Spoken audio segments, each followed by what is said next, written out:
transatlantic slave trade before people even landed in America, right? And they were exploited the same exact way, and some of them got fucked over by the U.S. too. So then you have a ton of people talking about who gets this, what's the basis on you getting it, how connected you have to be. Well, hold on. Listen, you don't get paid for the word. Like, you could slow down. You could use, you could slow down a little bit. You're saying a lot, and the faster you talk, the less that people are going to remember of what you said. And don't interrupt me, Tony. There's a few issues of what you're saying. So, how would you decide? Well, they would thoughtfully work through that. But some of the things that you didn't mention that I think are big concerns are when you do have like a mixed family, you would have people that are descendants of you may be a descendant of both slave owner and slave, and should that wash itself out? The other thing that I think is interesting is the very people that are asking for it are also taxpayers, and they're the ones that are going to be funding the reparations itself. So there's so many questions, so many pieces of this that to me just make it illogical. But the first and foremost, if you weren't a slave, don't say that you're owed money. Like the idea of usurping the pain of your ancestors. Look, the world's been a brutal place, and a lot of fucking fucked up shit has happened. That doesn't mean that you're owed something. If that's the case, then everybody's owed something. I think if the faster that we can all accept the fact that the world owes us nothing, the better off we're. I think one of the more decent things of reparations I've seen has been the idea of like the proposed tax break for a certain period of time. I think that wasn't too crazy bad of an idea. I think that one was somewhat decent, but I'd have to hear it fleshed out. But I'm gonna say this. Well, tax break. Okay, go ahead. Okay, what's up, Sean? Hey, Tony. Yeah, so my thing is like this, right? It's like when it comes to what's owed and what's not, I'm not looking just at the government. I'm also looking at the R&R train station, Wells Fargo, different things like that. When it comes to Caribbeans, they got the French and the Kingdom, to the United Kingdom to look at when it comes to that. But the thing is about it is it's not really about what is owed and different things like that. It's about what was held back from these people to build generational wealth with their off-seas and different things like that. Because like I said, like you said, Mojo, some people like to bring up Jim Crow and everything else like that, but let's look at Wells Fargo that purposely denied black people from getting loans to build generational wealth and different things like that. Or when they did, when California, they escaped the South and everything, they couldn't get certain jobs, different things like that. So it's just not about just the fact of like, oh, the person that's not a descendant. It's about what was held back. And can you say, oh, well, everybody's on the fair, but everyone else on the fair got paid out at the time. We won't be talking about this if the people before we just got paid out, period. And Jim Crow and segregation and everything else like that wasn't a part of our history. That was 60 years ago. If any of that was not in place, no one would give a fuck. Because why, after slavery, people got paid out. After they got out, they was able to buy homes. They was able to buy land. They was able to build businesses. Let's not think about the people that had their own towns that got bombed and different things like that, from Tulsa, from different places like that. So it's more than just that. It's the fact that people want to prolong this whole situation. So 100 years from 1960, people want to say, well, that's 100 years ago. We don't care about that. But you still have not fixed the issue, and that's the problem. So, go ahead. I want to say something real quick. Let me say something real quick. Go ahead, man. Yeah, Tio, appreciate you, man. And Mojo, good to be here. And I'm just going to say, there was that generation of 40 acres in the wheel, for real. Like, my family are homesteaders, 8th generation Americans that immigrated here from Sweden. And when it comes down to just as far as advantages versus disadvantages, that might be an advantage that was given to predominantly white people, because black people weren't here early on when that offer was given, and there was definitely just some disproportionate allocations of where you couldn't, even if you had the money to buy a home in a like an area that was predominantly white, and you couldn't buy it because you were segregated. Those are definitely some things that are generationally have gone forward. But when it comes to reparations, the only thing I'm going to say is that you can dig up my great-great-grandparents, and you can't dig mine up because I'm going to file an exemption because nothing in our history, and I have all the checks, receipts, pictures, all the way up to 1600, and actually it's 1648. 1648 my family goes back to, and I have all of it. We never had slaves in my whole entire family's history. So I'm not giving you shit for reparations. That's a point that people gloss over is just how few people had slaves, and so the idea of crucifying all of America when that wasn't the practice for most people. Most people did not have slaves, but that doesn't seem to be that doesn't seem to matter. People like Hakima want everyone to be taxed. It don't matter because it's the government that's paying. Like, so if you, like the immigrants that came over, How does the government get their money? By the people. And how From the people. Can I finish? Let Hakima finish, though. Hakima, continue, please. No, I don't want. No, that's because you said that. I just have a quick, so Tony, just a quick question for you though, real quick, because I've been listening into Hakima, and again, I'm pro reparations, but Tony, if I heard you correctly, you're saying it's not just the lineage, direct descendants of slavery. It's you mentioned the Wells Fargo thing, modern day redlining, right? It happened during the pandemic.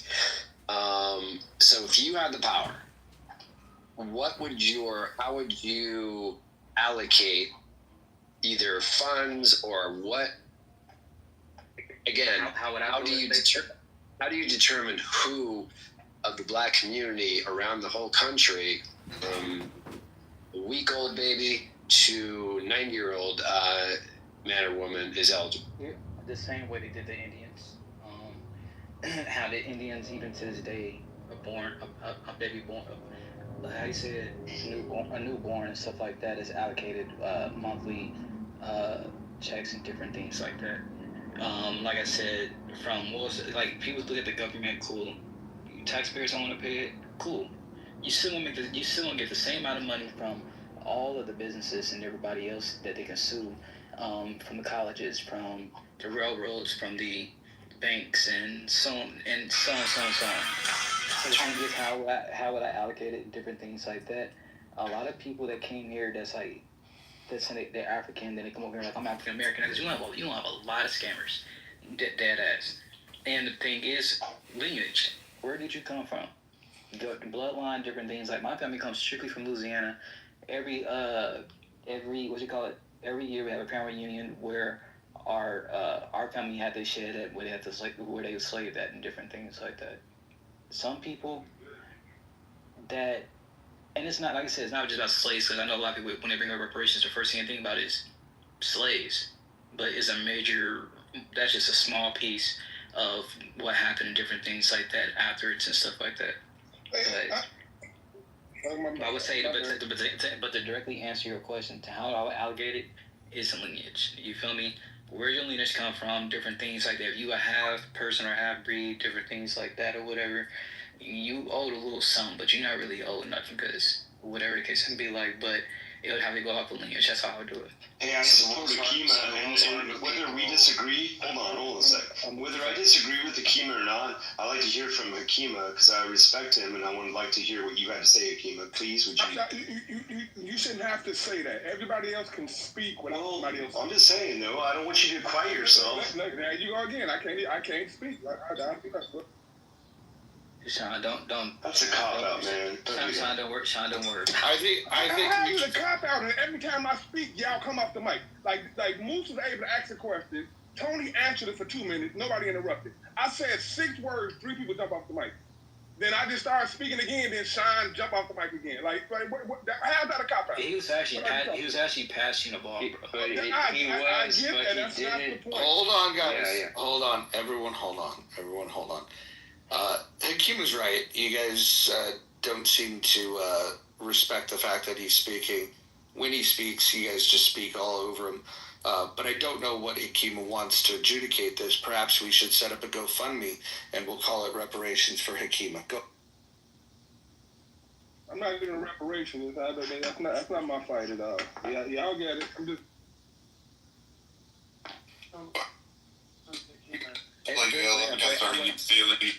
Tony. So you mentioned like Native Americans and Indigenous, and you could have treaties. You can advocate for a treaty between Black America and the United States federal government. I would desperately convince you to look into how those treaties have been maintained. I would suggest you take a very deep dive in how the federal government and its interactions with Native American, particularly on reservations, how well life is there. As somebody who has, was kind of adopted into one of the tribes in New York and actually lived next to a reservation, I can tell you it's not peaches and cream. I can tell you that this idea that a majority of Black people have, that Native Americans get reparations, they don't. They do not. They don't get a fucking dime. This idea that somehow that the government, they just get to go and have money funneled into their coffers and somehow they're rich, they don't. That doesn't exist. They generated the majority of their wealth off of casinos, tobacco, and gas products by selling them on reservations, basically making them able to do a tax-free, duty-free, whatever you want to call it. So they also do crops. They also do mostly tourism and crafts. They have a large area into that. So a lot, what I've heard on this app, when they go pro-reparations, they'll attack the Native Americans and say, this is great. And if you want that kind of relationship, go for it. But I promise you, you will be screaming that it is worse than Jim Crow. I can promise you that. Well, Brad, I'm going to tell you this. As me as a friend, has a lot of friends that's Native American, strictly Native American. Some have the benefits of what you said, the resorts and different things like that or whatever. And one of my friends named Matt, he actually gets a check from the tribe he's from. Whatever has happened, I didn't ask him all these questions and stuff like that. Just like he was brought it up because everyone thinks I'm Native American because the way I look and different things like that. And he would just give me a rundown like he gets $1,000 check every month, no matter what. He's been getting it ever since he was little. I know exactly what. That doesn't come from the U.S. government. The U.S. government is not giving him $1,000. Hold on, Brad. Like, you cut me off to say that, and then I'm telling you how it really works. You interrupted me. And I'm sorry. I said I'm sorry. I thought you was done. No, but that's fine. You don't have to argue. I'm just stating fact. That $1,000 that your friend's getting, and all these other incidences and anecdotal stories that will pop up magically in the ether and Clubhouse because someone knows somebody somewhere. I'm telling you now, the U.S. government is not funneling fucking money in like that to be able to give everybody $1,000 a month. That's not happening. That's nowhere is that happening. They do get certain benefits, discounts on colleges, because that in part was part of the agreement and one of the conditions. Native Americans weren't even recognized as American until 1928 after they won their case, after the 14th Amendment was adopted, because guess what? The 14th Amendment didn't apply to them. They weren't considered citizens of the United States. So this idea that people want to target this group seems really weird and wonky to me. And not that I'm giving them a lot of grace either, because a lot of their bullshit kind of goes through is that there was some mystical spiritual connection with the prairie grasses and the buffalo. But that shit, throwing all that fucking shit aside, most of the people do not know how Native Americans, and there is a famous guy, and his name is escaping me. He went to Congress. He testified before committees. He went around, and he was a Native American, and he told the U.S. government, hey, your Bureau of Indian Affairs, your bureaus that work with us on the treaties, they suck. And I encourage you to actually listen to him about what actually goes on there, how they've gone through periods of starvation. This COVID, Ireland was finally able to pay a debt back to the Cherokee and other tribes, because when they were going through their potato famine and their indentured forced servitude and all their bullshit, Native Americans sent money over. Irish people sent $20 million back to them during COVID because the U.S. government didn't send them fucking funds. So I encourage you to stop using Native Americans, because they will come on this app and tell you, you are not what you just don't know what you're talking about with them. No, Brad, I ain't getting into detail about what they get. I know people that get it. Like, I'm not one of those ones that do all that negativity and all that shit like that, right?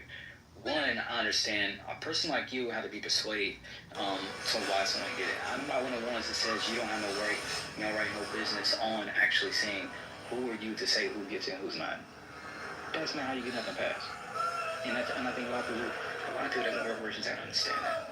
Some people like to say, Who gives you the right to say no? That doesn't matter. No, that's Brad. A person like you, someone tells you that, you're gonna say fuck off. You ain't getting shit, man. Right or wrong?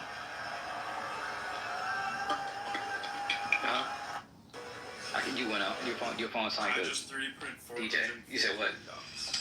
No one can tell me to do anything I don't want to anymore. Yeah, exactly. So the whole point, exactly. So the thing is, you gotta understand, if you want reparations to pass, you have to get people on your side to understand the reason why. And I understand that. I probably can't convince you because you headstrong, different things like that. You have your point made up, and I respect it. That's all I can do. At the end of the day, what I'm saying is that we would not be having this conversation right now if stuff was fairly done. And we're not bringing up 100, 200 years ago. We're not saying all that. We're saying, even, let's say someone said, fuck reparations after slavery. If black people, our grandmas, you feel me? Not our ancestors, our grandmas have the right to actually go out and actually build generational wealth, like your family did, had the option to build generational wealth. I'm not saying you had the generational wealth, but had the option to build it with no red tape or anything like saying you can't do this because you're white.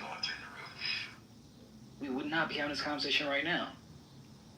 Everybody, if anybody else did, you sound stupid because, when I sound stupid, but because everything wasn't paid, but your family had the option to do it. So that's my whole point about it.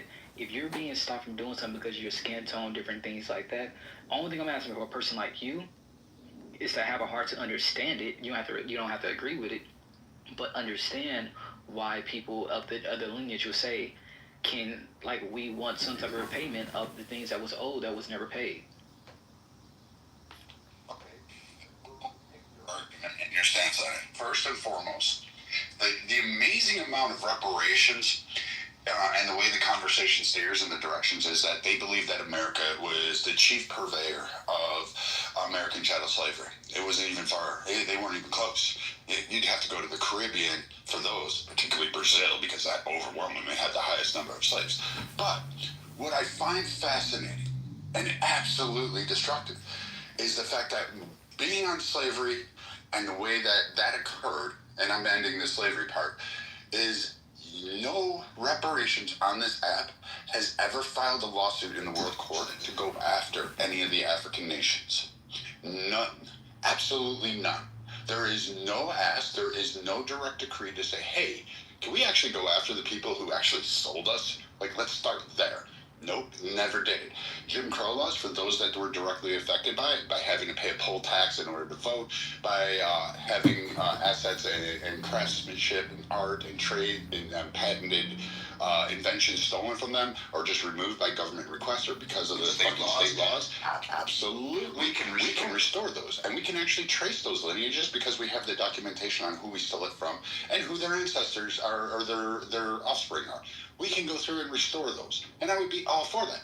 Do we have the ability to sit there and correct from World War II and actually pass on when this Democrat Senator Rankin, who got it passed so that the GI benefits would be determined on a state level, and then we're able to deny black people? Yes, we could actually correct that, because guess what? We know who fucking served. And we can directly pay those families the compensation that was owed, plus interest if you want to, and plus a penalty for just being fucking a shitty government at that time. I'm okay with that. And we can pay those individuals or those families on a need. We can return artwork. We can actually ask companies saying, hey, technically you never paid this family for a patent. You do need to compensate them for this. You do need to get registered and have that sales. That's an addressing of a grievance and a wrong that has occurred under a judicial system. But the blanket idea that black people should just receive a check based on no characteristic other than a point in history and time when a government was shitty to them, and then it's based on their skin color, is absolutely false. Many people who are black today actually, one very prominent one who was screaming reparations and the black cause is that, white people were the greatest oppressor. She actually, her family came on the fucking Mayflower and landed on Plymouth Rock. So that's a little hard for a lot of people to swallow. Hey, the other factor is the whole, you complained when people interrupt you. I didn't land yet. And you keep going further and further down this hole, and you start looking at it. You can cite the Homestead Act, you can cite redlining, but what black people do when they talk about reparations is they leave off massive other demographics, such as fucking women, half of the nation. You don't account for the Irish, you don't account for the Jewish, you don't account for the Italians, you don't account for the Polish, you don't account for any of the Asians. We literally had an anti-Asian, anti-China immigration policy, and we made fucking Jim Crow for Asians, and you never hear Asian people speak about it. You never hear it hit the front lines. You never hear them discuss it. And we did fucking horrific shit to them. We did it to a whole bunch of groups. But black people actually make the misnomer of thinking that they can just go, I'm black, I deserve a check for no other reason, and actually cannot apply any context other than we were slaves and we were forced through Jim Crow. That's the only argument you have, and it's not enough. I just want to say one thing, bro. I just want to say one thing. Just to clear some of for Brad to talk about go after the African countries. None of the African countries today existed back then. So to talk about going after Nigeria or Ghana or any of the West African countries, it's impossible because they did not exist back then. Okay, Hikima, to your point, none of the slave owners that owned slaves, the 5% of the population that owned slaves, nobody is alive today. So why wouldn't you go after those? The United States government is still alive. The United States government is still alive today. So there you go. That didn't enslave people. Hold on, Brad, you might be right, but I'm gonna tell you who was alive. He's probably still alive. Possibly your grandparents or your ancestors or one of your older cousins that watch a hanging or a skinning. The Confederate government does no longer exists. And you know, Tony, yeah. You made some very good arguments, and I understand it. And it's the problem is it's based on some hypotheticals. If we had been given what we should have been given, then we would have been in a better place today. Therefore, we feel that we are owed money. And I get that. That's not a bad argument. However, I like to do math. So if we look at the civil rights and war on poverty programs that began in the 1960s, the general number is $20 trillion was spent on it. Now, ignoring the fact that when those were signed into law, I think it was Lyndon Johnson was surrounded by black people. So clearly these were programs that were made for black people. But as has been argued on Clubhouse many times, well, those benefited mostly white, poor women. So if we take that and say, okay, only 13% of the only 13% of that went to black people because black people are 13% of the population. That's still $2.6 trillion. Jewish people got $30 billion after World War II. That was their reparations. So I don't think, even if you want to say, okay, that's a little high, I still think $2 trillion in reparations certainly is on par with what other groups have gotten. But putting that aside, let's go to the hypothetical and the cost of freedom, what it costs the U.S. government. Let's say hypothetically, at the time of the when the southern states seceded from the Union, the North said, hey, you know what? We're good. You want to keep slavery? Go ahead. We're not going to get involved. We're going to split the United States. What would have happened? Hypothetically? Well, hypothetically, I think slavery eventually would have ended. But there's 350,000 white men whose ancestors would have been alive today. How much do black people owe them? And what price are you going to put on that? So I think we can all go into hypotheticals here, but ultimately, the way I view this is simple. At a certain point, correctly so, black people were unfairly treated. But at a certain point, the assistance that comes from other white people through the government in the form of taxes and other legislation has got to end. And I think we are seeing the end of that, and I view the whole discussion of reparations as a desperate attempt to keep that money flowing, and it's got to end. And people are getting tired of it. As a philosophical ending point, I'll say read the book Bleak House by Charles Dickens, and you'll understand the psychology of all of this. So let's go back to what Brad was saying. He said something about the different races and different things like that. I think it was called servitude, slavery, or something like that, or whatever I read up on.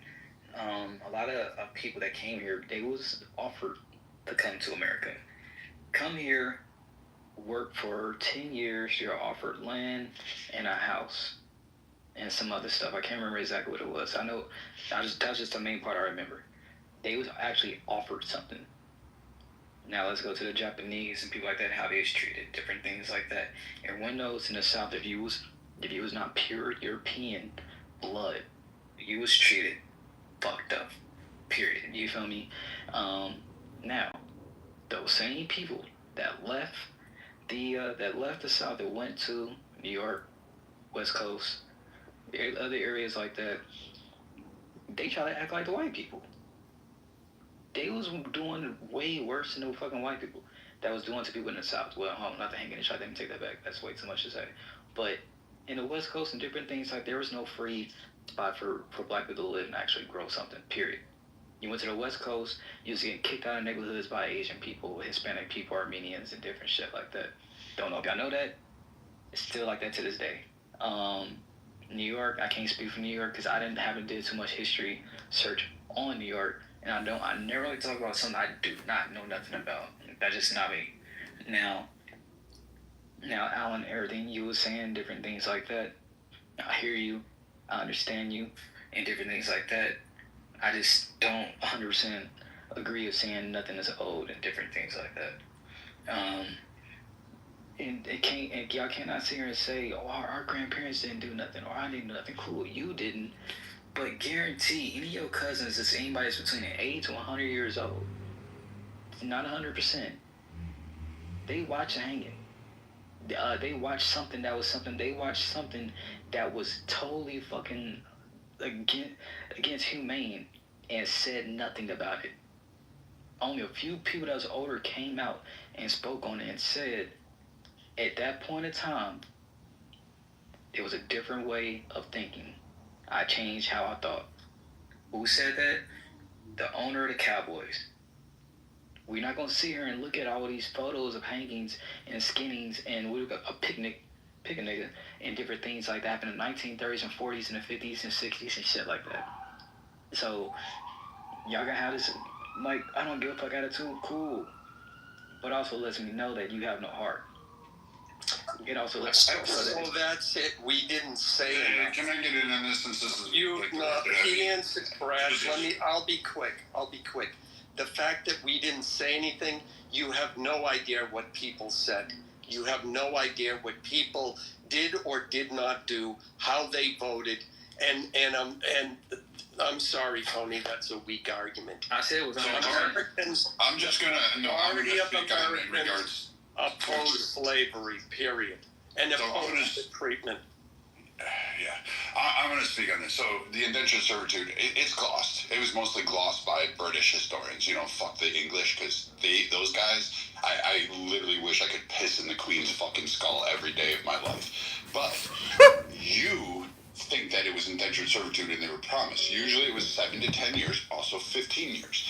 And these motherfuckers signed a contract by a group of people who didn't know how to read.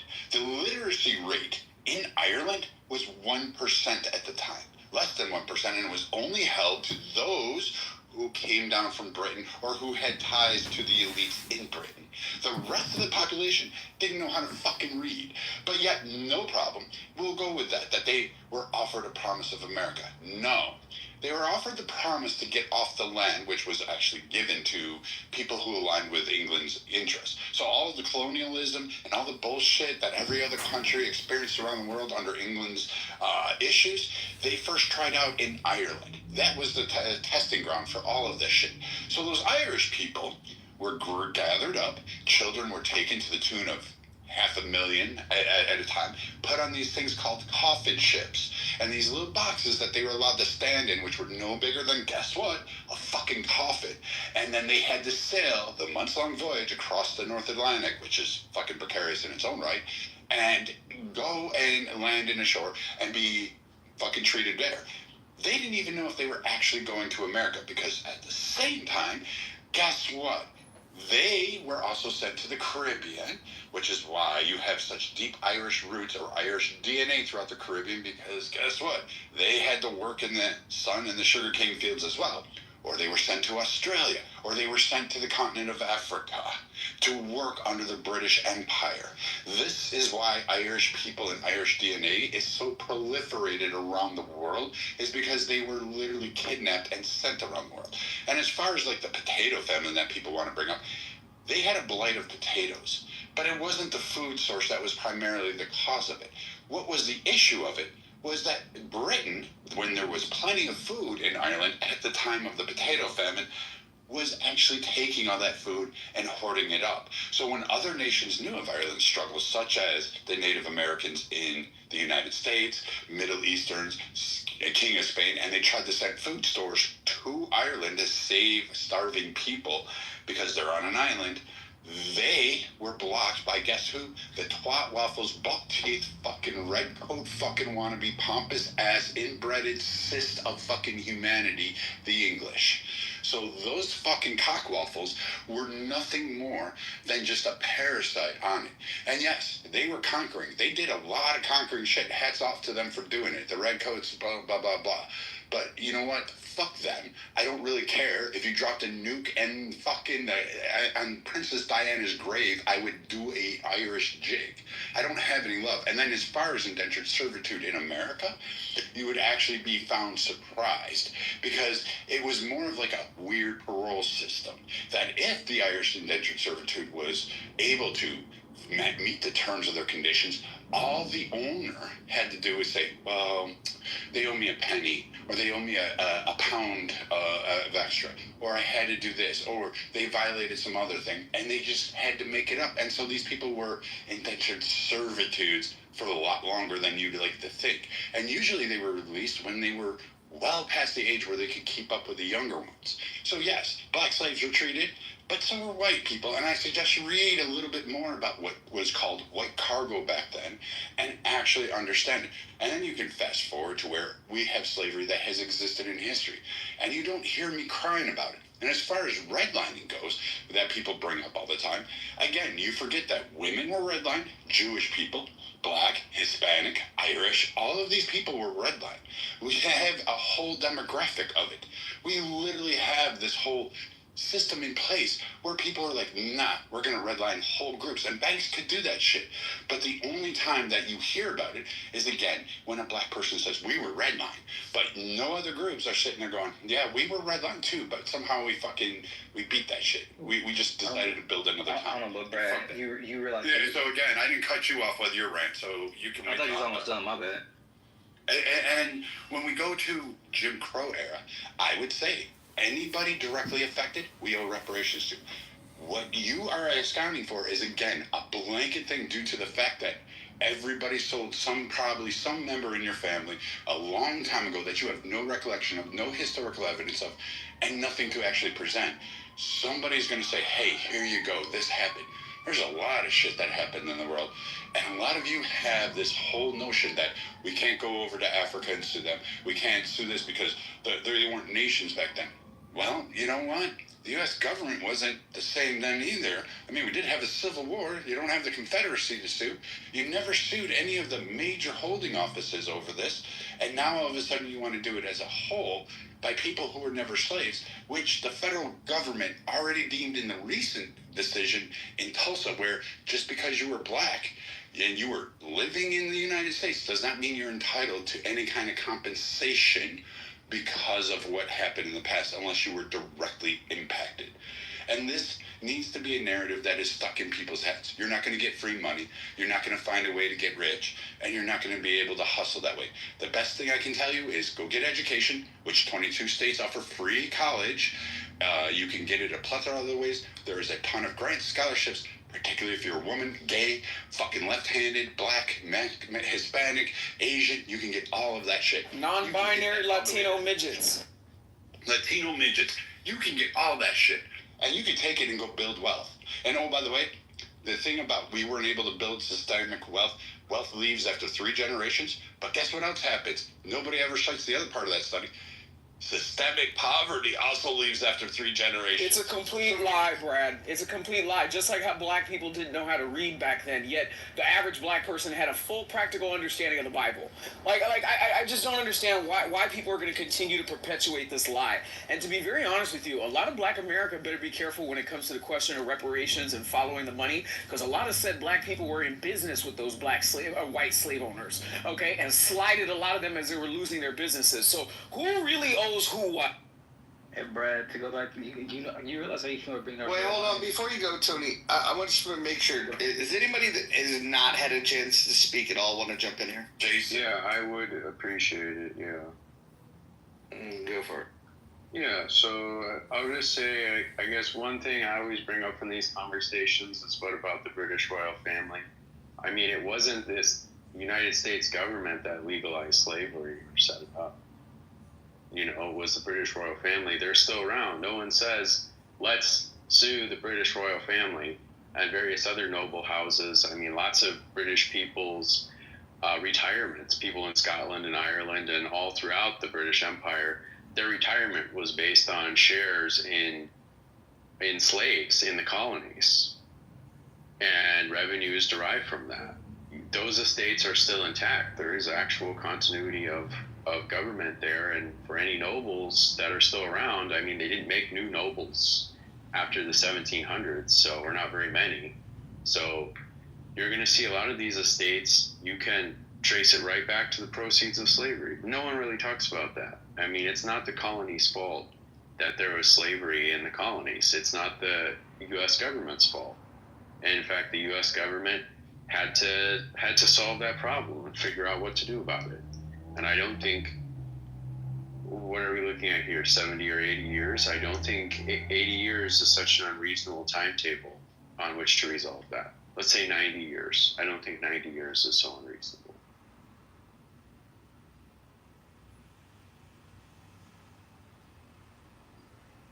What do you think about that, Tony? I don't know about loss. My bad.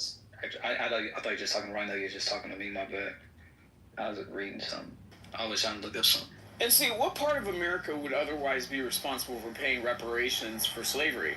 You think that people in California should have to pay black people in Mississippi reparations? But that's already on the table already. No, that should be on the table. No, I'm saying, like, California already got some type of... You didn't listen to what he said, Tony. Thank you. 70% of the landmass wasn't even a part of the United States, even after the United States became a country, and they still had slavery.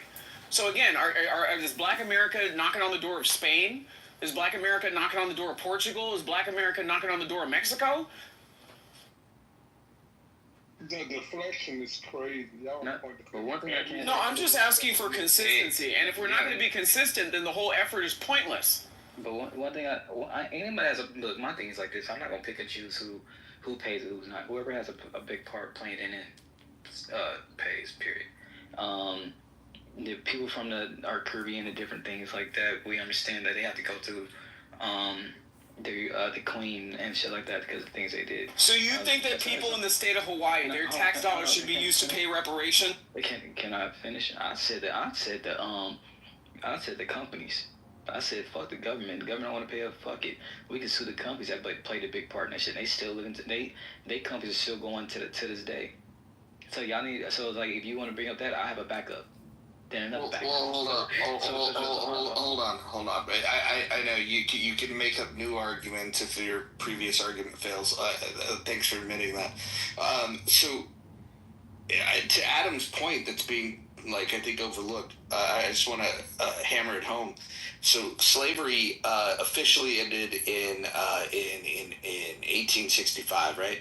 So here's the states in the Union that were not states at the time. Colorado added it in 1876. North Dakota, South Dakota, Montana, Washington all added in 1889. Idaho, Wyoming added in 1890. Utah in 1896, Oklahoma in 1907, New Mexico in 1912, Arizona in 1912, and Alaska and Hawaii in 1959.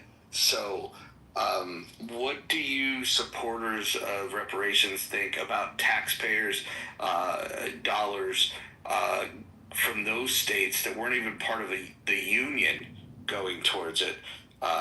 Seems to me like a pretty unfair ask, but I'd love to hear your response. I mean, if someone specifically going to that state and saying that, then you're a dummy. You're a dummy. A person's a dummy to even think to even say, "Oh, let me go ask Nebraska this." No, they send the government. That's number one. And two, people keep bringing up California and different things like that. Those motherfuckers did way worse than the fucking South it was. Even to this day, they fucked up. So like no, hold on. Give me an example of what California did that was way worser, to quote you. Go ahead. Okay, cool. So, we know in the South there was the KKK and shit like that. Cool. We understood there was. You think it's cool? The KKK No, is like, cool? I don't mean, when I say cool, I don't mean like that's cool. I mean, I'm saying that's just like a period. You feel me? I mean, saying I made a statement. I don't feel you. I know what you feel me, but I'm not really it's like following. harassment. Can you maybe get to the point? Yeah, you said that you said and I quote what California did was way worser. Yeah, I know. Please explain. I appreciate you for letting me finish. And so what happened was in the South or whatever, we had sundown towns, you had the KKK, but black people were still able to build something like Atlanta, different cities in Houston, different things like that. In California, you try to do any type of building, they burned your shit down. Wait a minute. Tony, have you ever been to Richmond, California? In Oakland? Or Oakland. No, Oakland's a different city. I'm saying Oakland. Have you ever been to Richmond? No, you asked me about Ben. No, I've not been. Have you ever been to Oakland? Have you ever been to Oakland? I understand Black Town. What about East Palo Alto? How about Compton? How about Watts? How about Hawthorne? Hold on, can I finish though? What about Ladera Heights? Because right now you're losing. Shit, what about Culver City? Yeah, that's not a black town. That's a Jewish town. But so don't forget, I live in LA. so then, like I said, you like Compton, any places like that. A lot of business that was going to stuff like that. You understand that they did hire Southern police officers to bring them over there because why black people couldn't really build nothing out there even if they tried to. Okay, so hold on. Hold on. I want you to tell me what California did that was way worser, your words, than what happened in the South. You haven't gotten to the way worser part. Get to the way worser part. They couldn't do nothing in California. White people are complaining about that today. A lot of black people out there are dumb as fuck. Let's be honest. They don't know too much due to the fact that they don't have. Wait a minute. Now you are being the most bigoted person on the stage. Did you literally just say that black people are stupid and don't know too much? To the South, yes. Black people. Hold on. According to Tony, black people are stupid and don't know too much. He said they are dumb as fuck and don't know too much. They're dumb as fuck. I mean, if anything, the conditions of California, how they've engaged in institutional racism along his logic, is actually more detrimental to white people today, given the existence of the California Coastal Commission. So, I mean, it's very funny to me how he wants to say that, you know, California was so oppressive towards people of color, and he still can't point to me what color those people were, where they lived, and what specifically happened to them. You're making bits and pieces of sound bites and talking points, and you're not really making an actual point or an argument. I mean, to you, because you're not that bright, but I can just land. And that's not going to work either. But you're not. I'm just letting you know you're not going to get very far doing that. And I'm okay. Because if you didn't comprehend what I said, I just go on mute. I said what I said. If you didn't comprehend, that's okay. You can use big words to try to make it sound to say nothing, but anybody that understands what I said and actually did their research. Tony, the reason you're getting pushback here is because what you said didn't make any sense, and we're giving you an opportunity to try to make some. I mean, every time I explain, I get mid cut off. No, you said. I'll repeat what you said. You said what happened in California was way worser than what happened in the South. They built nothing out there. Hold on. And then when I drilled into it, you said that the blacks in California were dumb as fuck. They don't know too much. Honestly, Tony, I think that your talking points are clearly the most anti-black that I've heard on this stage. Well, it seems like Mr. wants to say something, and I guess I would say, Tony, like, you didn't really answer the question of what California did. I did. You said black people couldn't build anything, but you didn't say what California did that led to that. So what he's referring that led to that is a task force in the county of Los Angeles. Okay, he claims to live in the county of Los Angeles. So next to where Dodger Stadium was built, a lot of that subdivision was cleared out to basically dedicate. Are you talking about Echo Park? Yes, and then so it was supposed to be dedicated towards affordable housing, and it was repurposed as otherwise. So they put together a task force to investigate potential claims that any people who occupied that region or any of their descendants may have today. None of that had anything to do with black people. Oh, I didn't say anything about that. You did. Sorry. Tony, you're in Hollywood. Are you gay? That's West Hollywood. I'm in Hollywood. That's a big difference. But are you gay? You know, you got East Hollywood, you got West Coast, you got the West Hollywood. That's where the gay people were at. Are you gay? I live where everybody else that's not gay live at. Okay, but are you gay? I am not gay. Okay. You know about West Hollywood? Are you gay? You gonna hang out at one of the little rainbow clubs over there? No, when I went to Hollywood, I would hang out specifically at the Troubadour. That was my hangout. Well, I stay on Vine and that's it. Have you ever been to the Troubadour? The what? The Troubadour, the most popular club next to the Whiskey in the history of Hollywood or LA in general. Probably not. No. You've never heard of the Troubadour, and you live in Hollywood. Yeah, I moved here. I've been living here since 2018, so I probably have not heard of it. Jesus Christ. Have you ever heard of the Seventh Veil? No. So you don't know anything about Hollywood. What do you do? Just sit in your house and play video games? No, I just get invited to places. I just go, look at the address, and I show up. This is weird. How is it that somebody that lived in Northern California knows more about your fucking town than you? Because I'm from Texas and you're from California. How long have you been in Hollywood? Since 2018. So you've been there for 7 years, and somebody that's visited there a dozen times knows more about it than you. Dude, that's kind of like one of the most iconic music spots, and I'm not even from California, dude. What are we talking about? How do you not know what the Troubadour is? Seventh Veil? I know that's a strip club. No, we were talking about the Troubadour. He was mentioning. Oh, okay. You also mentioned Seventh Veil, and I know that's that's iconic for a different reason.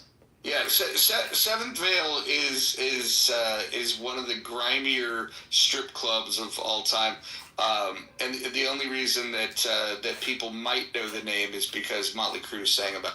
Do they still have the guitars hanging on the wall at the Troubadour or no? The only time I've ever been in the Troubadour, I wasn't looking what was on the walls. I was looking what was 6 inches in front of me. That's fair.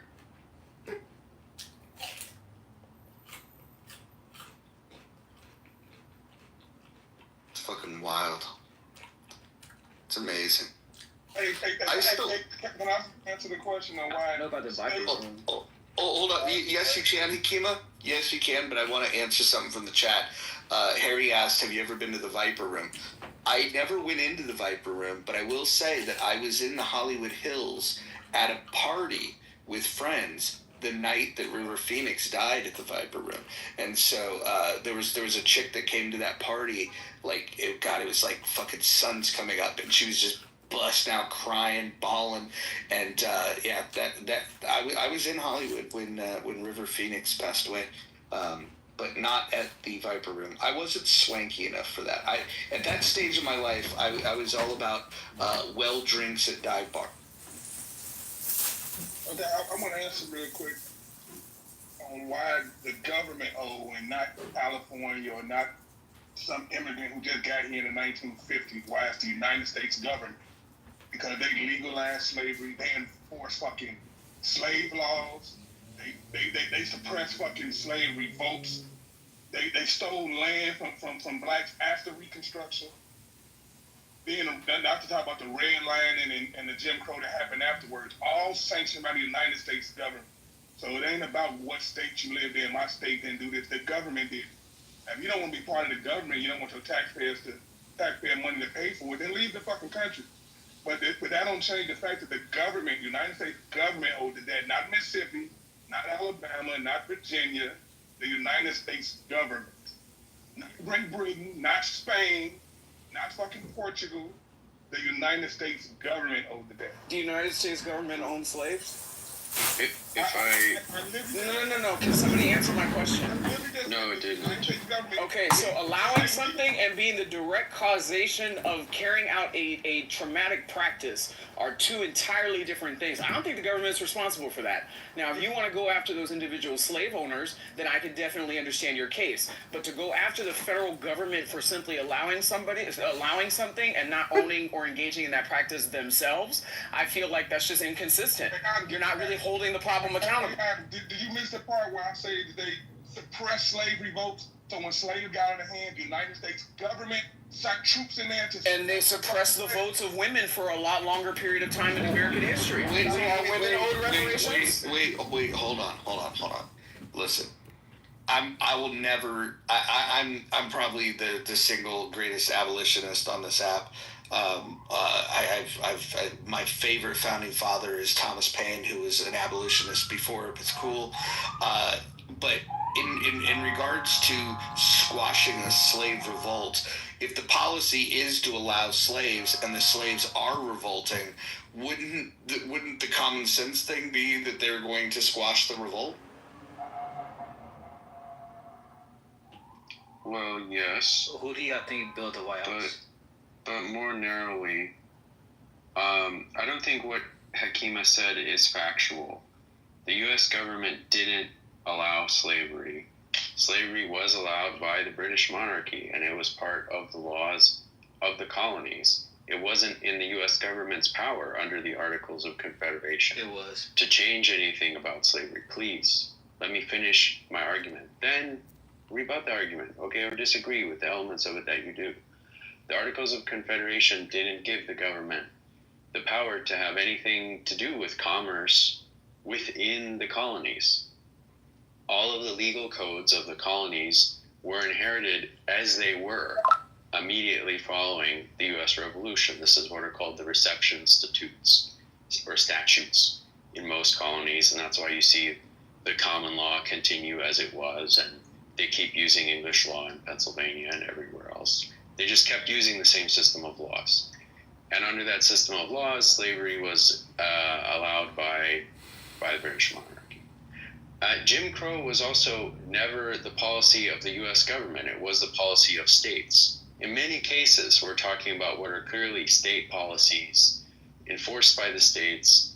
The U.S. government was not much involved either in, it didn't write those policies, but also was not involved in enforcing those policies outside of maybe large revolts. You know, for the most part, catching slaves, returning them, everything else, that would be handled by state forces, and it was. So I think there is a kind of category here. Yeah, I want to respond to something Tony said. By the way, that was great information, Jason. Hopefully people caught everything he was laying down. But so Tony mentions the 3/5 clause. I don't think Tony understands the 3/5 clause. In fact, the people that were opposing slavery did not want slaves to be counted in the census.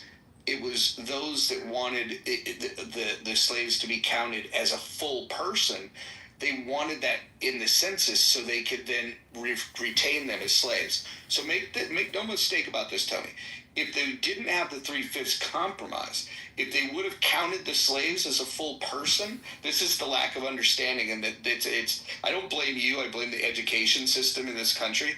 If they would have counted blacks as specifically the slaves in the census, slavery would have continued even longer. And so when people mention the 3/5 compromise and they say, "Oh, they only thought we were 3/5 of a human," it is the most ignorant argument, and points to evidence that you know nothing about the issue at all. The other thing that you mentioned that I want to address, because you do bring up some stupid shit, is who built the White House. My guess is you're going to say, and just confirm yes or no, and then I'll continue. But yes or no, you're going to say it was built by slaves, correct? Well, an independent contractor that employed slaves, or that had slaves. Hold on. I'll get to you. But they definitely weren't government slaves, I'll tell you that. There's no record to say the government owned slaves. I think I can handle this part of it. Tony, yes or no, were you going to say slaves built the White House? The chat's in, the information's in the chat. So you don't want to talk about it. Let's see.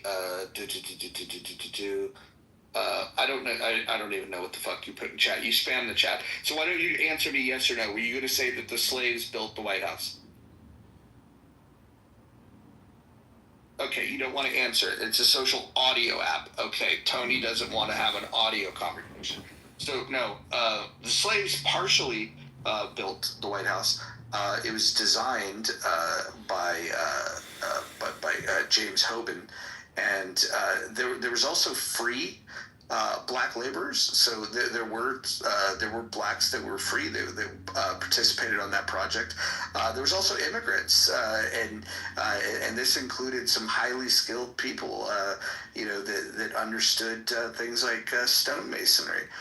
So that was Irish and Scottish predominantly, but yes, there were some slaves that contributed. But the idea that people just shorthand say that the White House was built by slaves, partially true, partially untrue. So yeah, but Tony doesn't know his history. Tony thinks that the U.S. government coming up with the 3/5 clause was a negative thing for black people. Was actually a positive thing.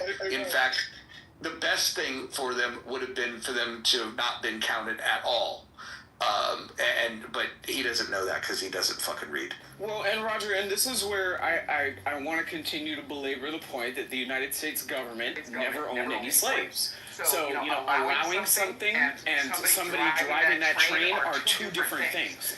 You allowing something and not stopping the train by intervening as the government is entirely separate from a person who's committing the act. So for that reason, I don't feel like the government should have to pay reparations. They shouldn't.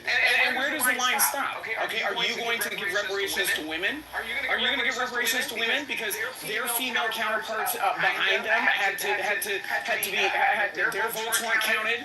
They weren't extended the same type of constitutional rights that women now get to experience today. Where does the line stop? Where does it stop? It stops when people stop fighting for it. Or is it just exclusively special because of black people? Come on. Why are the people against reparations so angry about it? There's no. That's the crazy part to me. They're really This angry. conversation is not going to sway the United States government. If you and the proponents of reparations want to sue individual slave owners and bloodlines, then have at it. But leave our federal government tax dollars alone. That's all we're saying. Can I finish? Like, why? I don't get the anger, but. Yo, Kimmy, your phone sounds a little muffled, champ. We don't get the anger. Why are you trying to dip into our tax dollars? We don't get the anger.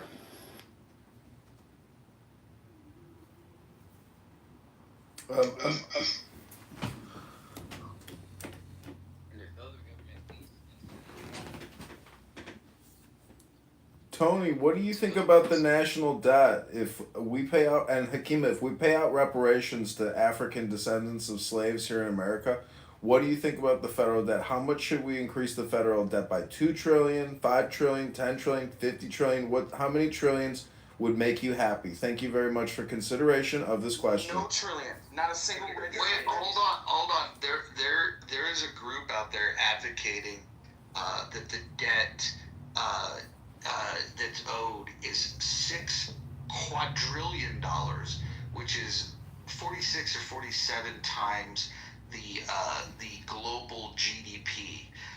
So not only are they asking for something that's unreasonable, they're asking for something that's mathematically not feasible. But I was asking Hakima and Tony, how many trillions would make your claim, satisfied? Thank you. I'm gonna try to answer. The debt is a joke.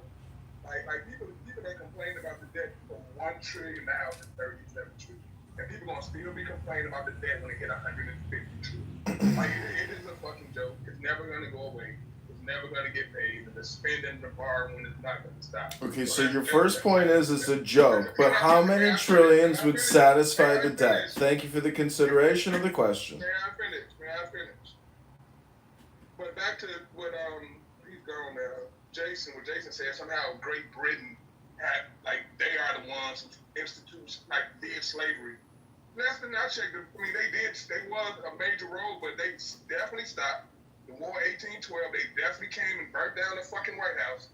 And that's what Tony talked about when the slaves rebuilt it. But how are you blaming the fucking British when we whoop their ass in something packed to now go back and say the British owe, or Spanish owe, or Portugal owe, everybody but the United States government owes the debt. It's just crazy for him to say that, like, what I said was the truth, that the government didn't suppress slavery votes. They totally did. They definitely had federal laws that allowed slavery. So they act like, the federal government just sat back and allowed it. So, but they're not responsible. That's ridiculous. This wouldn't be a country if the federal government don't have any responsibility. Like, what is their role? Do you think 17 trillion would be a good number? 17 trillion, Hakima? Chill, man. I don't want to derail a good conversation. I'm just asking how many trillions. No one's giving me the answer but Tony. John, I don't want to argue. I don't want to argue either, but Tony put 17 trillion in the chat. Hakima, do you agree with 17 trillion? John's been trying to derail with the stupid debt thing. It doesn't make any sense, man. But Hakima, man, like, if we're gonna be honest, right? I'm surprised that you're surprised that people have a visceral reaction to the idea of reparations. I think reparations are reprehensible, and I think that I would be embarrassed if I supported reparations. I would feel like less than myself. Like, I'm not talking about you, how you should feel. I'm saying that I would, I look at it as tantamount to begging. This is the way I view reparations. And so, my tax dollars would be going towards paying reparations. And I think it's despicable. I think the idea of reparations is despicable. It's a stain on the history of America.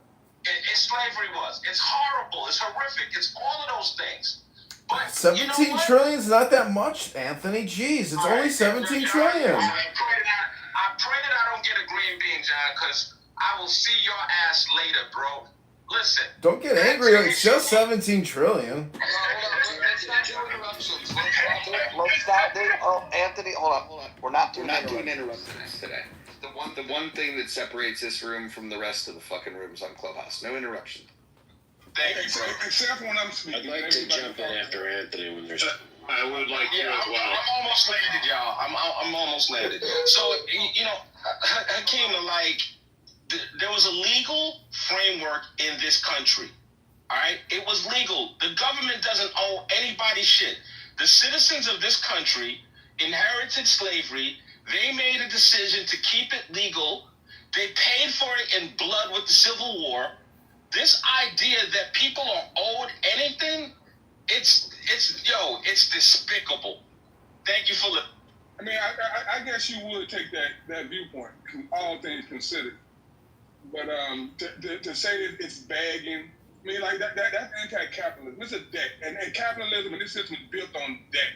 So basically, we're saying that since you guys didn't pay the debt right away, it goes away. Like let's set that precedent where we just let debt go the fuck away just because somebody refused, the person in power refused to pay it. Because they had to pay that shit in 1865, we wouldn't have this conversation. Maybe the slaves would have blew the money and shit would have been over with and we would have been probably worse off or whatever.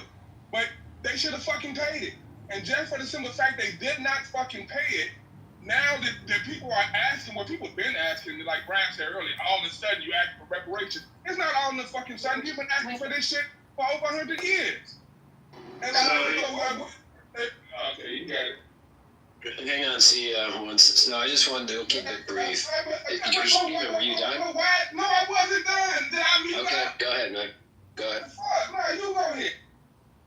Well, I just asked if you were done, so you can continue. I was talking. How the fuck you stop me from talking and ask me about that? It was me by mistake, Hakima. It was by mistake. Take a breath. I did it by mistake, Hakima. It was a mistake on my end. I saw moves come up. Whatever. Y'all weird and stuff. Y'all go.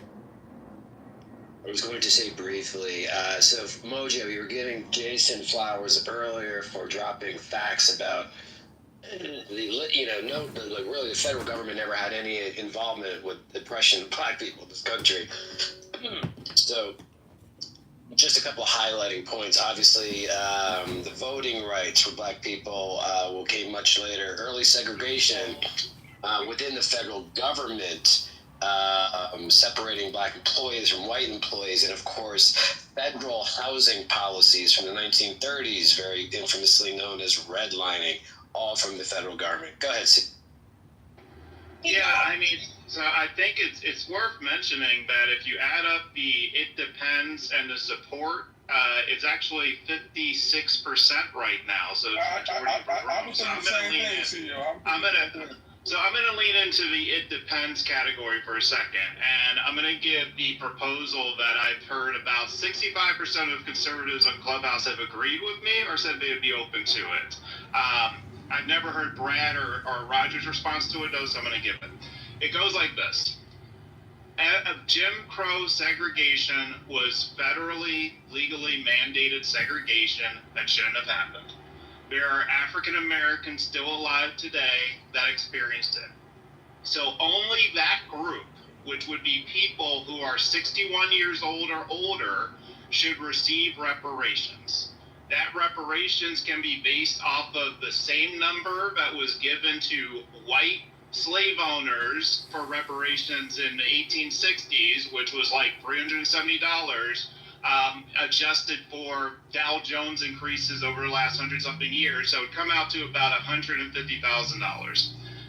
The total cost of this would be about $450 billion one time. So what is your thought on that? And again, it's only for people who are alive during Jim Crow segregation, which was sanctioned by the federal government. I think if you were alive and you have a grievance, you have a much better case. I am sympathetic to the reparations that were paid out to Japanese that were interned. My objection to slavery is based on who is complaining about the grievance. If you were not impacted directly, I would not give you a penny. And if the people that you're asking to pay are no longer alive. Like, look, if the victim and the perpetrator of a crime are both gone, then what we do is we say, wow, that was a tragedy. But if the victim's alive and the perpetrator is alive, I don't see why we wouldn't want to seek justice.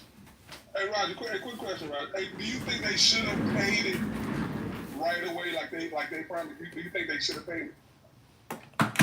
I think, I'll tell you this, from a practical standpoint, it would have been far fucking cheaper when there was a lot less people to pay, and when it would have just been better. Because think about it this way: once upon a time, 40 acres and a mule, there was 40 acres that you could have gave to each of these folks. There was enough mules to go around. I mean, the 40 acres and a mule thing can't be paid out because we don't have 40 million mules on planet Earth. Like the reality Keep the fucking mule. Okay, okay, great. What do you want? What do you want in replacement of the mule? You want an EBT card? $5,000. Whatever fucking mule costs today. Plus interest. Don't forget the fucking interest. Well, this is the problem. When you start factoring in the interest and you multiply it by 40 million black Americans, that's where you get this absurd number of $6 quadrillion, which averages out to $151 million for every black American. You don't multiply by the amount of slaves or the interest is based on the time. No. You're not listening. You're not listening. For somebody who doesn't like being cut off, you just did that to me. So what's fascinating is you didn't listen to what I said. There's a study out there, and there's a group that advocates for this. They calculated the interest based over time. Like, they calculated the hours that were not paid for labor based on the average wage, and then they collected interest over all this time. That's how they got to the number, and the number was $6 quadrillion. And then they divide the $6 quadrillion by the 40 million blacks that are in this country today, and that's where they get to the number of 151 million. So I don't know what it was. Listen, and if you want to criticize that, don't criticize me. I'm just quoting a group that's advocating for. Yeah, they retired it. That's because like $6 quadrillion, it don't even exist. Yeah, it's 46 times the global GDP.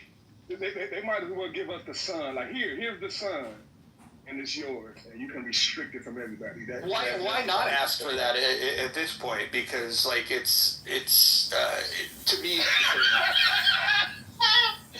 Roger, you're diabolical, bro. You know what? We could probably, when we terraform Mars, we could then maybe adjudicate and say that you can get 40 acres of Mars land. We didn't say where the 40 acres was going to be.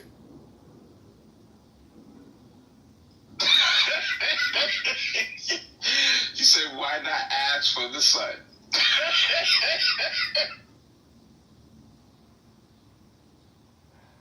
This poll is interesting. 23% support, 44% do not support, 35% are in that it depends, which means that if the people that support reparations were to convert a plan for those that say it depends, get some sort of compromise, you could get to 58% is what this is telling me. So maybe the most important people in this room are those that with the purple that say it depends. So Don and Dr. Adams, maybe some people in the chat, what does it depend on? Don? I think that, I don't know, I'm not a reparations expert. I think that there's a lot of factors, and it's just not my expertise. So I don't even get involved in that. That's why I say it depends. I mean, I couldn't even begin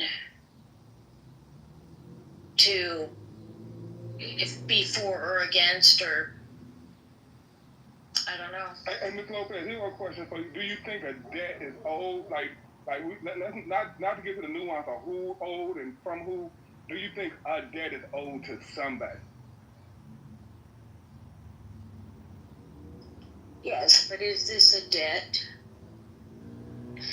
Or is this something horrible that happened to people? I mean, it's both. I would say it's both. I mean, something horrible happened, and it's a debt, a repairing of a nation. Hey, she should have been done. She just set a bar though. I like that. Wait, I was gonna say this though. Wait, hold up. What do you mean? She just said a bardo. Oh, you don't understand. It's okay. Roger, that's street vernacular. You know, when somebody says something that's kind of like poetic in a way, the reaction is she set a bar. I think Roger know that part. I think he didn't. He didn't. Because I missed it also, so I think that's what he meant. But no, I agree to what Roger said a second ago, talking about on the people that depends and stuff like that. A lot of people in America is on that in the middle. But the thing is, when people bring up reparations and stuff like that, people want to attack everybody and say you don't have to say so. And if people that depend, they're gonna say fuck you. You gotta convince people. Like people gotta convince others if you want something done. You can't. Nothing's gonna always depend on just what you feel. Tony, I think a lot of people gotta wake up on that. Tony, I got a question for you. How many slaves do you think there were brought to America? I have to do my research. I'm not one of the people. Under 300,000. Yeah. I don't go. One thing, if you realize about anything about me, I'll say logical stuff. I'm not one of the people that say, "Oh, the history said this and it never said this." Okay. I do my research. Tony, what does your research say about the amount of slaves that were taken to Brazil? Again, I have to do my research on the exact number. Yeah. I mean, I've always found it fascinating that Brazil, there was 10x the amount of slaves taken to Brazil than there were to the U.S. And for some reason, and I've never ever, and I mean never ever, heard anyone on Clubhouse talk about the reparations that are owed to people in Brazil. I've never heard this. That's because you're not listening. The Caribbean. Tony, I know you think your voice means more than that, but I'm talking. But just, the Caribbean do have a reparation movement going that more than likely do include Brazil, and they are, from my understanding, a lot closer to achieving their goals than Black Americans are. Well, the thing is, Mojo, is that a lot of people don't even know about that.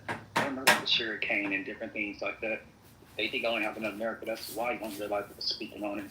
But a person like me that knows about the Caribbean, everything happening in the Caribbean, different things like that. So Tony, on a scale from 1 to 10, on a scale from 1 to 10, one representing that you know nothing about the transatlantic slave trade, and 10 means you're an expert and know everything about it.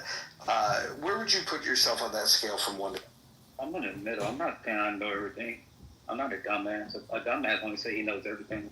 And dumbass is the only person that's make it sound they know what they're talking so about. So 1 to 10, where do you rate yourself? I said a 5. A 5, okay, a 5. Interesting. And so I'm not going to bring up articles and say, "Oh, this article said this in 1858." This I'm not about to do all that. But were you aware that 10 times the amount of slaves were taken to Brazil than the U.S.? The Queen did that. Yes, in Spain. I know a little bit. Actually, no, it was Portugal. So I would give you a 4. Okay, well, give me a 4. I was close. 10 times the amount of slaves were taken to Portugal?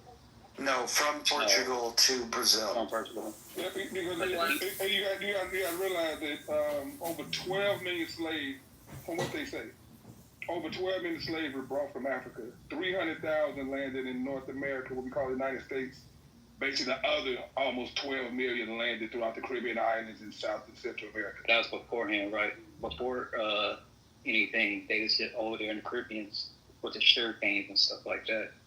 Went back to the Queen to get more boats and different things like that, found cotton, then ran off with the money that they owed the Queen, and that's what started the war with us. And Can I just point out that I'm really unhappy with this poll feature?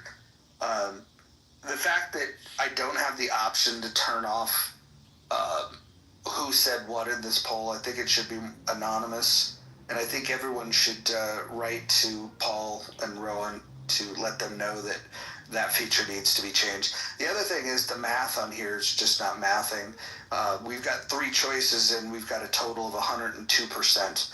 I mean, this is basic shit that they can figure. I mean, I don't understand, much about coding, but I feel like I could, with help from ChatGPT, I could code something that adds up numbers. Amen, Mojo. And while we're at it, because it's probably a high school, sorry, Don, I'm going to finish real quick. It's probably a high school coder that they got to do this. They're just throwing paint at the wall. Like, let's charge them $5 polling thing. Albeit, the whole reason why people vote a lot is to be anonymous. And again, it's the hill I'm going to die on. How can they charge anybody, I don't care if it's $5 a month or $1 a month, when they can't find a 19-year-old coder who can figure out how to actually enable all users to delete any message in your back channel that you no longer want, and therefore does not indicate you have 5 messages, 7 messages, 6 messages. They don't do that because they have to keep the shiny thing in front of us to keep engaged. Also, I wanted to add to this, these votes or these polls, they stay on your bio, which I wasn't aware until I looked at my bio. I think you should have the option for deleting them. Right, at least that, right? I think what they're going to do with these polls, I think they rolled this out rather than just a feature to amuse us. I think what they're going to do is they're going to go look at these polls, and then they're going to aggregate some of this information, and they're going to put it together and sell it as market research to people that are interested, especially when it comes to politics. I think like something like this, like a poll on reparations, this won't be the only poll on reparations, but then they can go and search out keywords, and then they can put all of this, for anybody that would want to buy this type of information. Well, market research is expensive, so yes, they will do that, no doubt.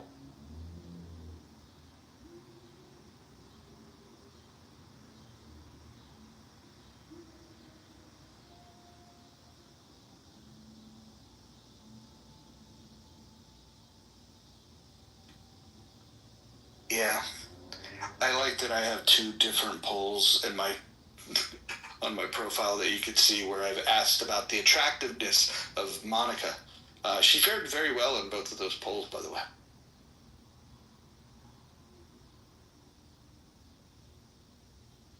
Are we done with reparations? Can we move on? Can we talk about something else? Please. What do you want to talk about, Hakima? Shit, we can talk about toenails. I was just trimming my toenails while I was on mute. Good reminder, I have to get a mani-pedi today. I just got it. Where do you go to get this done? Do you go somewhere fancy? I have nowhere regular, and I don't get them painted or anything. I just like to get, pampered once in a blue moon. Your neighborhood spot, it's, I think 17, does this seem crazy? $17 to just get your nails done without getting them painted? Does that seem high? I don't know. Maybe it's California price. I think that's reasonable. Are they throwing the toes in at that price? Oh, no. So, mani-pedi, again, no paint, no polish, $45 out the door. Yeah, Yeah, that's pretty good. And a good pedicure, they're going to give you the good old fashioned massage down at the calf, all the way up to the calf. It's pretty cool. Yeah, I'm a big believer in getting pampered. I used to, when I lived in the Bay Area, I used to drive out to Cupertino from the East Bay to this spot that had you put your feet in the water and they'd have these fish that would like pull the dead skin off your toes.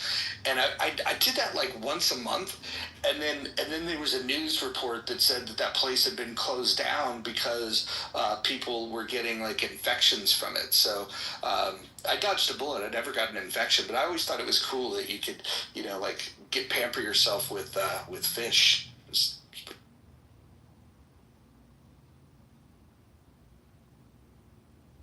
How did it feel? Tickled a little bit, but not much, because your feet were like soaking in water, and it just looks weird. But it's the experience. I'm gonna guess Anthony's never had a pedicure.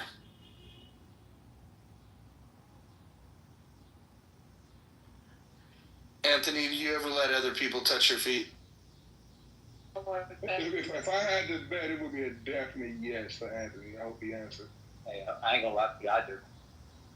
I go where I have like my mimosa and stuff like that. Do you allow men to rub your feet? No, we cannot.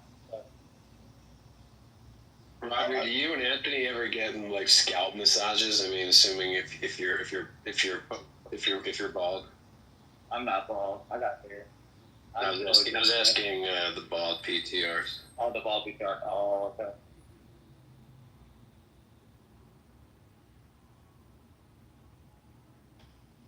I went to a barber that wanted to charge extra for a buzz cut, and I just thought, like, why? That's the easiest thing to do. They were explaining that like it's not. In order to make sure you get every hair, it's actually more tedious. I don't buy that, because I used to be able to shave my head. Yeah, I could shave my head myself. Like, I was pretty good at doing that. I keep my hair. Every now and again, I let a little straggler pop up, but I like to keep it down to the skin.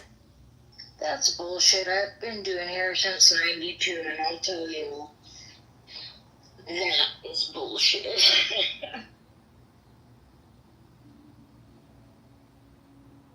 Hey, Roger, so you're bald in real life?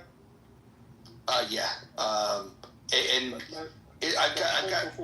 I've got a little bit of a problem with the hairline on the top. It's funny. I've got like the hair up front, but I'm developing this like center of the head baldness thing, and it's not bald. It's just thin, and so sometimes I'll grow it out and then just wear hats. But like I just don't like the hairline. Like typically I take it all down. In the wintertime, I might go with like a like a mid skid fade, and let some hair persist on the top, just because it keeps you a little warmer. Yeah, I wore a bald head all through the '90s when I was as a teen. I wore a bald head, but now I got dreads. I might be going back bald again, because my dreads so long that they pulling on my dreads, so it's thinning my scalp out. So I might just cut it all off. And I can't imagine having a fucking haircut going to the barbershop every week. So it's either dreads or bald. A haircut that took precision is the flat top. I remember doing those. Oh, those take a hot minute, yeah.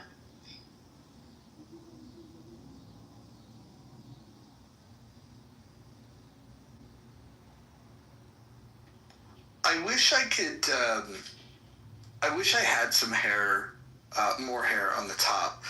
I would do a mullet. I think soccer players have brought mullets back, and they look very stylish if done correctly. Any of you fans of mullet? No, I used to cut my ex's hair in a mullet, but the hair in the back was super long to the middle of the back, and the sides were clippered a number 3, and it went into a flat top on the top. It was a really cool cut, and that was a bitchin' haircut because it was styled, but I can't stand it.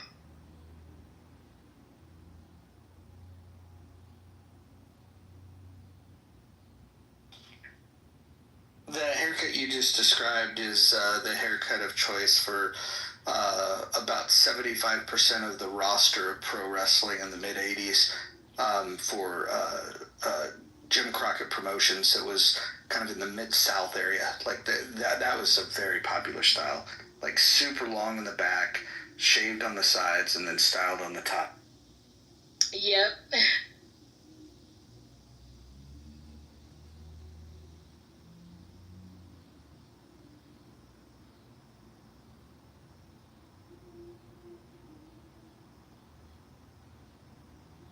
I have started growing tail though. I'm trying to bring that back. That was a big thing when I was younger.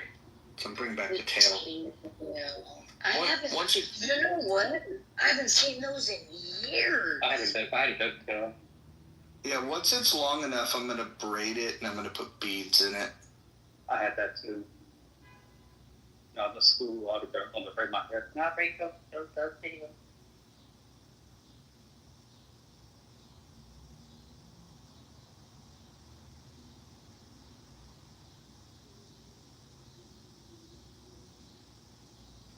You know, I like to close these polls after they get 100 votes, but it's been a slow day on Clubhouse, so I don't know if we're going to get to 100 votes here.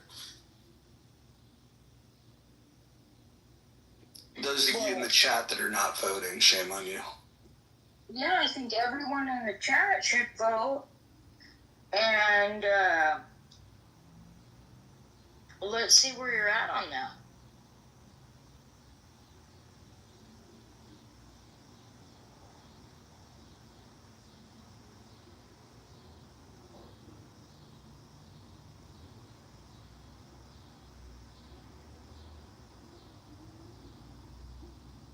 We got another one.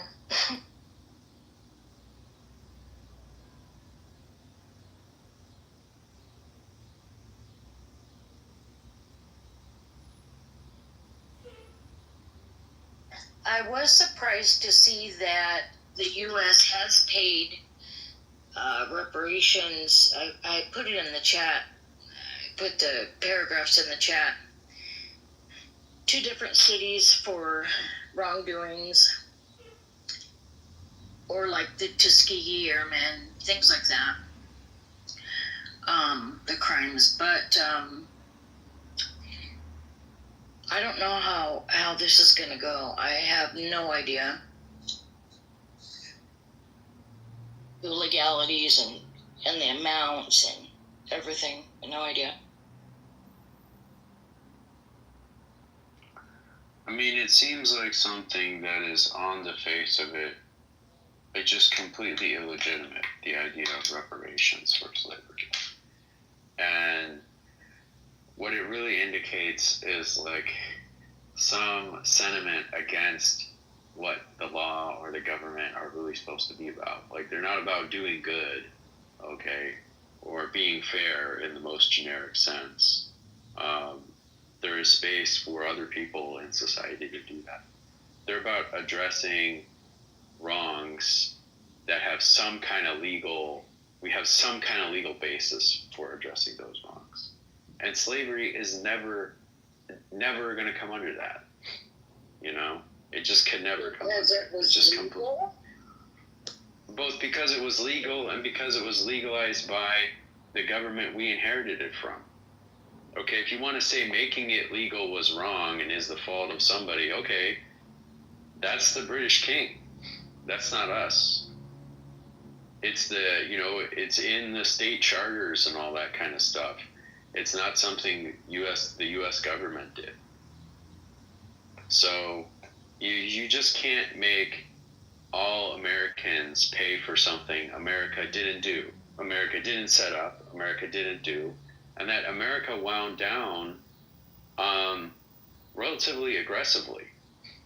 I mean, unwinding slavery in your society is not an easy task. Not a lot of societies have done it. A lot of societies have been destroyed by the attempt to do so.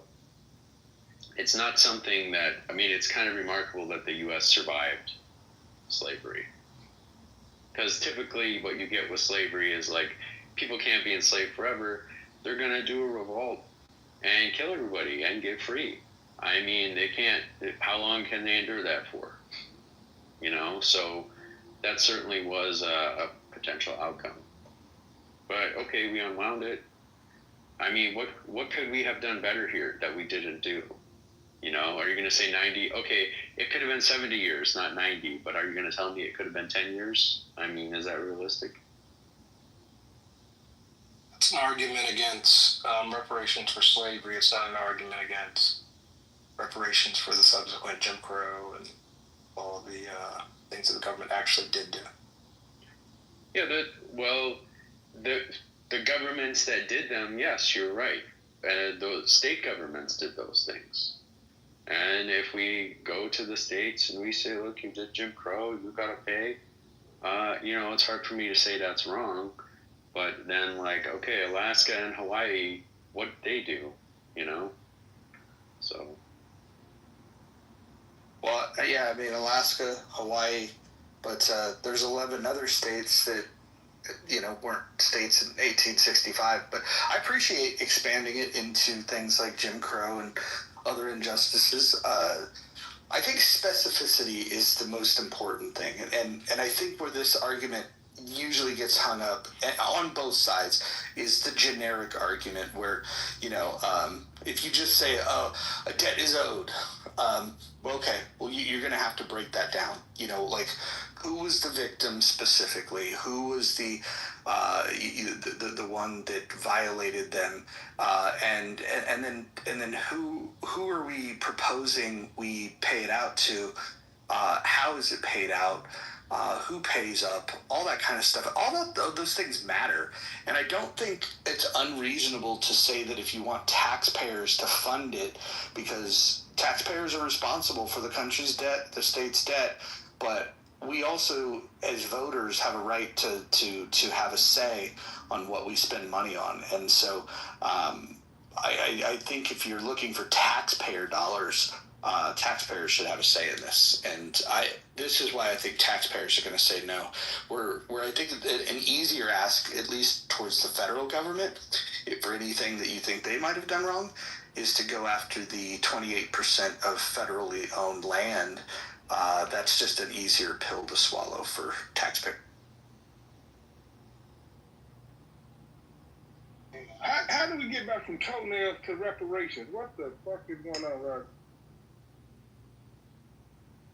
Well, we've got 50 votes so far, and so far the plurality are supporting are in the do not support camp. No, I don't see it that way. But you do have 60%. Well, right now it's 42% say do not support, so that's a plurality. It's not a majority. If you count it depends. If you wanted to say that 50% of those go in either camp, then you can cross the 50% barrier. But the support camp just needs to come up with an argument to flip more. I mean, 36% saying it depends.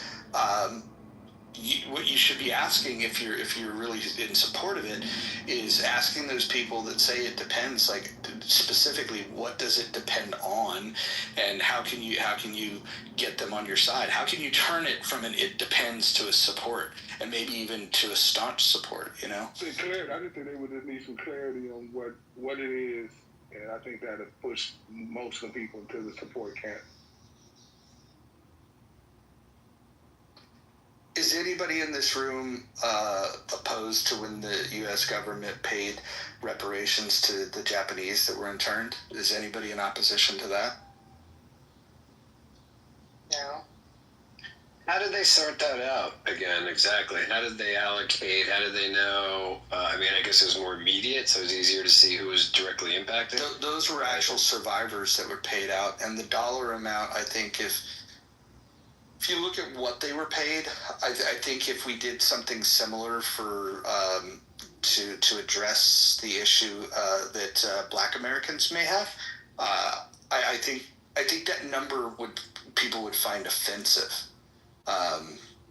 They'd still probably vote in support of it, but this is one of the questions I always have is, like, does the issue go away afterwards? Like, what do we do? Do we then say, okay, we're in a post-racist America, the debt has been paid, and that everything is great, or and how do you put a dollar amount on that? You know, like I always find it weird, even in cases where, like, you know, if somebody was, you know, killed, you know, and there's a restitution that's owed for that. How do you come up with a dollar amount? You know, like just pain and suffering. Like, I would not want to be the one that puts a dollar amount on it, because it feels like no matter what you pick, somebody could disagree and be like, oh, that's what you think a life is worth, you know?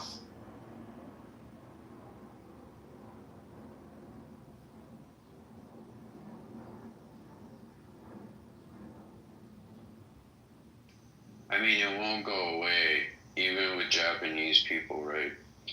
Like, they got reparations. Japanese people, Japanese Americans are doing great in America. But when I was attending more regularly at Sokoji in San Francisco, there were always one or two people that were like, oh, now we need to go to the something or other for Japanese Americans who were interned. And, you know, the white people did this, America did this to us. And it's like, bitch, you're a lawyer. You have a good life. Like, and so does everybody else.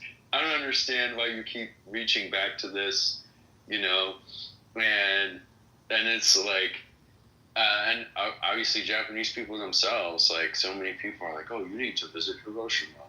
It's like, do I ever say to them, you need to visit Pearl Harbor? You know? I will say, like, some people don't let go of shit. Yeah. Well, are you going to compare Hiroshima to Pearl Harbor and the amount of loss? I'm just curious if you're saying that with a straight face. No, I'm saying it with a straight face because they started it, and and Hiroshima is justified and Pearl Harbor was not. Okay? Hiroshima was part of the conduct of a war that they started. But I never say that to them. Did you go to Pearl Harbor? What rarely comes up in this, too, is the fact that the bombs dropped on Hiroshima and Nagasaki actually saved lives on both sides of the conflict. I mean, yeah, it's not any worse. What would they do to Nagasaki or Hiroshima if they didn't nuke it? They would firebomb it. That's what they had been doing. And if they would have continued doing that, you know, the death tolls would have been much higher. Not to mention, you know, the death tolls on our side would have been higher. I had a friend. She's passed away now. She's very elderly Japanese woman. She was in an internment camp when she was little. And she does not have a negative, any negative memories about it whatsoever. She did not have when she spoke about it. And she actually says she was treated fairly well.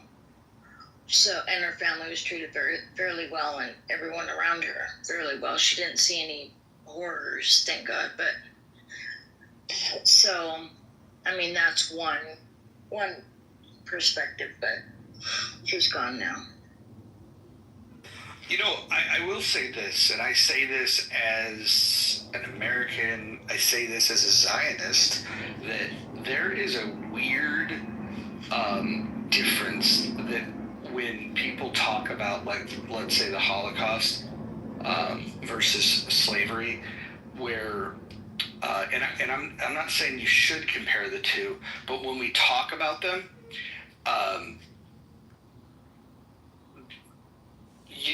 you're allowed to talk about, like, questioning, you know, the thought of reparations for slavery. Like, I talk about it all the time. If I were to talk about, hey, I don't know if the Germans should have given reparations to the Jews, if I were to say that, I would be skewered for that. And so I will acknowledge that there is a massive double standard on the pushback that's allowed towards Black Americans. And I say this as somebody that has pushed back towards Black Americans when it comes to the topic of reparations, but I can acknowledge that in these conversations, if we were talking about reparations that were paid to the Jews, you'd have an entire tribe that would defend those reparations, and then you'd have a lot less people being critical. And so I don't know exactly what that means, other than at least in America, there's more people feel free to speak up against a black grievance rather than a Jewish grievance.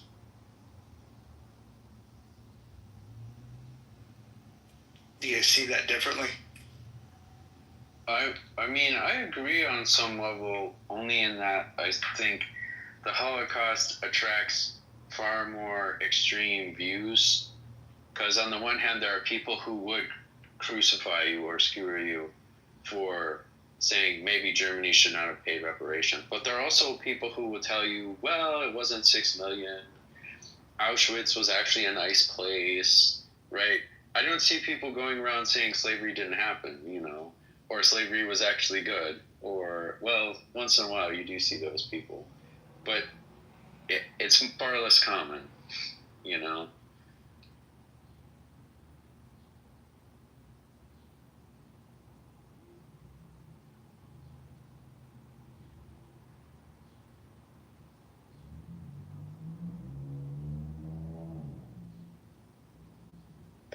What do you think the blowback would be in modern day Germany if they hadn't paid reparations?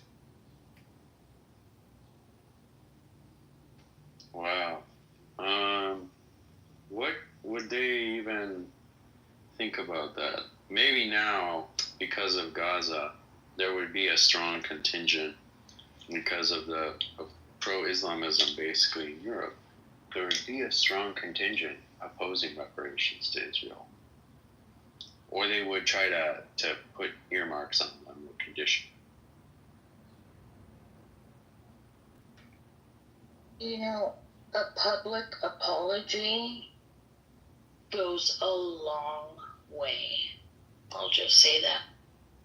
Does it, though? I believe it does. For some it does. For some it's meaningful, right? Recognition. For some it's just like, fuck, they could have just said that.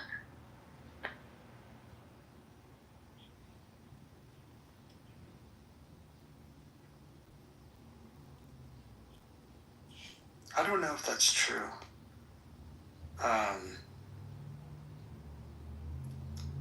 So I'm looking this up. So Bill Clinton expressed regret over slavery and America's role in the transatlantic slave. It's just quotes. Going back to a time before we were even a nation, European Americans received the fruits of the slave trade, and we were wrong for that.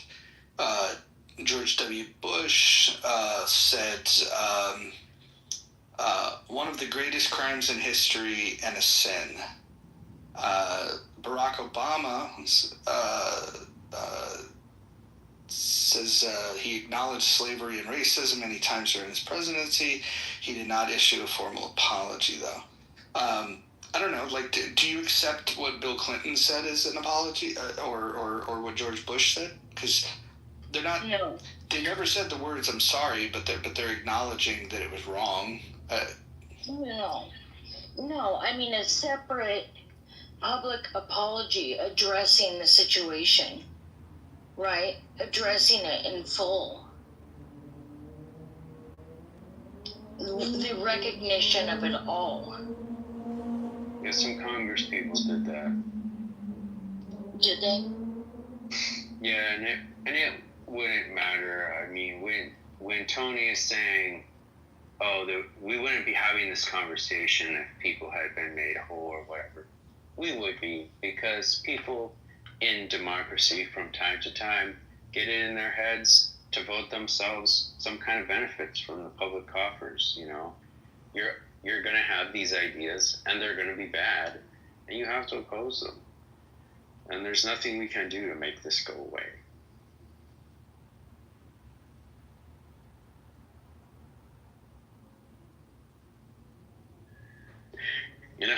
years, there will still be black people saying, I should have got reparations. Just hopefully fewer people will listen to them. You know, there will still be white guys in the middle of nowhere in America talking about how we got to kick all the non-whites out. But hopefully fewer people will listen to them, you know. None of this is going away. In a few hundred years, there will be no one left that is white or black without being mixed. Everyone's going to be mixed in a few hundred years. Climate change will wipe out humans, and we're going to be replaced by AI. I mean, everyone is pretty mixed now.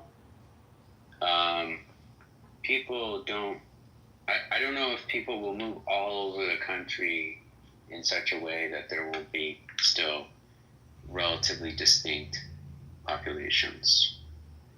In particularly more rural parts of the country, you have people who are super white and you have people who are very black and going back a long ways.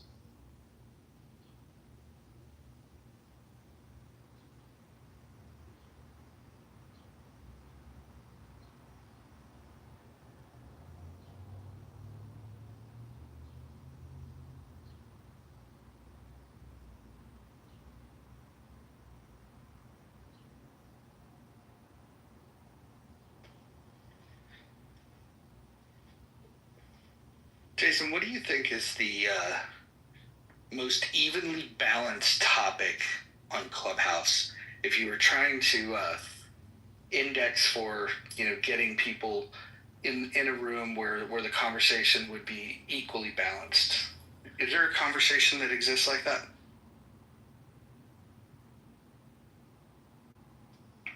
Well, I'm having a hard time articulating balanced. Does it mean like you would get roughly the equal populations on both sides of the issue? Does it mean you would get relatively calm, balanced discussion?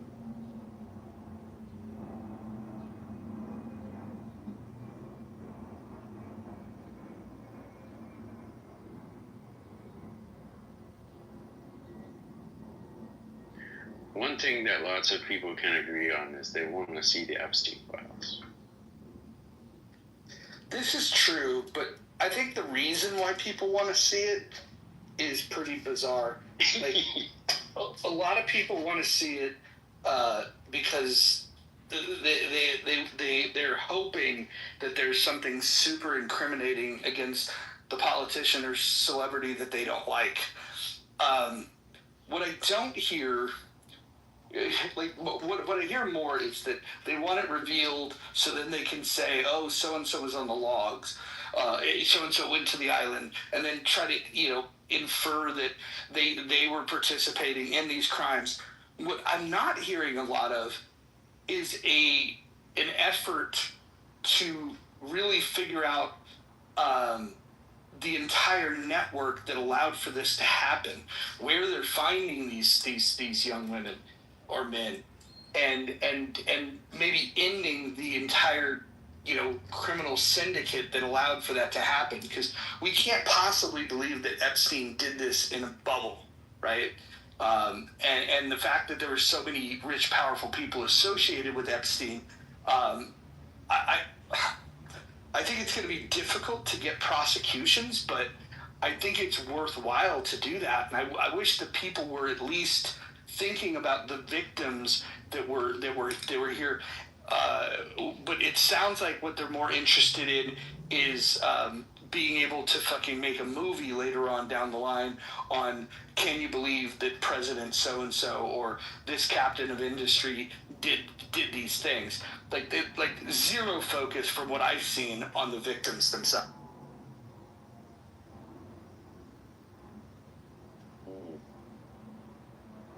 Yeah, another thing is like that Epstein video, right?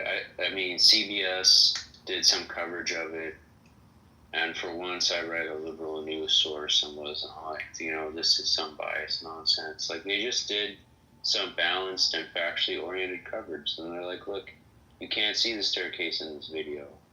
So no, you don't know if anybody went up there or not, you know? There's a few other things they looked at.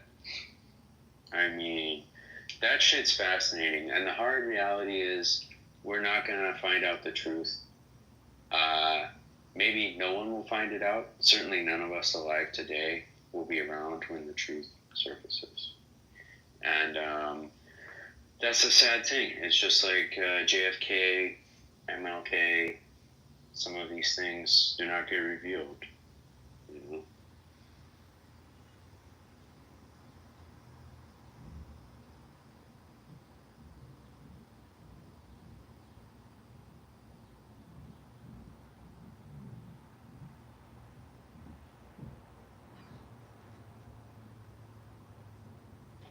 Guys, I'm gonna get going here.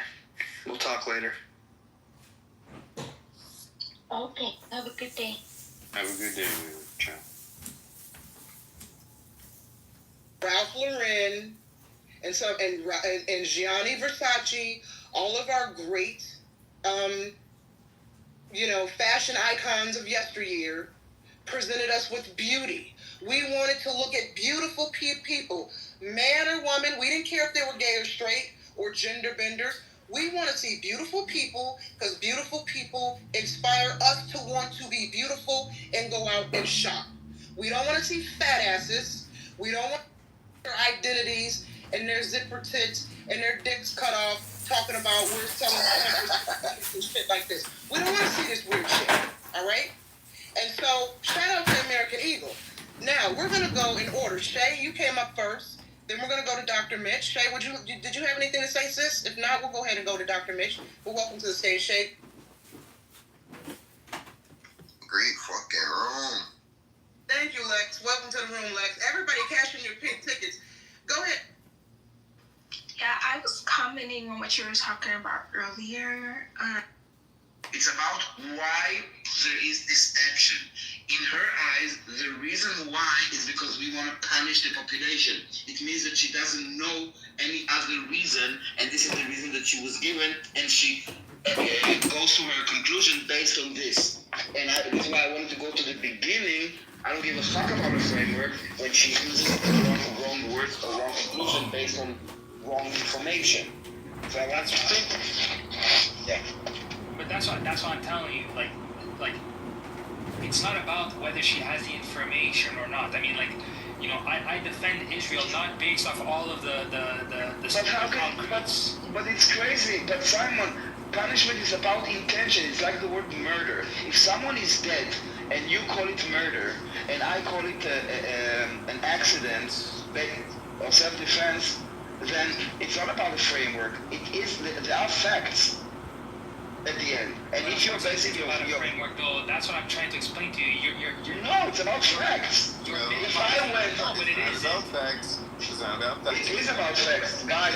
I'm sorry. It is about facts. If I go and I stab you in the street, if I go and I stab you on the street, hold on. It's about what you're trying to say. Let me just finish one sentence. And then I will listen. I care about if I stabbed you because I saw you in the street and I hate you, it is murder, okay? It's not self-defense. Yeah, it's very clear. And calling it self-defense is without... Yeah. So one, Bima is still back in the room, so I don't want to speak for her, but based off of my conversations with her, she does not believe in the concept of states or rule of law in the same way that you do. She's working from a fundamentally different place of punishment, of law and order, of statehood, of rights, of individual rights, of collective rights, of land ownership, and the words that you are using, while yes, they do mean something, they have a different reality to the way that she views the world should be. It's just like the way a communist views the world versus the way a person that believes in a republic state views the world. No, you guys are going too far. No, you guys are going too far. I'm sorry. You're not going far. You are going a bit too far because the word, guys. Guys, guys, please, no, you are over complicating a very simple thing, okay? With all your, let me finish. I understand. I heard you, and what can I do? I disagree with you, and I do think that you are overcomplicating and you are adding way more layers than needed. When you talk about the word murder, meaning that I killed you in a criminal intent, I don't give a fuck if you're a libertarian or the Democrat or a Republican, whatever. A murder is a murder. And when I use the word punishment, we can use about with a mother and child. We don't need to talk about nations. We don't need to talk about borders and states and all the things that you mentioned. I'm talking about the word in English, punishment. And the word punishment, please let me finish. We are talking about intentions. I don't give a fuck, really. Nations and borders and governments. We're talking about the word punishment. Forget about the law and all that. What does the word punishment mean? What does it entail? This is why you can't understand the argument, because you don't even, you can't accept the fact that these people, that some of the people are using, are in an entirely different world of conversation than you are. They're having a fully different conversation than you are having, and you are trying to put a square peg into a round hole. Okay, so let me understand. Are you saying, let me understand. Are you saying that libertarians, whatever the fuck, when they use the word punishment, they have a different English dictionary than me? And when they use punishment, they don't mean punishment as I understand it, as you understand it? So what are you talking about? Of course, we have the same language. And the word punishment it's talking about intention. When I punish you, there is a reason why I'm punishing you. And that is the intention. If I'm just beating you up, you wouldn't call it punishment, okay? There is a reason why we have this word. I'm not talking, guys. I'm not sure what you're talking about. I'm talking about English, not frameworks, not word politics. The word punishment, like a mother punishing her child, telling him to stay in the room. Okay, Daniel. The clearest example, like this is very, very controversial what I'm about to say, but the clearest example I can give you is the George Floyd's death. You have some people who say, this racist in America murdered George Floyd, blah, blah, blah, blah, blah. And then you have, on the opposite side of that, where it's like, well, why should this guy go to jail if everything that this guy did was basically by the book, and everything he did was taught by the police force? So, you have two completely different modes of evaluating what happened. Bima is basically evaluating it from her framework. Like, if you were to ask me about the George Floyd, I might have a radically different opinion than someone else who has a completely different framework of the events that happened, everything. The events happened. It is what it is. The facts are on the ground. How you evaluate those facts, though, might be completely different, and that's what I'm trying to But I'm not talking about facts, dude. I'm talking about a fucking word in the dictionary. No, Simon. No. You need to listen to what I'm saying and not argue with yourself and put words in my mouth. I'm talking for the 10th time. I'm talking for the 10th time about the fucking word, and I'm not saying is the blockade punishment. I'm saying what is the punishment? What is the intention of punishment? It has nothing to do with George Floyd or what people have opinions about what happened. But if you would say someone murdered someone, we do understand. I mean, guys, the reason we have language, this technology called language, is so we can understand each other. But if the word punishment creates such a debate that you need to understand what is your ideology in order for us to even have the same conversation, I'm not talking about facts. I'm talking about the definition of the fucking word punishment and the intention of the person giving punishment. Let me explain something to you from I'm going to use the Tanakh as an example, right? So we, as Jews, have the Tanakh, and we have a particular way of understanding the Tanakh because we have a tradition of evaluating it, right? What we call the Masorah. Now, when a Christian reads what we call the Tanakh, and they call it the Old Testament, they are retranslating it through the eyes of the framework of Christianity. It's the exact same, or coming from the exact same source, the written source, but then you have the interpretation. this is what's happening with Bima and a few of these other people, is that they are evaluating words through their framework, and yes, they are interpreting it in some ways that we view as wrong, because we are viewing them through a more traditional way that is rooted in the political structures that we have today. And they are saying that those political structures are wrong. Therefore, they are evaluating them through this system. We can call it libertarianism, whatever the fuck we want to, but that's the way they are thinking about it. And they are not going. And you can say, I'm talking about this word and this traditional definition that's written in this book, and they are saying, well, we see the way that it's been traditionally used, and we disagree with it to this extent. Well, she didn't get to a point that she said what you're saying, and I don't think that she would say. And I actually do think that if we would give her a minute and she would have to think about the word punishment, she would come to the same conclusion as she would find in the dictionary. Well, if you went out no framework, we are talking about 5 seconds. I did not. Listen, I did not interrupt her, because I am the one that invited her to have a conversation with me. You guys interrupted us. Okay, we were having a conversation. I was asking her a question about the word punishment. She answered me about the collective mental punishment and reading some kind of a definition. I don't care about the collective punishment, because I wanted to break it down into small pieces so she will be able to think for herself. Is it punishment? Before we talk about collective punishment or even the definition of collective punishment, is it punishment? And you guys are also taking it to like libertarian or not a framework. No, guys, it's a fucking word.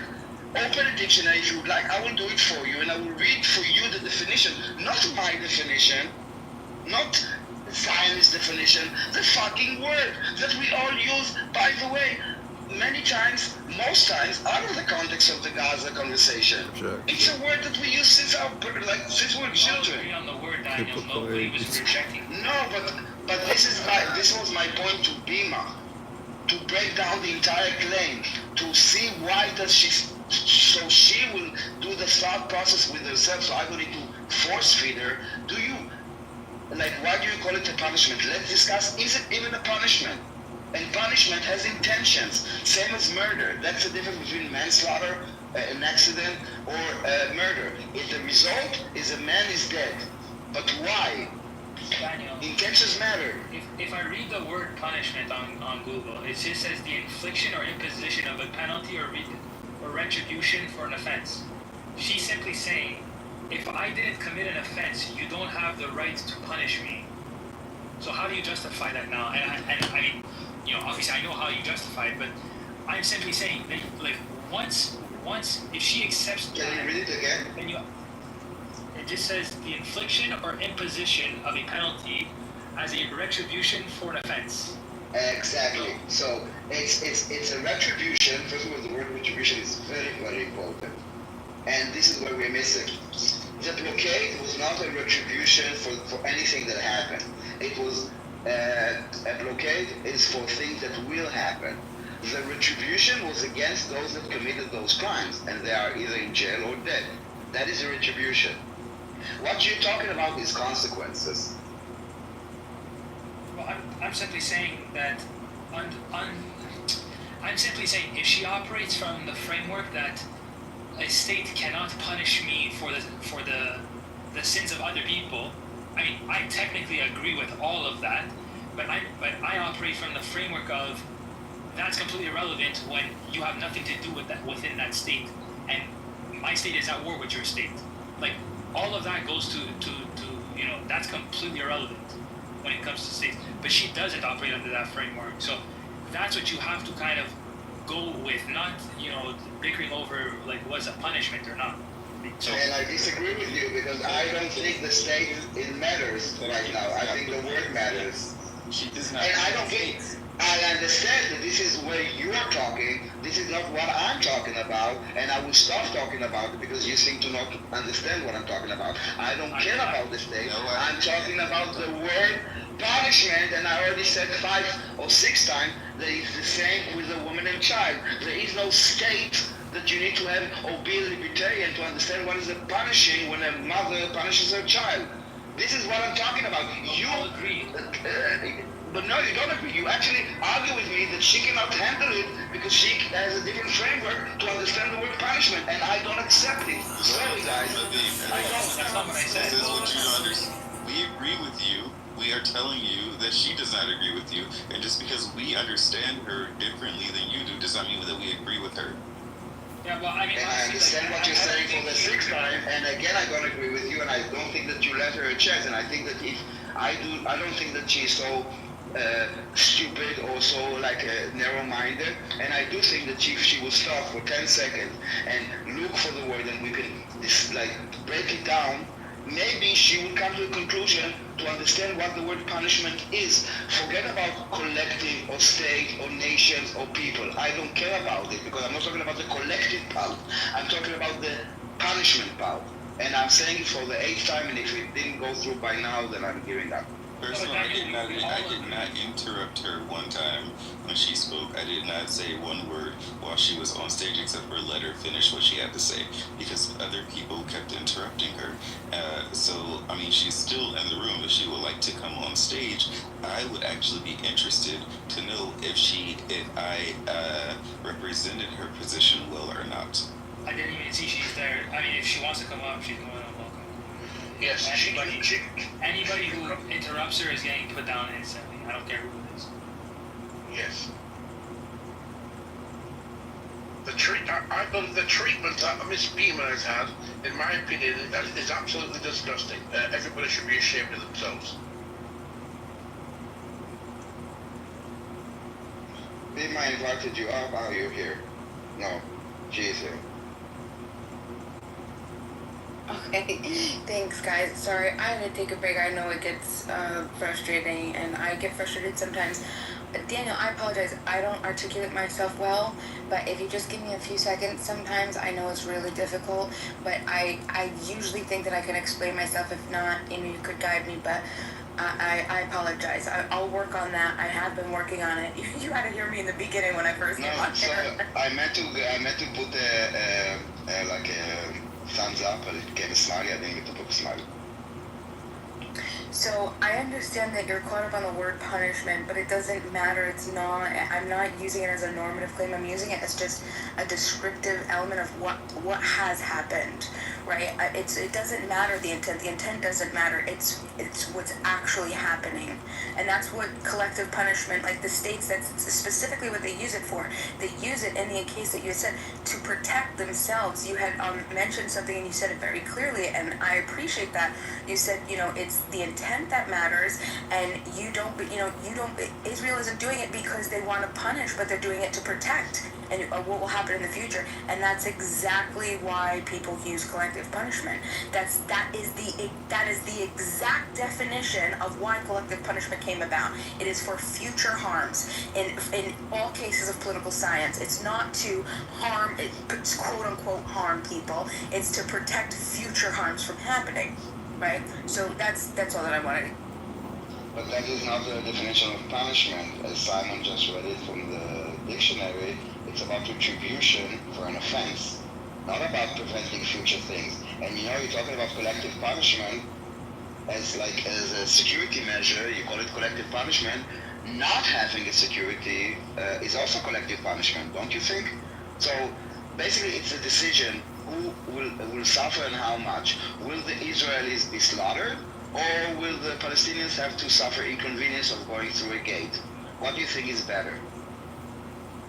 I think what would be better would be that a bunch of peaceful people who don't support Hamas can live peacefully and aren't collectively punished for the harms. Okay. I mean, at the end, we need to, there's a threat going on, and then we say, okay, if it's a blockade or checkpoints, we need to put these measures. You call it punishment, and by the way, intentions do matter. That is what differentiates between manslaughter, murder, and an accident, okay? It turns it into a crime, okay? When you call everything that is inconvenience a crime, that is a very slippery slope. Intentions do matter, and the definition of punishment has an intention. It's retribution. Okay, it's to make you pay for what you did. But imposing security threats and calling it punishment is just incorrect. And the other option is that we will not have security, which also has a threat. So which one? What should we do? Who should be punished? Daniel, I don't think you're arguing with me at this point. What you're arguing with is the definition and the understanding of collective punishment in the realm of... No. I am arguing with you because you are the one invoking the word punishment. And I'm trying to ask you why do you call it punishment? Right, but it's not punishment unilateral. It's specifically collective punishment. And because there are things that are done to, even in your mind, like I'll steel man it for you, like I'll take your position.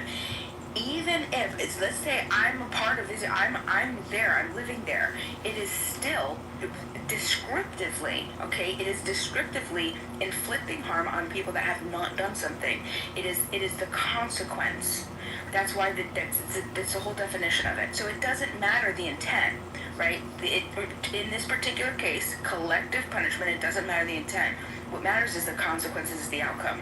And because there are some people who are being harmed for the actions of other people, that is why they call it collective punishment, because those few people are being punished for the actions of the others. And the punishment specifically... Why do you call it punish? Why do you call it punishment? Daniel, could you please maybe come up with a different word? I mean, this is kind of silly.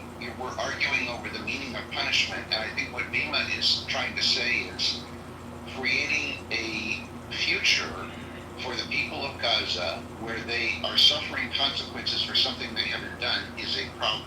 Maybe the right word isn't collective punishment, but could you suggest a better word? No, because I tell you why not. Because punishment is one party inflicting on another, okay? Calling it a problem or that they are suffering, yes. But then you're not blaming us for causing the suffering. Yes, they make stupid mistakes, they face consequences, life is horrible, I agree with this. What she's implying, that we are punishing actively with intention the Palestinian population because some people did some bad things. And that is basically a blood libel. So this is why it's important. If she's willing to give up the claim of collective punishment, happily. But again, she's talking about the collective punishment. I didn't realize that she didn't convince me, or she didn't try to explain why is it punishment. Everything that is uncomfortable for you is punishment? No, Daniel, here, let me give you an example, okay? I happen to love pit bulls. Pit bulls are one of my, it's a thing for me. A lot of people don't, pit bulls. People, They're little dogs. They're little dogs that can be very, pit bulls saved my life, changed my life forever. So I have an affinity for pit bulls. A lot of people don't like pit bulls. So now imagine I have 10 pit bulls and I bring them to the dog park with a bunch of other dogs, okay? Now they're all playing. One of my pit bull, let's say two of my 10 pit bulls gets in a fight with the other dogs and they start beating them up. They attack them. My 2 pit bulls attack them. But then I take all 10 of my pit bulls and I say, oh, sorry, we all gotta go. And nobody could play anymore because 2 of you proved to be bad and did something bad. I'm gonna take all 10 of you now, and now we all have to, we're all back to the car. That's collective punishment, okay? And that's all that I'm saying. So when any type of sanctions, massive blockades, these types of things, it's just collective punishment by definition. No. I understand. So let's say you have I don't know what is people, but let's say pit bulls. Or did you mean pit bulls? It's a dog. Pit bull, terrier, pit bull. It's a controversial dog in the US, yeah. Okay, so let's say there were a few instances of pit bulls that were biting other dogs in this dog park. And then after it happened, yes, those dogs were like barred for life. But then they said, listen, pit bulls needs to come with a muzzle. Would you consider this a punishment for all pit bulls? And I want to ask you on top of this, hold on, what if we don't so-called punish the pit bulls? What about the rest of the dogs that are being slaughtered by those pit bulls? Like every week one dog gets killed. So what is your solution? Not to impose any bad I know what you would say. It's on an individual case. You can't say. So we wait. I understand. So every time, so every time a pit bull kills another dog, we would just say, okay, this pit bull is not allowed, and all the rest, and then another pit bull kills, and then another pit bull kills, and then another pit bull kills. Yes, it's a violation of individual rights. You cannot apply one case, 10 cases, 20 cases to all cases. You cannot do that. It's not the... Okay, and what about if I say all dogs should be with a muzzle in the dog park? Is that also... You're actually using... No, he's using perfect examples. That's exactly right. Exactly right. When you collectivize, instead of individual actions, and you collectivize, you presume that punishing a particular animal or a dog for future actions that haven't had... That is, yes, collective punishment, precisely. Yeah. So you see, for example, putting a muzzle on a dog as a punishment for the dog. Right, exactly. If as long as, hold on. Actually, this is one of the biggest reasons. The intention is to punish so you believe that the intention of the muzzle on his face when he goes to the dog park is to punish him. No, the regulation itself is the actual punishment. The fact that you have freedom. Yes. And I mean, I believe in this as well. Don't even get this twisted. I don't believe in collective punishment either, on an individual basis. But I'm operating under a framework that you cannot apply this in the context of another nation, because the reality is that it cannot be done.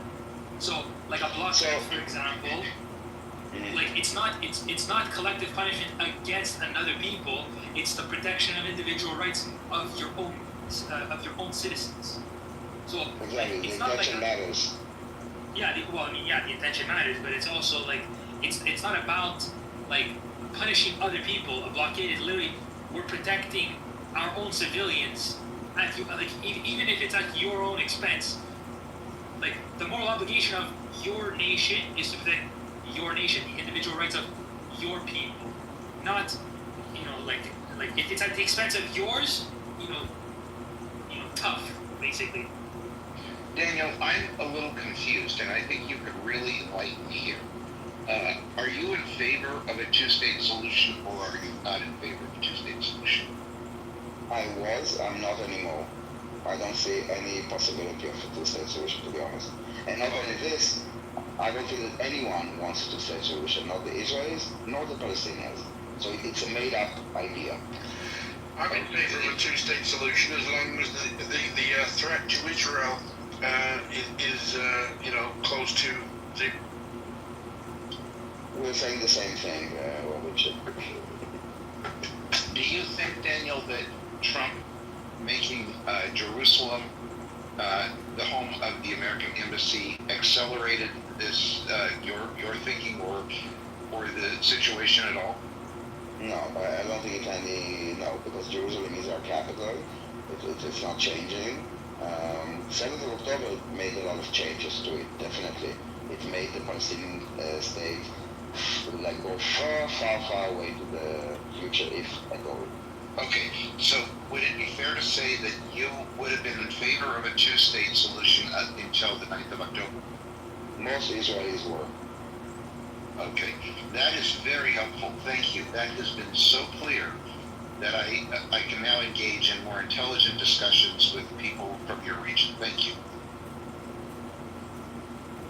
We were for it, by the way, because we were actually in this hopeful belief that it's possible.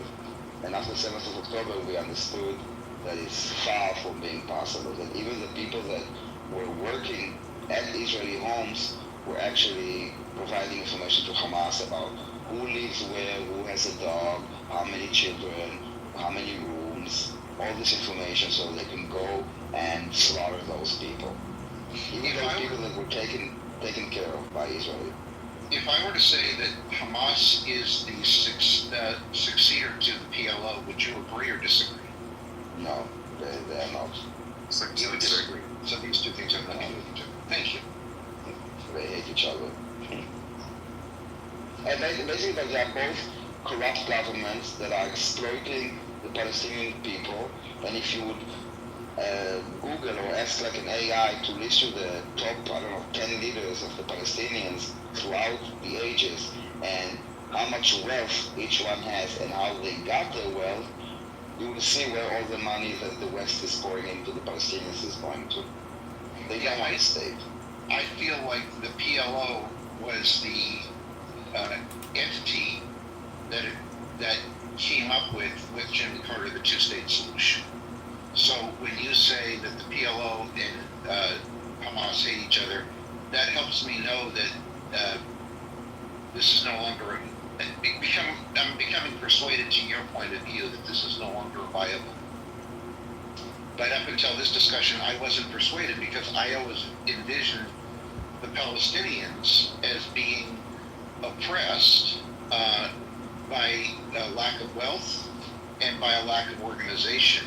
But if they're at the point that they will not subject themselves to organization, then I can gradually be persuaded to your point of view. People that support Hamas and Hamas supporters believe that the PLO are just the pets of like Israel and the Zionists because they work together. So like this is one of the reasons why they kind of hate each other. Do you know how many people actually support the PA for the Palestinians? I think it's a very low percentage. They see them as legitimate leader. Yeah. No one. That is part of this joke of recognizing Palestinian state. They have nothing. They have no leadership. They have no parliament. They have no judges. They have nothing. What are you recognizing? Like. So yes, in the practical world, I understand this. What I'm about to ask you is only theoretical, and I don't want you to feel like I'm trying to push something that isn't real. But if the UN were to go into Palestine and force or compel the people to live under a Palestinian state that was developed to be civilized, and that was to educate the people and take care of their basic needs. Would you be opposed to that? No, they have to get it. I don't think that, like, yeah, I mean, of course, they need to be getting with the, like, yes, I support this, of course. We all support this. I will tell you, if there's one entity that is doing things for the Palestinians, it's Israel. The UN is not the solution. UN is part of the Palestinian problem. UNRWA that exists for 75 years as a refugee, whatever, is not settled zero Palestinians. They are keeping the Palestinians as stateless refugees, victims on welfare. And they got used to it. That is the problem. They have zero independence, zero autonomy, not because of us. And they are very much oppressed by the Hamas and by the rulers. But the world is like talking about Israel, this is why I say we should not oppose the Palestinian state. I think we should say, sure, go ahead, recognize the Palestinian state, and good luck to the Palestinian state. But the Palestinians will have to build it. No one will hand over a state for them. This is what they're missing. Do you support Benjamin Netanyahu? No. Oh, wow. You see, this is the problem, because when I see Benjamin Netanyahu on American TV, I hear such, what I want to say, such disrespect for these human beings that are in Palestine. And I recognize that their ideology is evil. I'm not trying to say I support, any of their evil. But those of us who are not close to the situation, it probably is somewhat the way you might feel when you see Donald Trump. I don't know. But I think this is a piece of the understanding in the United States. What do you mean disrespectful? What do you mean? What did he say? Yeah, that's a good question. Let me try to say it. It doesn't need to be accurate, just like the sense of it. No, I like this. I think you're right, and I think that one of the challenges in our modern world is being specific. I had a paradigm prior to this discussion, and this discussion has moved my paradigm. I'm coming much more to your point of view. But when I first came into this room and heard you and Bima talking, I was locking more into my position that you don't think the Palestinians are human. that you want to limit their freedom because they are a subhuman class, and that is not a fair representation of your point of view at all, is it? I wasn't even close to this. I wish them prosperity and health and good jobs and good work. But they are a threat right now, and we need to acknowledge that they are a threat. I don't have anything, I don't want to cause their harm. To be honest, Israel is scared for one thing. We want to live in safety and security. That's it. We don't care too much about the Palestinians, to be honest. Well, there's no problem with you. You should be able to live in safety and security. I absolutely agree with this. It's just incredible to me how poor our understanding of this situation really is.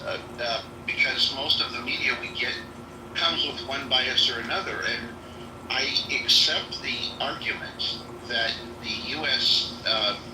Media is maybe slightly biased, or I shouldn't even say maybe, is slightly biased to the Palestinians, because we still are thinking of a two-state solution. I'm not sure that they are necessarily biased. They are very unprofessional, and they are fighting a world that their income is based at the end of ads. Okay, and if the Twitter thread is talking about a hospital that was bombed and they're getting reports from Gaza that 500 people, so they will do like breaking news: Israel bombed a hospital, 500 people died. They didn't check anything, but they don't have time. They need to kind of be fast in order to be relevant. That is the problem that the mainstream media is having, that they kind of lost, they don't have the time anymore to fact check. They need to announce today how many people died today and what happened today, and getting the information from Gaza. They're not in Gaza. The information coming out of Gaza is Hamas. All of it. I really thank you for your time. I'm not going to take any more of it, but you have been extremely clear, and I have revised my views, and I apologize for being maybe a little judgmental at the beginning. Thank you. You don't need to apologize. Actually, the fact that you're asking questions is great, and you don't assume that you know everything, which is amazing by itself. So come. Okay.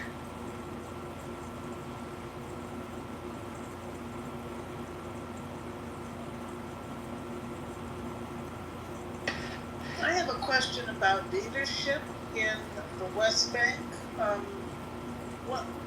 Why is there no leadership? Are they being suppressed? Are there no young men who oppose Abbas? Or there's no elections, etc.? I don't even know how the system works there.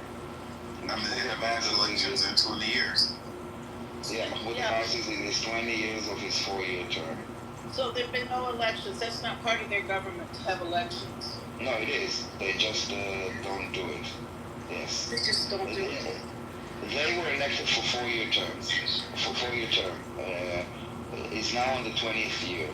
And the reason that they say it is because East Jerusalem is not part of the Palestinian Authority, and until the people in the East Jerusalem can vote, they will not hold elections. Oh. What do you think of that? What is it, East Jerusalem? What is it a part of? It's part of Israel, obviously.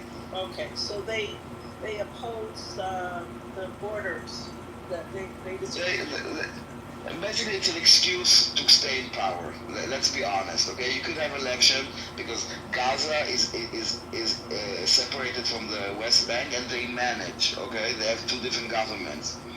And they could have elections in the West Bank and in Gaza if they only wanted to, but it's corrupt leadership, and the entire world is silent about it. Not only this, they reward them with a place in the UN and now recognition of what? Of two terror organizations that is abusing their own people with the corruption stealing from them. This is what they recognize. This is why it's so funny to me to hear that France and the UK and other idiot politicians are recognizing this entity. It's weird to me. Canada too.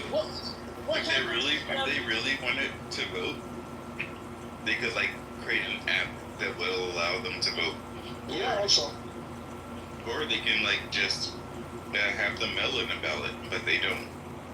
They say if this, as long as this territory is not ours, are recognized as ours, then we won't allow people to vote, and therefore we won't have elections.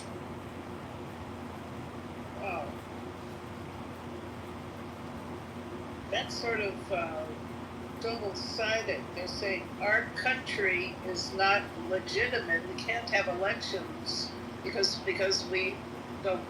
Wow. What about young men there? Are there any young politicians there that are being suppressed, or they just have no interest? They're completely. No. You have two ways. Either you are becoming, you join one of the terror hubs like the Jenin terror camp or whatever. If you are advocating for peace or coexistence, you are labeled as a traitor, as a Zionist, as a operator for Israel, and you could be executed without a trial. What if you just for the fact? Yeah. Go on. Just like the gay man executed last week in the West Bank. Really? What if they advocated for elections? What if they were like an opposition party? They would be considered traitors because they would have to recognize that East Jerusalem wasn't part of them. I think first of all, I wish there was, and I'm asking this in Palestinian rooms, and of course they know nothing about it, but there is no Palestinian leader that is not a terrorist, unfortunately, right now. And when I mean a leader, is someone that actually has followers. People tell me like Hassan, what's his name? The Green Prince. Hussam Hassan Yusuf.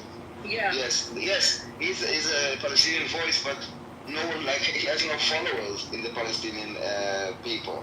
And the Palestinian narrative is basically whatever we do wrong to our people or we don't do is because of Israel. And as long as they can blame Israel, the world is quiet. So when this Abbas dies, what's going to happen? They'll probably have a civil war, and then somebody else will take over. Yeah, exactly. Someone else just like him. Could be worse. Could be worse, yeah. He didn't actually But it will probably be by force. Position. It will either be by force or it will be like an election that you will have, like, I don't know, Hamas, Fatah, and Palestinian Islamic Jihad for them to select for. So it doesn't matter what they select, it will be who will oppress and brutalize us. And use us to attack. Americans, people in America really don't understand the politics and the struggles of the Middle East, and they don't. I mean, I don't want to blame it on being Arab or Muslim or anything like that, but there is a history and a culture that existed in that part of the world that Americans don't understand, and it's not like America in the same way. It's like, I mean, in many ways they resent the West for like bringing them these nation states, but enforcing them on them. But really, if you think about it, how many of the countries surrounding Israel actually had elections that didn't end up in somebody dying?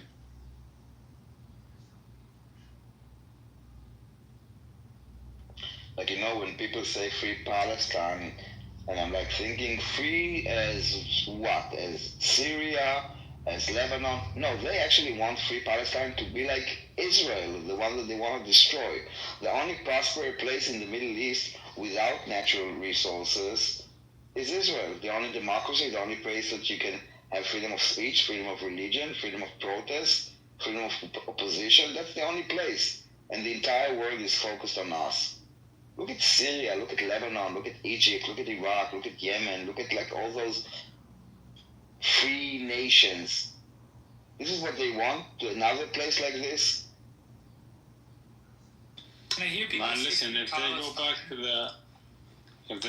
to the 1992 agreement, 1993 agreement, it would be good enough. We cannot go back. To even have that, yeah, they're in no position. No, we cannot go to back. Me, when I hear Free Palestine, it's like listening to like. Did anyone watch that movie Braveheart?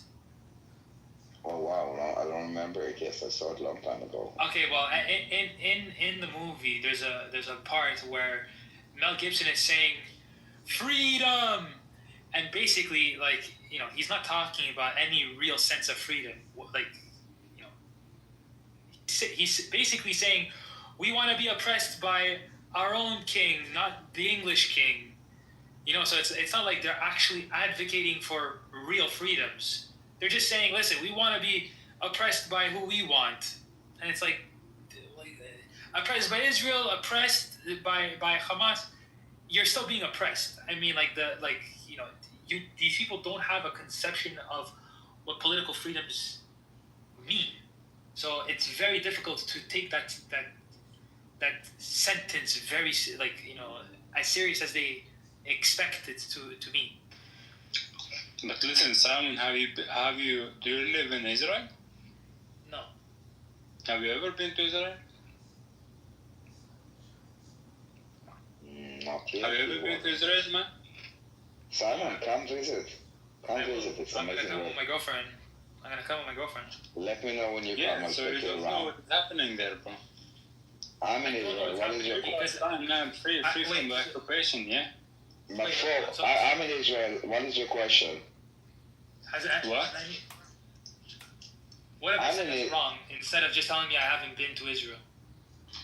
Yeah, man. So you don't know what is happening. No, but that's not what I asked. What did I say? I wonder if he was in Israel, that he knows. Yeah, man. I was in Tel Aviv 3 years ago. What are you talking about? Okay. What did I say that is wrong? Don't tell me that I haven't been to Israel. Just say, Simon, you're wrong in what you said because X, Y, Z. No. What you said was wrong. When you hear free Palestine, it's like hearing free what? You mean? Like Mel Gibson when he said freedom, but freedom for what? You know? But freedom for Palestine and freedom for the people, man. That's what this means now. But freedom is something specific, and I'm saying when Palestinians say freedom, and when Palestinians say free Palestine, it means free, to actually be free. But these people don't have a notion of freedom. That's why they're in the predicament that they're in. So there's nothing to suggest that they have no concept of what freedom is.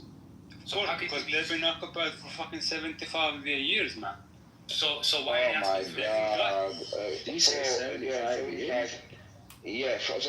let's do a quick history. 75 years ago, who controlled Gaza? No, I'm not talking about Gaza. We're talking about Palestine. Palestine is Gaza. West Bank. What? Okay, so I'm asking you about Gaza. Who occupied? There was a Hello. I asked a question. You said that there's an occupation for 75 years. So 70 years ago, who occupied Gaza? 7 years ago, who occupied Gaza?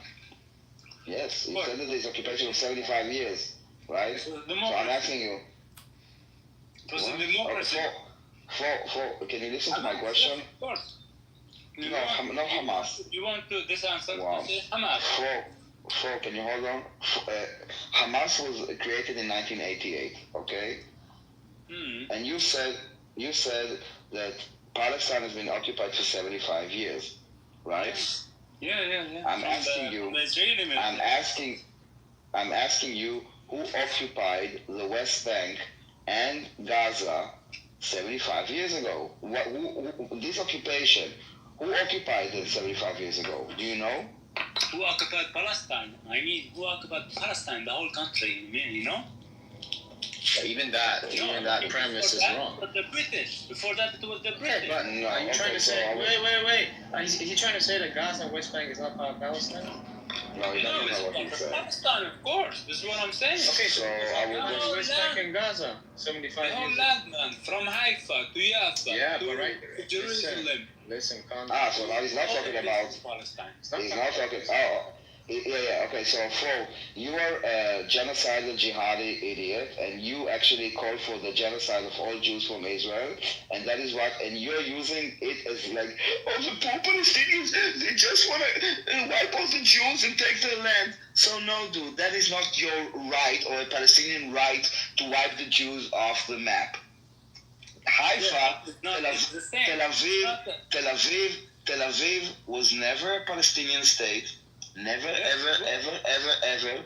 It was created in 1908 by Zionists on Jews. It was never, ever at any single point in history and time part of a Palestinian state.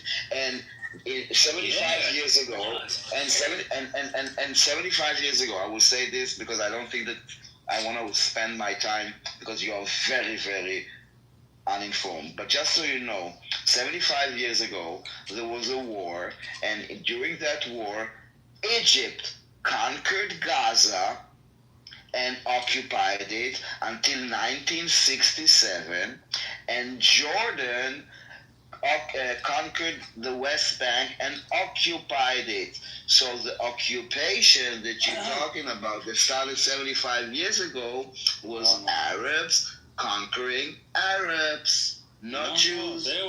You want to bet? I'm not going to have a conversation and I'm not going to have a discussion about this. Samson, if you would like to play with the food, enjoy. This is too low level for me. It's too low. No, listen. There was not. Is anyone interested? Is anyone interested? Conquering the fucking gypsies. Simon, Sam, George. What's next? It's flat, right? We live on the moon. Yeah.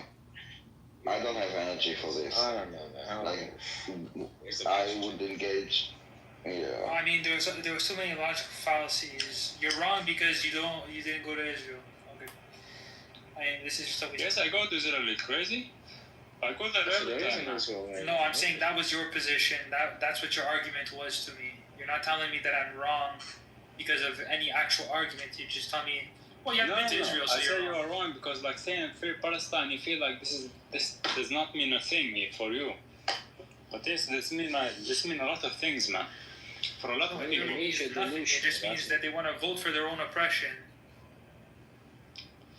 Man, which is the case. I mean, they did that in 2007. I mean, you already have a nation that is relatively free by today's standards, and rather than actually be free and prosperous under a nation that protects individual rights, they voted against, they voted the complete opposite of what Israel stood for, and they suffered as a result of that. So it's like, I don't really of course, care. In every occupation, you got to have a resistance, man. Occupation, no, it's not a normal thing. Like when Germany was trying to take over France. You're not oppressed. This isn't the oppression Olympics. In World War II, when they have in a war, and Germany was trying to take over France, you know what France did? They resist. You think that Germany? Where was your southern state? They did France and fucking Belgium and all other countries resisted the German. Do you really think you're France? Where was your southern state? Bro, you're Germany. You're Germany. This is a joke. Yeah, but don't you think that they resisted? They resist or what? There was resistance. There was a resistance. You call yourself France, but you're Germany. But the French people, did they resist the occupation of the fucking Germans? Okay, no? Yes that's or what no? the Jewish people are doing. If you think you're trying to put yourself in the position of... You're not France in this scenario, bro. You're literally Germany. So you're Germany. You're huge. No, I'm not Germany. You're Germany by a lot. It's basically like saying Poland went after, Poland, or you're basically saying Germany went after France, but France is beating Germany. I wanna give you. I can't believe I wanna give you a brand new example. Look at Russia and Ukraine. Yeah. Russia trying to take over Ukraine. And what is Ukraine doing? They're resisting. But you're not Ukraine, bro. It's Ukraine. You're not Ukraine. You're Russia. You're Russia. Israel is Ukraine. It's like saying Israel has always been Ukraine. The Jewish people have always been Ukraine. We are talking politics, right? Yes. What are we Jewish people are the weak good guys, and all around them is the strong bad guys generally. Yeah, that's history. Because the Jewish people represent the highest values, and the people around them I've learned from them, but it's, listen, do you want to talk religion or do you want to talk No, it's history, social science, social history. Hey, seminary. It's all about politics. What's poppin'? It's all about politics. When it comes to this, it's politics. What are you saying? Look, I'm asking you another question. It's all about the fact that you guys You're Germany attacking France, and France is winning, and you're crying that France is winning. That's basically what you're saying. Yes, but right now Hamas is winning, man. Hamas is what okay, by like what metrics are you saying Hamas is winning? Hamas is winning because they are putting the rules for the fucking war, man. They're putting the rules for Okay, so what are you guys crying about then if Hamas is winning? Yeah, just give the people food, man. Why? Why? The winning people. So do you want people to starve? No, because this is the loser provider. Yeah, the loser should. You're saying the loser. Bro, you're in. I don't know what you're talking about, but it's not. I don't know what you're talking about. As if the. Hamas is winning as a military group. You know, they are winning, but there are people who are civilians. They need to eat. Civilians. It's civilians. Oh wow. Are you pro? So your grandfather was in the first line in the war? Are you pro Hamas? Man, I'm pro freedom, man. I don't think you are if you're advocating for a Palestinian state. What does it mean when Palestinians have state? What the fuck does that mean? What will happen? It means that they're going to vote for their own oppression again. I have a question. What do you think about that? Just let a forearm. Yeah, Simon, man, listen. If you don't understand nothing but resistance, then you are a weak man. I'm sorry to say that. Your understanding of resistance is perverted if you think that the Palestinians are resisting anything. Yes, they are resisting. What are they resisting? They're resisting the occupation, man. Okay, occupation? Okay, of what? Of the Jews? No, of the fucking gypsies taking over the land.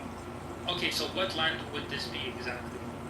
That would be the geographic place placed in the Middle East. And let me see which sea it is again. What is the name of the sea? The sea. You're advocating for these people to be. You want to take an eraser? You want to take the map and the middle. You don't even know where this place is geographically. Like, are you kidding? Man, I know where this place is geographically. So how do you not know what's the Mediterranean? I don't know what's the name of the sea. You crazy? What is It's like one of the most famous seas on the planet. Like, I don't get it. Like, it's the Middle Sea. This is your Google. Which country are you from? It's the Middle Sea, man. You crazy Mediterranean fucking bullshit, man. Middle Sea, Mediterranean Sea, yes. And do you know what river it is at least? Where are you from? Well, I'm from Mars. No, you're from Yemen. The things that pass for masculinity nowadays. This is crazy, bro. This is literally think about what you're advocating for. You don't even know where this place is. Listen, man. If I step on top of land, man, I can say Can you tell me the river? Where are we centering this? It's You already have a Palestinian state. It's called Syria, Jordan, Lebanon, and part of the.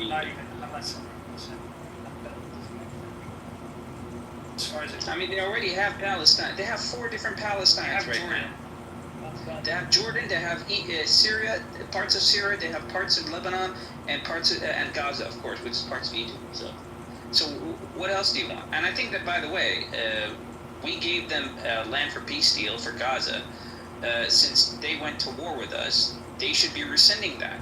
That is literally the right thing to do, is to annex it and kick those people out to Egypt. That is literally part of the deal that we made with Gaza. It's imagine if they made a deal from the very beginning, what that region would have, what the world would have looked like right now. Would we have double the economy we have now?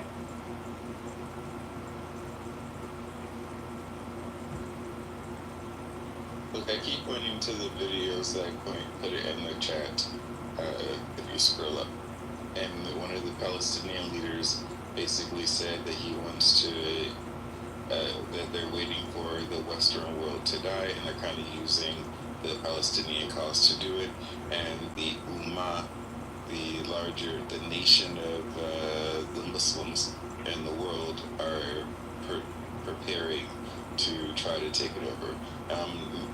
Not one to buy into too many conspiracy theories, but this gentleman who is the previous director of Al Jazeera, yeah, I remember that interview. Yeah, it was on Memory TV. Well, that was a shorter one, right? But this is there's a full-length interview that he did recently, I think a couple of weeks ago, that I suggest to anybody who's curious, watch.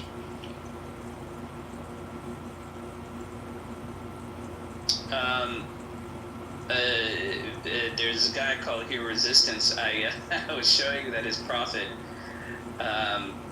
he was doing number 2, and he went straight to eating food without washing his hand. Even his own companion told him, "Hey, aren't you going to wash your hands?" He says, "Why am I going to prayer?" And he's like, "Yeah, haven't you ever put your hands in your ass and then smelt it and then had something to eat afterwards?" Like, "No, I haven't, man. I'm not stupid." It's like, "Oh, you lie. Everyone's done it once in a while." You crazy something. Don't lower yourself. Don't lower me towards your prophet, dude. Your prophet's in a different level. Now you want us to lower ourselves towards your prophet, man. Get the fuck out of here. Look at this nut job. He's saying white people like that and scratching their heads and then putting their fingers in their mouth. This fucker is a nut job. Hey, I found something else as well. Imam Abu Hanifa. Would you like to read my picture profile? This is from Imam Abu Hanifa, the guy who created the most worldwide used school of thought in Sunni Islam. Would you want to read it? Sam? Sure, go ahead. Alright, so here's from Imam Abu Hanifa himself. Pretty much the leading, he's probably the top 3 imams ever in the world, so of all time. So here's from his book, Al-Muhalla by Imam Hazm. So so here it is, Ibn Hazm. And Imam Abu Hanifa said, "There is no punishment for the one who marries his mother who gave birth to him, his daughter, his sister, his grandmother, his paternal aunt, his maternal aunt, his brother's daughter, and his sister's daughter, knowing that they were forbidden to him, and having intercourse with all of them. And the child is for him, and he must pay dowry, and only ta'zir is applied on him besides the 40. This is the saying of Sufyan al-Thawri." There you go. So you can marry your daughter, your mom, your grandma. Jesus Christ.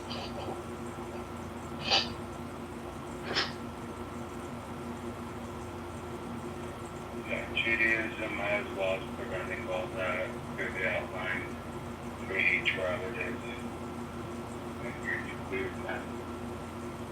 That's pretty messed up, man.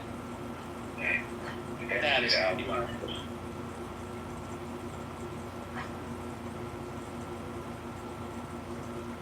Look at this guy. Judaism is the language of justice.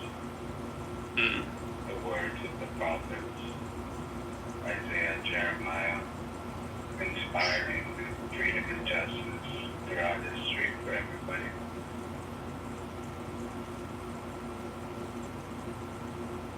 Pretty monstrous stuff, man. Pretty monstrous. I put a hadith in the chat. And it says, and the prophet said, Allah has appointed an angel in the womb, and the angel says, "O Lord, a drop of discharge of semen, quote unquote, or i.e. semen. O Lord, a clot. O Lord, a piece of flesh." And then, if Allah wishes to complete the child's creation, the angel will say, "O Lord, a male or female. O Lord, the Lord, wretched and blessed in religion. What will be what will his livelihood be? What will his age be, and what will he write? Will he? Oh, I'm sorry. The angel writes all his while. The angel writes all this while the child is in the womb of the mother. But it goes on to say eventually that the child can, or the angel can, rapes the child to save it from death if it dies before it's born, and also from something important. Yeah, well, speaking of that, speaking of heaven and hell, would you like to read the next one that I just posted on the side chat? This one I think you'll find hilarious.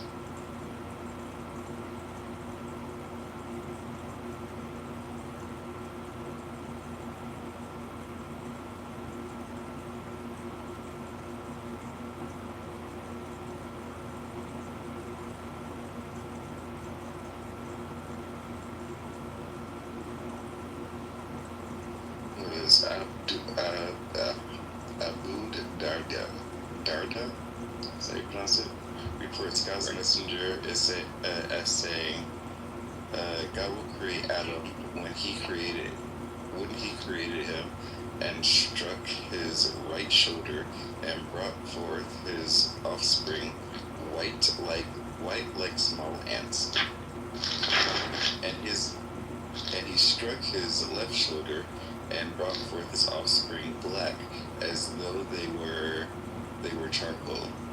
Then he said to the party on the right side, "To paradise, and I do not care. And he said to the party to the left shoulder, "To hell, and I do not care." So are you a left shoulder or a right shoulder? And you're going to hell if you're a left shoulder. What kind of crazy shit is this, man? Well, I think the only thing you need to ask a theist is to have them explain to you the curse of the hand. Let's see what a theist has to say about the curse of Ham. I mean, it's clearly about race relations, right? Like, what do we think about that? So basically what this hadith is saying, that every black person is going to hell. Literally. I mean, what about the brown people? Like, let's say the Indians, are they like what, right in the middle, like between the two left shoulders? They're like on the rib cage. I mean, I'm thinking maybe he's Adam's asshole, because I had chutney like 2 weeks ago and my eyes are still burning. So I don't know which anatomy of Adam's body it is. What kind of crazy nonsense is this? I think Resistance thinks I'm white. I know. He always thinks everybody who's against him is white. I'm black as fuck. I'm probably blacker than this guy.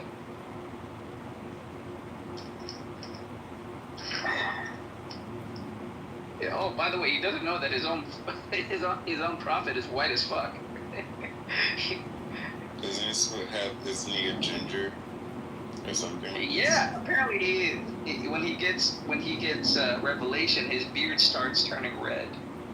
And so the hadith talk about the whiteness of his chin, the whiteness of his armpits, the whiteness.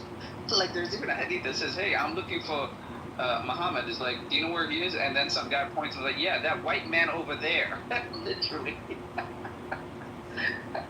and then Umar, one of the rightly guided caliphs, actually puts a fatwa saying if anyone calls Muhammad a black man, he will be killed. Literally. So this is after his death.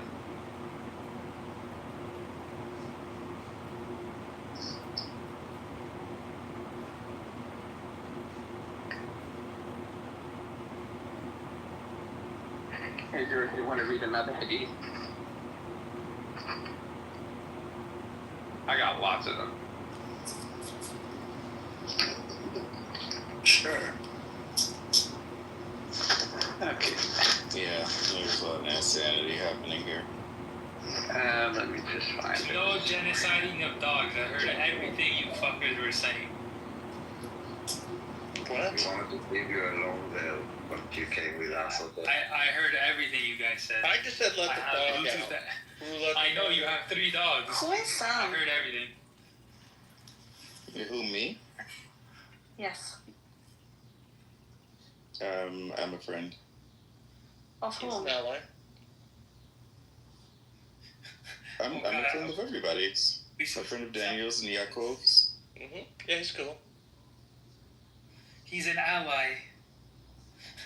Alright. He's like Switzerland. That sounded so fun. That sounded I'm like watching you, Sam. I'm watching you, like George. Sounded like what, Simon? Say it. Out with it. The leftists with the... Yeah, they're LGBT allies. Hi. Oh, well, please, Simon.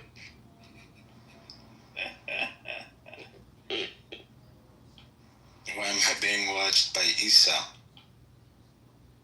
You're not being watched by Isa.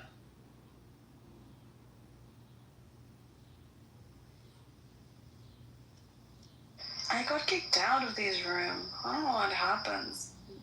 How did you get kicked out? Yeah, I don't know. My app just shut down. Did you guys get down? Every time that somebody finishes a poll, I get kicked out. Hey, George, I just posted the hadith that I wanted you to read. Wow, I'm surprised that you guys get this room going. It never lasts. That's the reason why I just opened the other room. Is there one where he slept with another man, or is that just a mistranslation of the No, side? He slept with another man with his wife included. Like he was. Just a regular Can you put the reference on the chat, please? It's on my picture profile. I'll bring it up right now. No, I know, but can you put so I can copy and paste it? Was he at top or the bottom? So this is from so if you look at my picture profile right now, it's from Mustadrak al Sahihain, volume 3, page 410. Okay, and it says, the messenger sent for me on a cold morning, so I came to him, and he was under his quilt with one of his wives. So he let me under the quilt, and we became 3. And is this one of the strong hadiths, or is it a weaker hadith? I even have the isnad chain for you for that. So yeah, I wanted to check this because I thought this was like so far-fetched. I needed to do a bit of research, but because I speak Arabic, I actually went and found the PDF file, and for the Shamila, which is a link of all the like PDF sources for all the books. So and if you look at over here on my page, it goes through all the isnad in Arabic and says Hadathana Abu al-Abbas, Muhammad bin Yaqub. So these are all the people on the chain of link. And right at the end, and the green highlighted part, it says Hada hadith Sahih al-Isnad, which means that this is a Sahih hadith grading. This is the most authentic grading that you can get. Like this is as good as gold. Oh, that's strong hadith. Very strong hadith. Very, very strong hadith. So Muhammad had a threesome. Is that in the link you posted? No, that's on my picture profile. The link that I posted is another hadith that I wanted either George, but George is not here now. But I mean, if you'd like, Simon, would you like to read it? It's kind of funny. I can't right now. I'm in the middle of doing something. Okay, I'll read it for you guys because it involved Jews. I thought it was funny. Sahih Bukhari 3399, narrated by Abu Hurairah, the father of the cats, by the way. The Prophet said, "Were it not for Bani Israel, which means the Jews, meat would not decay, and were it not for Eve, no woman would ever betray her husband." So because my food get rotten, it's because of you guys. And because women are unfaithful to their husband is because of you. So you make sense of that. Actually, everything that is wrong with their life, they blame on Jews. So it's been going on ever since. There's they even have like a Jew mouse test. Sorry, did you know about the Jew mouse test? Like apparently in Islam, Muhammad believed that there were some mice who became Jews, so he wasn't sure whether to hit it or get it out of the house. So he would put like a kosher and non-kosher milk to see which one it would drink. I read about that 2 days ago. and then if he finds out it's a Jew, he won't kill it. And if it's a non-Jew, then it will kill it. Yeah. What are we talking about? It's like 60% of Islam is predicated on Jews. Why Islam is gay? Yeah, but what were you guys talking about before I came in the room? I have a question for Simon. We're talking about hadiths and stuff, like funny stuff about Jews. Simon, are you there? Yeah, I'm here. Let's talk about Judaism, but they changed the topic once you went in. Yeah, what's up? Yeah, why am I blocked? Why you have me blocked? I don't know you. I don't have you blocked. I don't have anybody blocked. I've never had anybody blocked. Alright. Yeah, British said you couldn't come in the room. I'm actually following you. Hold on, Simon. British told me that you said you couldn't come in the room, and I said that was very strange because nobody in that room had you blocked. And Simon is retarded. He doesn't block anyone. Yeah, I'm actually following he's you. just a retarded child. Yeah, I'm actually following you, so I don't know. Okay, I followed you back. That was weird. I just followed him back. That was weird then. Yeah, I don't know why. Well, then I think somebody else had me blocked, and then they undid it. I guess But it was they didn't want to say. It was just British. I predicted it may have been fish because he was in his feelings. No, that's the reason why it was weird. And I told him to send you the link. Yeah, I couldn't access. But it's alright. I followed Jimmy like a few days ago when he was mod with when we had like that big room or whatever 2 days ago, yesterday, whatever it was. I followed him when there was a big room. In the itty bitty titty, that we were all there. Yeah. Alright, all love. That's it. Yeah, Simon is not drama. He's just retarded. He's a normal retard. You say you never come to my rooms. Yeah, Phoenix, because we are surrounded by Muslims, and then they report me, and then I get banned for a week. Because she's a woman. Well, tell me who to kick out, and I will. I'll even put you in mod. No, thank you. But yeah, I don't know. I got reported the other day by a couple of Muslims, and I got banned for a week. Yeah, I was banned for 24 hours last week because there was a Muslim room. I kid you not. They had their room name was the benefits of marrying children, and so I made a counter room, and I swear to God, I just made a counter room saying the harms of marrying children, and I got banned. Yeah, because they must block people. And I appealed it, but it was 24 hours, but I appealed it, and then I came back. Of course, you know the thing. What you have to do is when they go after you, you go after their profit. That's how you get them. Yeah, well, that's how I got banned. Into their head. If you want to really get into their head, you have to go after their profit. I know, and that's how I got banned. So once you go after the profit, they behave. They behave so much. And so now they've awakened the beast. All right. So now they're gonna get. Now I'm gonna go after their profit. So they hate that I am a pedophobe. You hate what is it? Minor attracted people. No, I don't care. But it's just that, yeah. Sometimes, honestly, I just don't want to talk with Muslims. They're retarded. I mean, I talk with them, like you, for example. I like you. I am, and the people that are smart, But otherwise, it's just like a lot of all the ranting, people who hate Islam are smart. Yeah. Thank you. I appreciate that. Yeah, but it's mostly like, I mean, my friends are some Jewish people, and so we end up always talking about Israel and stuff with Palestine, and that's how Muslims come in the room. But it's not that I actually look for Muslims. Yeah, well, I have to say, I have from my father's side, all my family is Muslim, and I'm the one who left Islam. And may I ask you, Phoenix? I don't know if I asked you this before. How did you come to the realization that Islam was an evil ideology? How did you wake up to that, being a Muslim and being raised like that? Well, my situation is a bit unique because, so I had this coffee shop. I ran it to the ground, and the next thing was for me to take my father's trade. And my father was a qadi. You know what that means? My father was an Islamic judge. So he retired by that point. So I went to study in the Middle East and become... Islamic judge meaning like in a Sharia law country? Yes. No, he went to courts, he does arbitration, all that sort of stuff.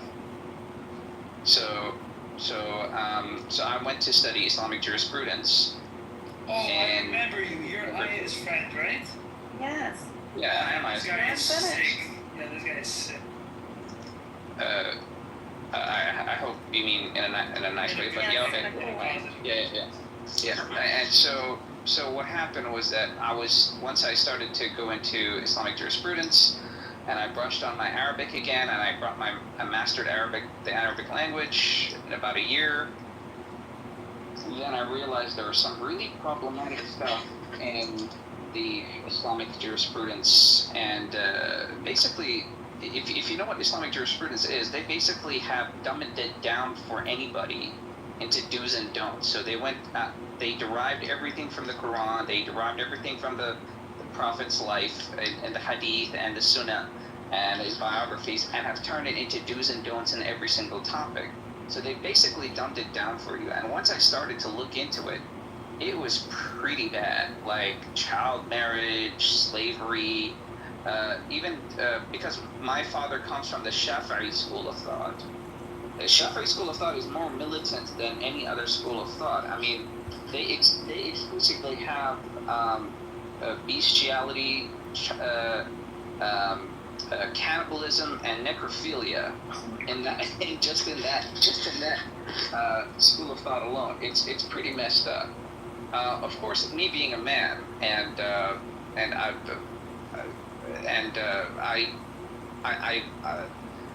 I wasn't I brushed it off, okay, and because of my ASPD, and so what happened was that the thing started to hit me hard and put me in an awkward position was when I started to actually sit behind a judge in order to learn in the courtroom. And once I saw him when he presided on some of the most disgusting, most vulgar things that I've ever seen. I actually saw a farmer. He had like 8 women, and if you know in the Muslim world, if you have like a lot of women, you're gonna be getting a lot of dowry money. So that means you can make coup cash. And he married his 3-year-old girl to this 38-year-old man, right? And the 38-year-old man was being pushed into marrying his daughter. And the 38-year-old was like, I don't know, man. I want to have sex with my girl on my wedding night. I don't know if I can do it with a 3-year-old. And because there's an Islamic tradition where Aisha was the Muhammad's child bride, was actually fattened up. She was fattened up. The thighs. No, but she was fattened up. She was fattened up in order to take the penetration. So that's why around 9 years old she got penetrated, because she was fattened up to the point where he can actually take it, right? So she said, "Don't worry, I'll fatten her up. And Hold on a second. For context. Yeah. What country? Where were you born? Where was your father a judge, and where did this happen? My father, being a judge, you're not in one singular area. So you can. My father was a judge in many different areas. So he went to different countries. What country? Most of them were in the Middle East.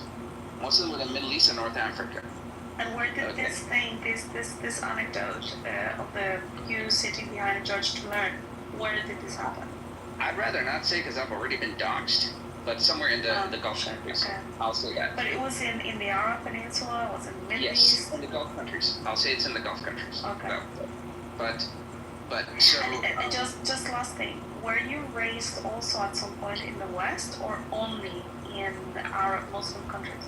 I was born and raised in the United States of America, but I very often went back to the Middle East area. Where your family area was, and you kind of did stuff there. Okay. Yes. And so what happened was that while I was sick, so for you it was known. That's sorry to interrupt again. For you it was known like these things were kind of like unethical and immoral and all of this stuff because you had a different understanding of the framework, or at least you understood the Western framework. Correct. Okay, I understood the moral framework of what is being free and what the principle of harm and all that sort of stuff. So I understood it very, very well. Luckily, because I actually went into university not in my early age, in my older age. That means I've already been instilled by these morals to say, okay, you don't do this stuff. Okay, so I knew enough not to, my innate being says, okay, this stuff is wrong. Like maybe someone who was younger, who hasn't been actually instilled these moral values. You already had a westernized framework. Yeah. So when you saw this one, what happened? It clicked here. So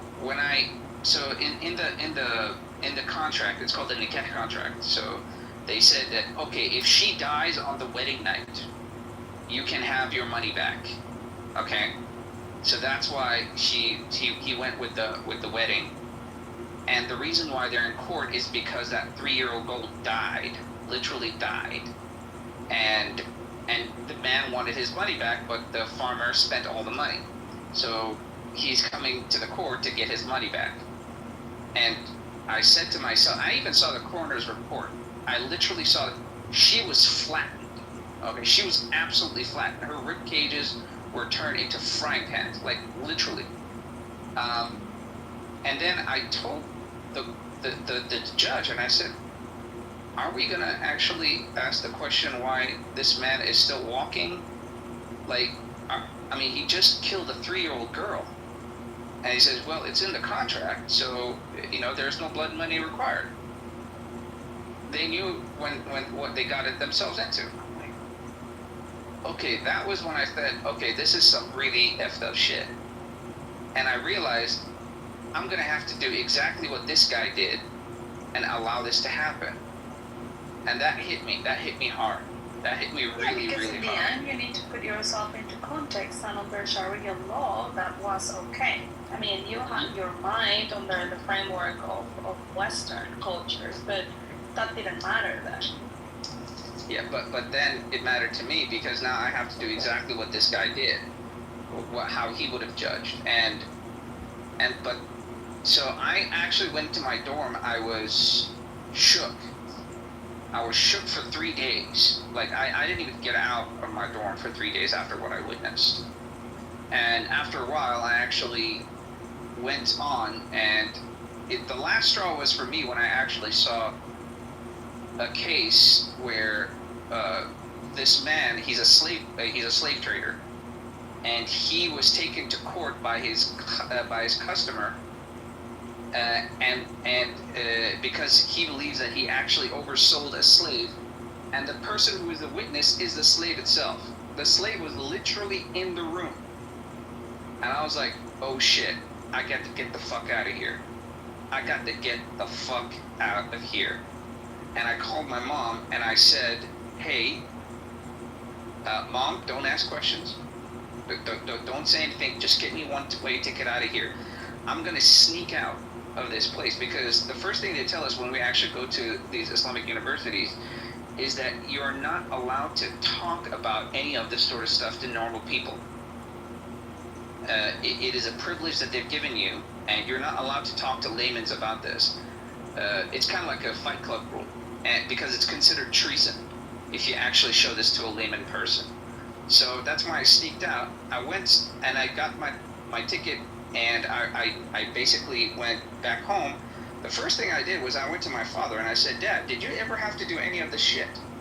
Did you ever have to actually condone slavery, child marriage, and all that sort of stuff in a courtroom? And he was quiet because he knew if I answered it, I would be really, really, really angry with him. And I was already angry with him anyways for making me put me through this, knowing full well that this was the case. And she was hoping that I would bend my morals towards the way that he thought. And so I punched him in the face. I literally did that. That was the first time I ever actually raised my hand on my father. And I didn't see my father for 2.5 years. And until I met him at one of my family members' funerals. And I told him straight up, and I said, Dad, if you want me back into your house. How old were you when you punched him in the face? That was about 7 years ago. No, how old were you back then? 7 years ago, that was about 31. And so, and I said to myself, and I told him straight up, I'm not a Muslim anymore. If you want me back in the house, you have to accept the fact. And I said, if I accept that fact, my own family member is going to disown me. It's like, well, you got to make a choice. You got to make a choice, either me or your family. And after a while, he actually chose me. But now my family, his family, basically my extended family from my father's side, is coming after me. And they're saying that my blood is halal, which means that I'm ready to be killed by them. And it's okay. I have a few. Well, I don't know. Like that sounds like an incredible story, but under the tradition of Islam, I mean, you don't really get to tell your dad, oh, why did you lie to me? No, he was complying. He was being a good Muslim. He was actually acting according. That's what he told to the himself. law. Yeah, but he was acting according to the law. So in theory, you did have no right to actually talk like that to your dad or demand from him any explanation or even put him into a dilemma of choosing you or choosing the family, because the one in the wrong there was you. So my question is, if this actually happened, how is it that you made it out without punishment?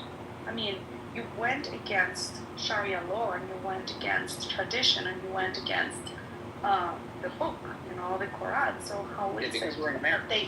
that they gave you a pass? Because Yeah, you're but protected by laws of the land? Yeah, I was in America, so it's different. Okay, I get that. But still, in a family environment, like, how will your dad, quote unquote, choose you? Choose me? I understand what that means. Did he just stop being a judge? No, yeah, exactly. He was already retired by that point. His He was already retired by that his point. whole career was attached to Sharia law.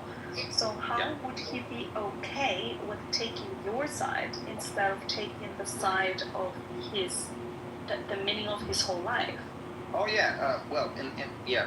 I didn't tell you the full story, but after a couple of years, he decided to leave Islam himself as well. So. Beast, let's go. Okay. So my mom was a Catholic, and she converted from my dad, so she went back to Catholicism. Are they still together? Yeah, they're still together. They're still in the same roof.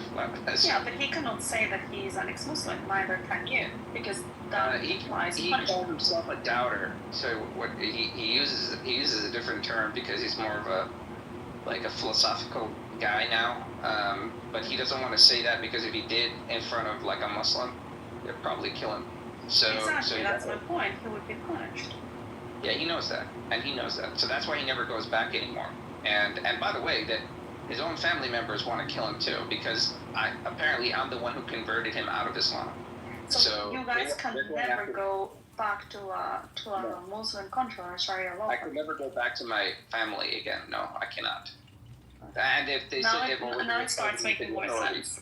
But that's the reason why I have this question. Look, listen, Aziz, if you want, bro, ask whatever questions you want. Like, just simply saying that this guy's lying. Like, does this actually shock you that this stuff happened? Guys, are we really believing this story, right? We Okay, are. put that So, aside. hold on. Put that aside. Does this come to a shock to you? I'll tell you my points of contention. Aziz, I'm talking. Instead of saying, oh, you're so stupid for believing this, instead of saying that, why don't you challenge anything that he said? Hold on, I'm not done talking. You challenge anything he said that you believe is not right, but you have to explain why you don't believe it's right. Not just say you're lying, but say why. So I got a question. What did your dad convert into? I have a question. What did he become?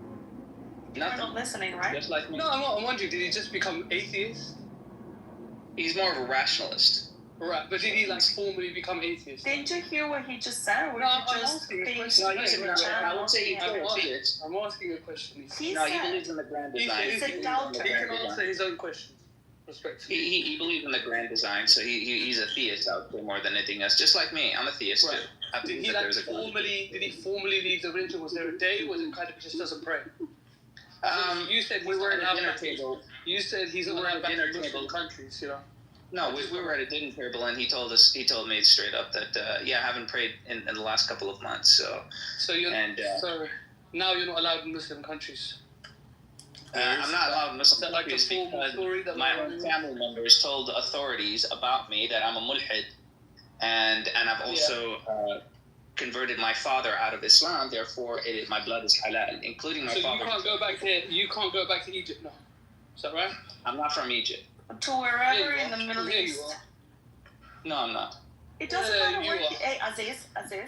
It doesn't matter where he's from. I know it doesn't matter. It's just you don't have to lie. Okay, then stop. It's not important either. Stop. What I'm saying is, obviously, there's this idea like, oh, you've converted out of the religion.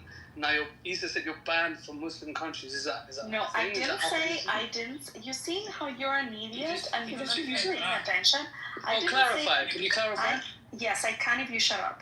I didn't say that he was banned. I said that if he dared going back to where there is Sharia law or a Muslim country, he might put his life in danger because he already spoke against Islam and he spoke against the Quran and he spoke against Sharia law. So that will not be welcomed in any Muslim country. Well, you made an assumption. No, it's not an assumption. It's how things work. What, so has he made formal writings that is he an author and he writes against Islam? What does that have to do? He already spoke why would they kill him? Why would they kill him? Because I converted my father out of Islam. My dad doesn't pray. That is considered fasad bil ard. You know that in the Quran. They don't mention that. It's called. So there's a concept in the Quran there's a verse in the Quran that says that if you cause mischief in the land, that should be in a punishment as well. Do you know who that's in relation to? According to me personally, because I'm the one who actually is now disseminating disbelief. Therefore, my blood is halal according to Sharia. And if you actually studied Umdat al-Salik, you would know that too. No, that's actually not true. Just because you cause mischief, your blood is not halal. That's actually not true. You made that up. No, if you try to convert other people out of Islam, that is very select things that make your blood halal. It's very rare. So let's see what is the definition of someone who actually not only actively is rebelling against Allah, but also is making others rebel against Allah. What is that word called? But this is the thing. Your blood is not halal, bro. You made my blood is absolutely halal. You want it to be. You want it to be. It sounds like you want it to don't be. Know. You don't know fiqh. So if you were murdered in the streets of Egypt, what method do you follow? There would be no legal proceedings. Go straight to your. Your method. What is your method? Don't worry about that. That's not important. No. We're having a strict guidelines on Sharia. I need to know what your madhab is. All four madhabs you apply. All four madhabs. It doesn't matter what your madhab is. See, he doesn't want to even. If you got killed in the streets of his Aziz. Yeah, I know more than you would ever know about fiqh. So don't even try to go. What usul al-fiqh? What fiqh do you apply? Go ahead. So answer me this. If you were murdered in the streets of Egypt, right? Look at this idiot. Right? You were murdered in the streets of Egypt for what you just told me. You tell me there will be no legal proceeding. There will be no Just ask me, what fiqh do you follow? What madhab do you follow? It matters because I'm going to show you from your own books what fasad fil ard actually means. Go ahead, tell me which fiqh do you follow? What school of thought do you follow? So you no. Let's just have it. Let's not. Aziz, the guy is literally telling you from what you believe. I will tell you why you are wrong. You cannot show me one madhab that says because your dad doesn't want to pray anymore, you're allowed to kill him in the streets, bro. Okay, if he's That's saying not that what I said. You can't show me not one of the madhabs says that, bro.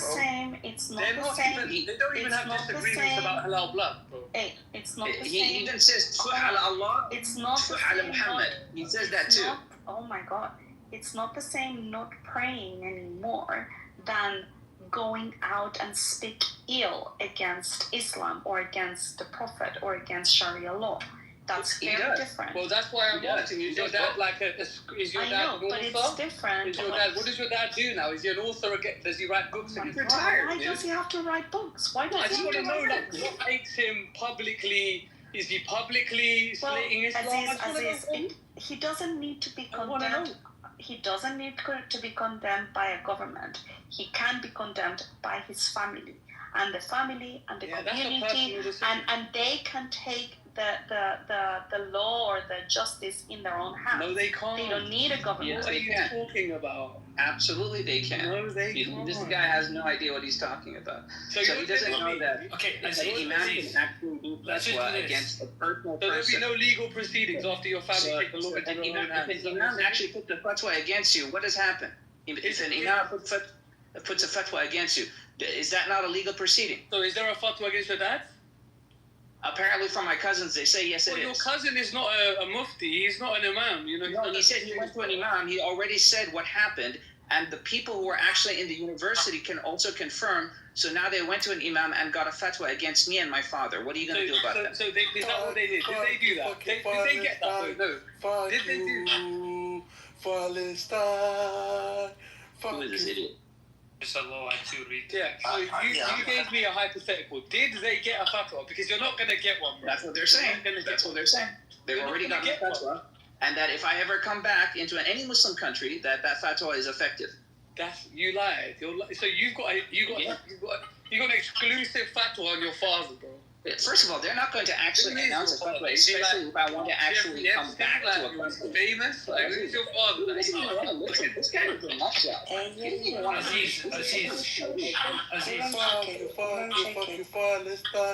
Fuck. Who the fuck is this nigga? Who's this guy? Yeah, he just doesn't make sense. He just doesn't Aziz, everything that he's saying, okay, can be. I mean, he needs to prove it. He needs to prove it. Is it that? I mean, he's not going to dox himself to prove something. I'm not going to dox myself. I'm not stupid. But Aziz, does this sound so out of the ordinary to you that this, like, stuff like this could happen? Yeah, no, it doesn't sound out of the ordinary. Yeah, I'll tell you what it is. I can give you documented examples. Okay, hold on. Let Aziz speak, please. So what he's saying is, right, that because his father left Islam and so did he, his family got his imam to order a fatwa on him. First of all, that wouldn't be a valid fatwa because that's a personal thing that you've managed to somehow get a private fatwa. No, we have two different fatwas. Again, you don't know the details. And also, you can't get. What is the first? So no if imam is getting you halal blood fatwa, a private halal blood fatwa. What is the first? Aziz, stop. What is the first ruling of fiqh if you're actually trying to expose it to in a bad light? What's the first ruling for that? Oh, which fiqh? Which are you referring to? Any fiqh, any Islamic jurisprudence. If I actually were to say to give it to a layman to read in order to expose what it says, what is the ruling and punishment for that? For what? What the hell is wrong with this guy? I'm saying if I show from any fiqh book, if I go to any Islamic jurisprudence and give it to a layman in order to expose it in a bad light, what is the punishment for that thing according to fiqh? according to Ardat al-Salik, according to Hidayah, according to any Islamic jurisprudence book. Yeah, but we're not laymen, you know. You're claiming to not be a layman, and I'm not a layman. So you're ignoring the new ones. That's what it is. You're not going to get us that. Apparently, there's a new one. He doesn't even know that there's a new one. You know, you could probably lie to these guys in the room because they want to believe you. But I know how this thing works. Let's see what you said, bro. It's borderline like ridiculous what you said. Okay, but again. Wait, hold on. Phonics. Let's not do the yes I'm right, no you're wrong. If you're gonna say that it's ridiculous, tell him why he's wrong. Yeah, I'll tell you why you're wrong. I'll tell you why you're wrong. Right? Okay, Aziz, let's see how much do you know about fiqh. Let's see what in terms of. Listen, that's not my. And you're probably not either, from the sounds of it. It seems like I know more about fiqh than you do. And I know more about your Prophet and the Quran and the Sunnah more than you do. So far, it seems like you have zero knowledge. But you sound like a Shafi'i. You sound like a Shafi'i. Maybe we should go to Shafi'i. I find it difficult to accept the idea, right? And maybe I'm just delusional, but that your family, because your father no longer prays, and you don't That's not what he said. That's not what he said. What are you? Are you publicly slating Islam? Like, what are you doing? Yes, I'm saying that Islam is a dangerous religion, and I took your Prophet, and I took on Islam itself. And are you going out and saying that like in the streets? Yeah, I talk about how your Prophet was banging 9-year-olds. I talk about Muhammad getting gangbanged by a bunch of the Muslim people. So now you're getting this. Now we're getting somewhere. So now I also talk about how your own Imam Abu Hanifa says that you can marry your daughter and sister, your grandma as well. I get it. So I get it. I do get it. Like I do get what you're saying. Now I get it. Like so, obviously you're like an outward spoken anti-Islamist, right? Cool. Yeah. Yes. I try to make fun of your Prophet every single day. Your father was a government detractor, and I take religion. If they kill him in the streets of Egypt, he is getting a trial. Whoever kills him is getting a trial. I'm sorry, your fatwa is not valid. You can't get a private fatwa on your family, bro. It's not happening, bro. You made that up, bro. I'm sorry. The computer says no. ChatGPT, yeah. It's not happening, bro. You made that shit up. Why don't you actually? You can't do that. Aziz. Let's not do this. Why don't you actually in the Islamic laws that you know? Yeah. Why don't you just point? Because you're talking to a guy who is studying to be a judge. According to the laws, allegedly. Okay, fine. That's fair. That's fair. Believable. I can even show you. If you want to prove him wrong, why don't you tell him, listen, according to this law and that policy, this is why you're wrong and you don't have a private fatwa on your head. Why don't you do that rather than just saying, I don't believe you. You know, I don't believe your story. I don't believe anything. Yeah, I don't believe in punching the father. Because Aziz doesn't believe prayer, and he's everything that he accuses other people. John, hold on. Okay, like instead of your dad, bro. Like, okay, fine. You don't have to believe literally any of that. But why don't you tell him exactly what it was that you think that he's not telling the truth about and why he went? No, you haven't. You haven't. No, he asked you what school of thought that you had. You said it's irrelevant, and you say according to your school of thought, I can show you exactly why you're wrong, and you're refuting. Regardless, listen, he's listening, right? Regardless of your method, you cannot get a private fatwa to order the death of your father and make the blood halal without legal proceedings. You can't. It wasn't a private fatwa. There's only one Muslim country, unless you're MBS. Unless you're MBS or it wasn't a private fatwa. You cannot do that. It wasn't a private fatwa. It wasn't a private fatwa. It was from the Chief Justice Ministers. It was from a Chief Justice Minister. So then your father must be a detractor of the state, bro. Yeah, because my father is someone who is an enemy of the state as well. Your father is a detractor. He probably did treason, bro. No, he said his father was a judge. Right, he's probably a corrupt Supreme Court judge. He's probably a corrupt judge, but there's no. Now you're just throwing allegations. was not. I'm massive. I'm doing the math. I'm just saying the math. Your Todia does not work here, my friend. Your Todia does not work here. It's probably true. Don't try to play games with me, dude. I've played this game long before you were in your diapers. So let me tell you something. It seems like you don't know your own private fucking creed. So let me go through some of the fiqh books here. I just posted something.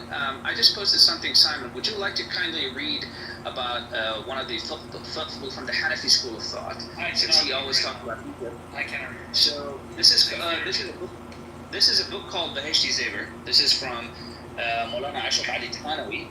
He got his ijaza also from Al-Azhar University, since he always talks about Egypt. So I'm assuming that he would need an ijaza as well in order to go against it and argue against it. So why don't you read page 2 on the red circle part? Sorry, I'm just reading something.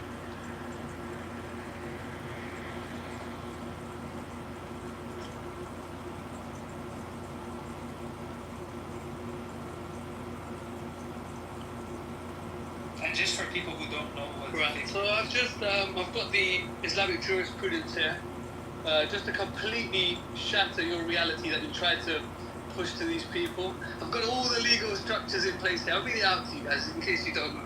Here you go. Hey. Okay. It's talking about the permissibility of making blood halal based on speaking badly on Islam or rejecting the faith. There are no means to perform a private fatwa. I've asked ChatGPT, this is all the sources here, this is just facts. Don't hate me, don't hate the messenger. It says it here. Blasphemy is taken seriously but with conditions. It says it here. You cannot prescribe a death penalty without legal proceedings. So if you're walking the streets, you cannot kill you. No one can kill your father, bro. The state can order it, and if they haven't ordered it, then they're not going to. Who I said that actually gave the fatwa? Again, it was a chief justice minister who actually put the fatwa on me and my father. So what happened? So what you're saying is your dad was a judge, and a chief justice minister ordered a fatwa on his death. Is that what you're saying? And me as well. So it's both of us. Okay, I mean, you say you don't want to dox yourself, you have to be careful with this stuff. There's too much information already, man. That's too much. But I'm just saying, like, you just have to. This doesn't make sense, bro. I'm sorry. It just doesn't add up, bro. Yeah, it doesn't add up to someone. So here's something. So since he actually wants to bring up like actual fiqh books, I'm actually bringing you a fiqh book, and I'm even quoting the reference of the fiqh book. I'm not actually going to ChatGPT to do that. So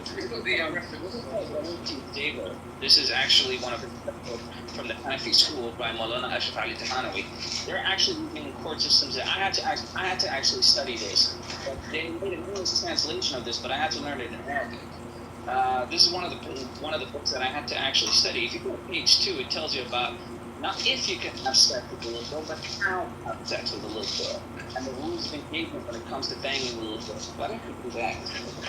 Right, but I just don't want to get into that because we did that with the Judaism and we did that with the Catholic Church the other day. I just don't want to do that, bro. I want to go down that avenue. I just don't want to go down that avenue, bro. I just don't want to talk about the Catholic Church. I just don't want to talk about any of the Let's talk about rabbis doing like things. I don't want to do that, bro. In Judaism, we don't have this in Judaism. Aziz trying to stay focused. We've seen it, bro. We've seen it. Trying to stay focused. We've seen the laws. I don't know why people engage. I don't even know why people on Clubhouse still engage with you. But if they choose, they can do this. But keep your Jew-hating rhetoric to yourself if you can, as much as you can, please. Let's just not go there. The whole is there. Let's not go there. Like it's just disingenuous. So you have scriptures justifying. What's disingenuous is try to keep your Jew. This is not just like Aziz. This is like if you wanna swim in a jihadi. If you want to swim in a jihadi Nazi sewage, go to Amir's room. Here, please keep your Nazi rhetoric to yourself. No, but I walked into like a kind of disingenuous Islamophobia hate fest, you know? No, it's not Islamophobia. I don't know anything that you said about Islam is Islamophobia. almost like that's the only thing you guys talk about, the religion itself. Like I want to talk about Judaism. No. Well, because Islam, unlike Judaism, is a framework. Because Islam, unlike Judaism, is a complete political ideology. And Judaism, we don't have political. We're not talking. No. There's not a single state that has Jewish laws, but there are many states with Islamic laws, and even in the West, the Muslims in the West, I think I even asked you at one point if you think that you should have like a Sharia law in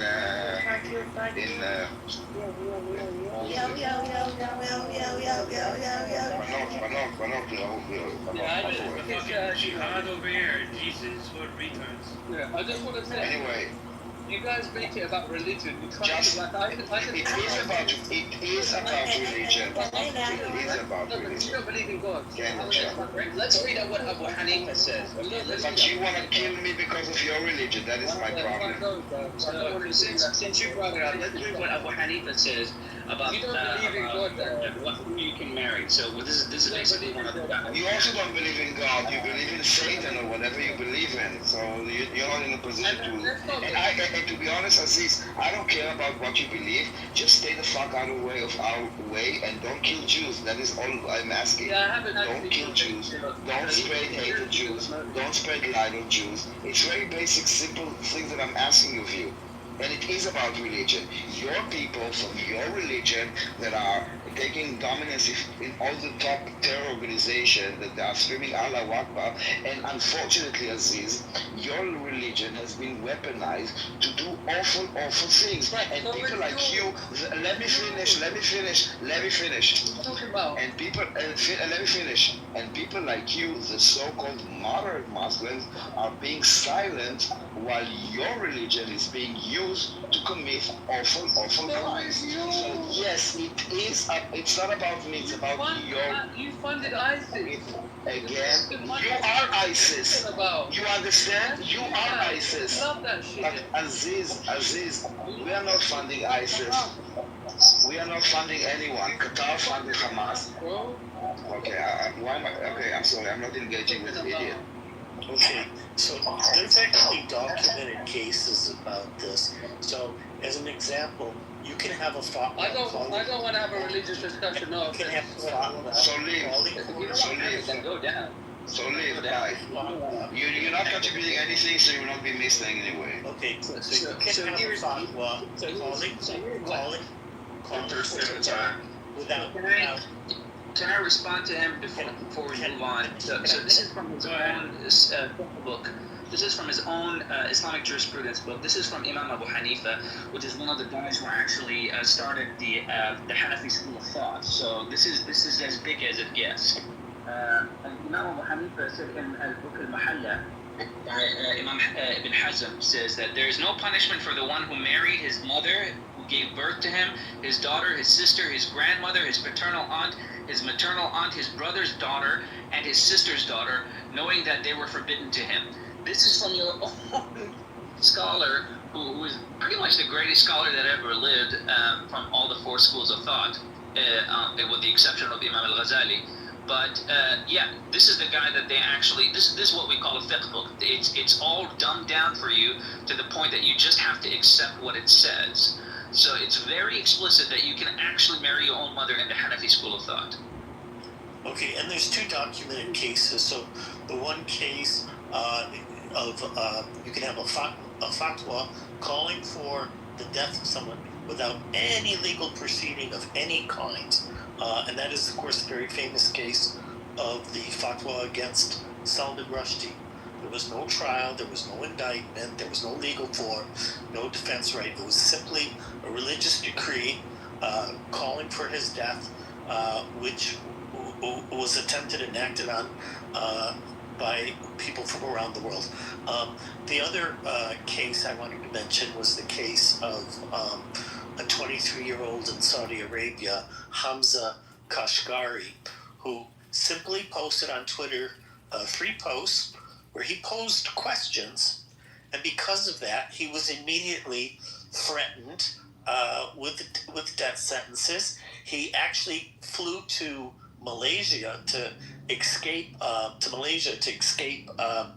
possible prosecution that was being threatened to him. Saudi Arabia managed to get extradition from Malaysia, even though they don't have extradition arrangements with Malaysia. He was sent back, and he was held in prison for 2 years without any trial, and he was threatened with charges that would have led to his death penalty for merely asking questions, and in no way left Islam or anything like that, and even that was considered sufficient to threaten his life. So all of these things are possible given that. And for anyone that doesn't believe that Muslim countries, or some Muslim countries I should say, do not permit child marriages to adults, there you can look it up. I put a couple of the cases in the chat. I think one was a 9-year-old and one was a 12-year-old who were both killed on their wedding night. Yeah, there was a case based on what we were talking about earlier in another room, where there was in Yemen where a 23-year-old was married to a 13-year-old. I don't know what age they got married, but this was the age at which she ended up dying because he insisted on forcibly trying to consummate the marriage, and despite the various injuries that were in the process of forcing to do this, he continued his acts and led to her death.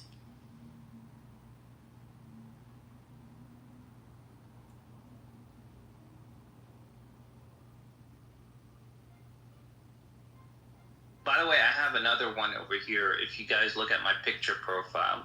So this is from Imam Hajar al-Asqalani from his book Fath al-Bari. This is the book that they actually use in order to understand the accuracies of the grading system. You know, the Sahih, the Hasan, and the Da'if, and the fabricated. So all the different grading systems come from this very particular book as to what the accuracy is. If you read this page over here that I've actually have an excerpt of, it even talks about child rape. And Ibn Battal said it's lawful to marry a little prepubescent girl with an older man as consensus. So this is consensus among all scholars. Ijma'. So when you see the word ijma', that means all four schools of thought believe it. Even if she is in the cradle, and it's taken from the hadith of the Messenger of Allah that a father can marry his little prepubescent daughter without her consent. So even if she's in a cradle, she's a 1 month, 1 day old, totally okay to get married.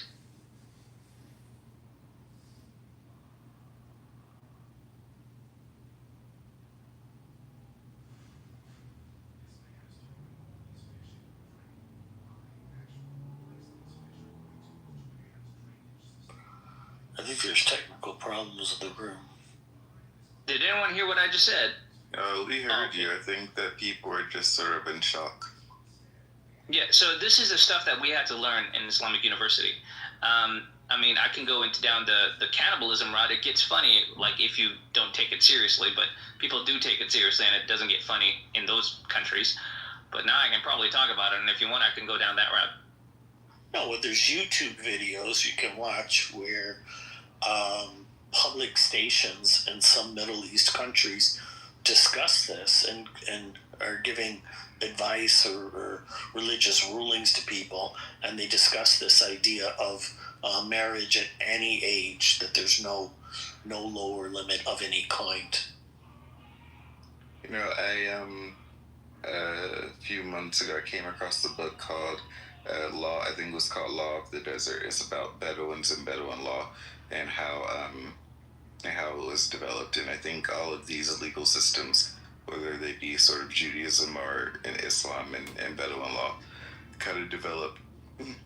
And I think that this is sort of the reality of the foundation of law, right? Because you have a set of moral about realities, and you have a bunch of cultures that people interact with, and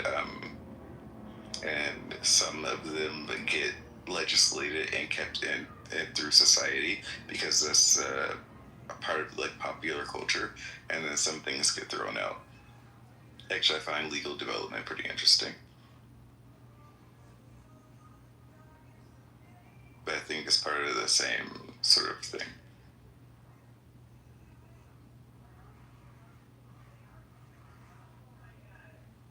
So I just posted about the cannibalism thing. If you want me to read, it's from Minhaj al-Talibin.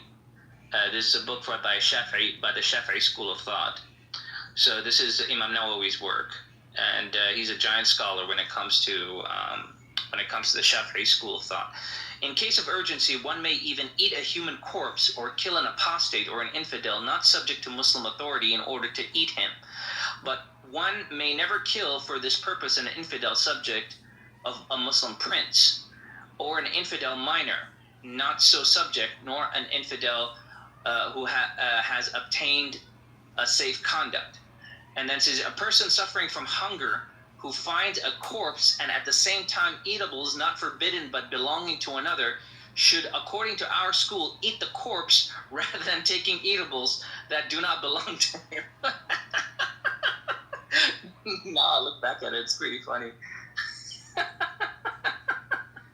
So guys, don't steal if you're hungry. Just eat another corpse. Yeah, it's crazy. Do you know how strict Judaism is about avoiding death and avoiding improperly slaughtered animals and getting the blood out of food? If you're a Cohen, you actually can't go to a family member's funeral. Yeah, but however, if life is at stake, then those rules don't apply. No, the idea is that it's just so...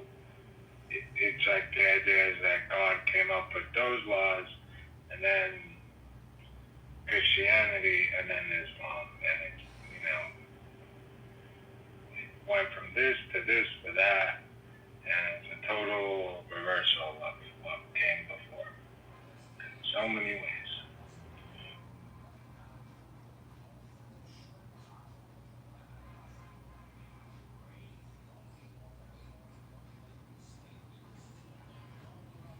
Jason, I didn't get a chance to tell you I appreciated your comments from the conversation the other day. Yeah, I remember the last room we were in. But vaguely, I haven't seen you for a while, actually. Yeah, it was just like a couple days ago, within the last couple of days. When we were talking about, what were we talking about? What I appreciated, it was a pro-life abortion discussion. And I liked how, you're able to agree with people who are taking the opposing position, based on whatever the actual principles being discussed, which a lot of people have difficulty doing.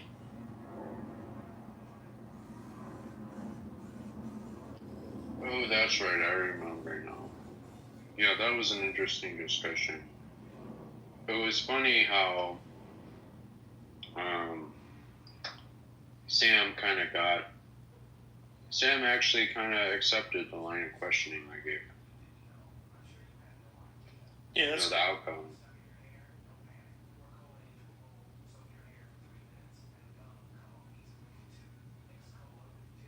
At the end, I had to give up because it started getting a little ridiculous and repetitive and kind of dumb at the end. But for the most part, it was a pretty good discussion.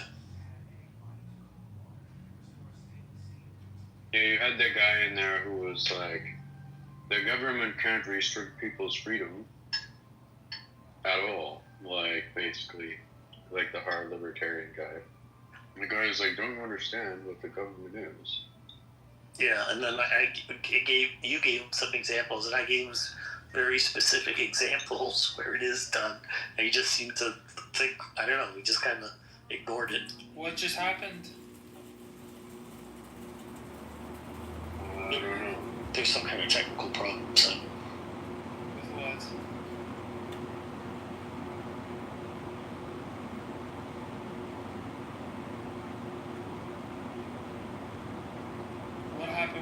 libertarian guy? Oh, it was just a very long discussion. He was a libertarian, but he was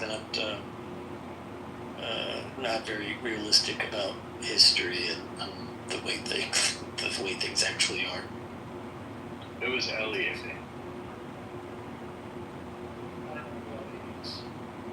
You were there for my conversation with Elliot. Actually. Oh, was it the one with the law isn't philosophical, or was it that? Yeah, well, yeah, and then Elliot was really advancing social contract theory. He was saying, well, like this was toward the end, and I think you had gone by then, but I'm like, well, dude, if you try to find a time when that occurred or something, or if you follow up on those ideas and say like, okay, does it look like a contract? Generally it doesn't, you know? And I said, we'll have to talk about it next time. Sam was actually saying he wanted to do a room on it, so I didn't try to treat it in great detail, but Adam Smith had the good discussion on why social contract theory is maybe not so credible. Yeah, social contract theory is fucking bullshit. Tell me more about that. What's your take on it? I don't believe in social contract theory. I think it's an easy way to completely evade individualism, and it completely escapes like the reality of either you believe in the concept of individual rights or you believe in social contract theory, where we're basically like, you can just vote. You can vote on literally anything, as long as it's and the justification you can give is, well, because we just vote on it, it's acceptable.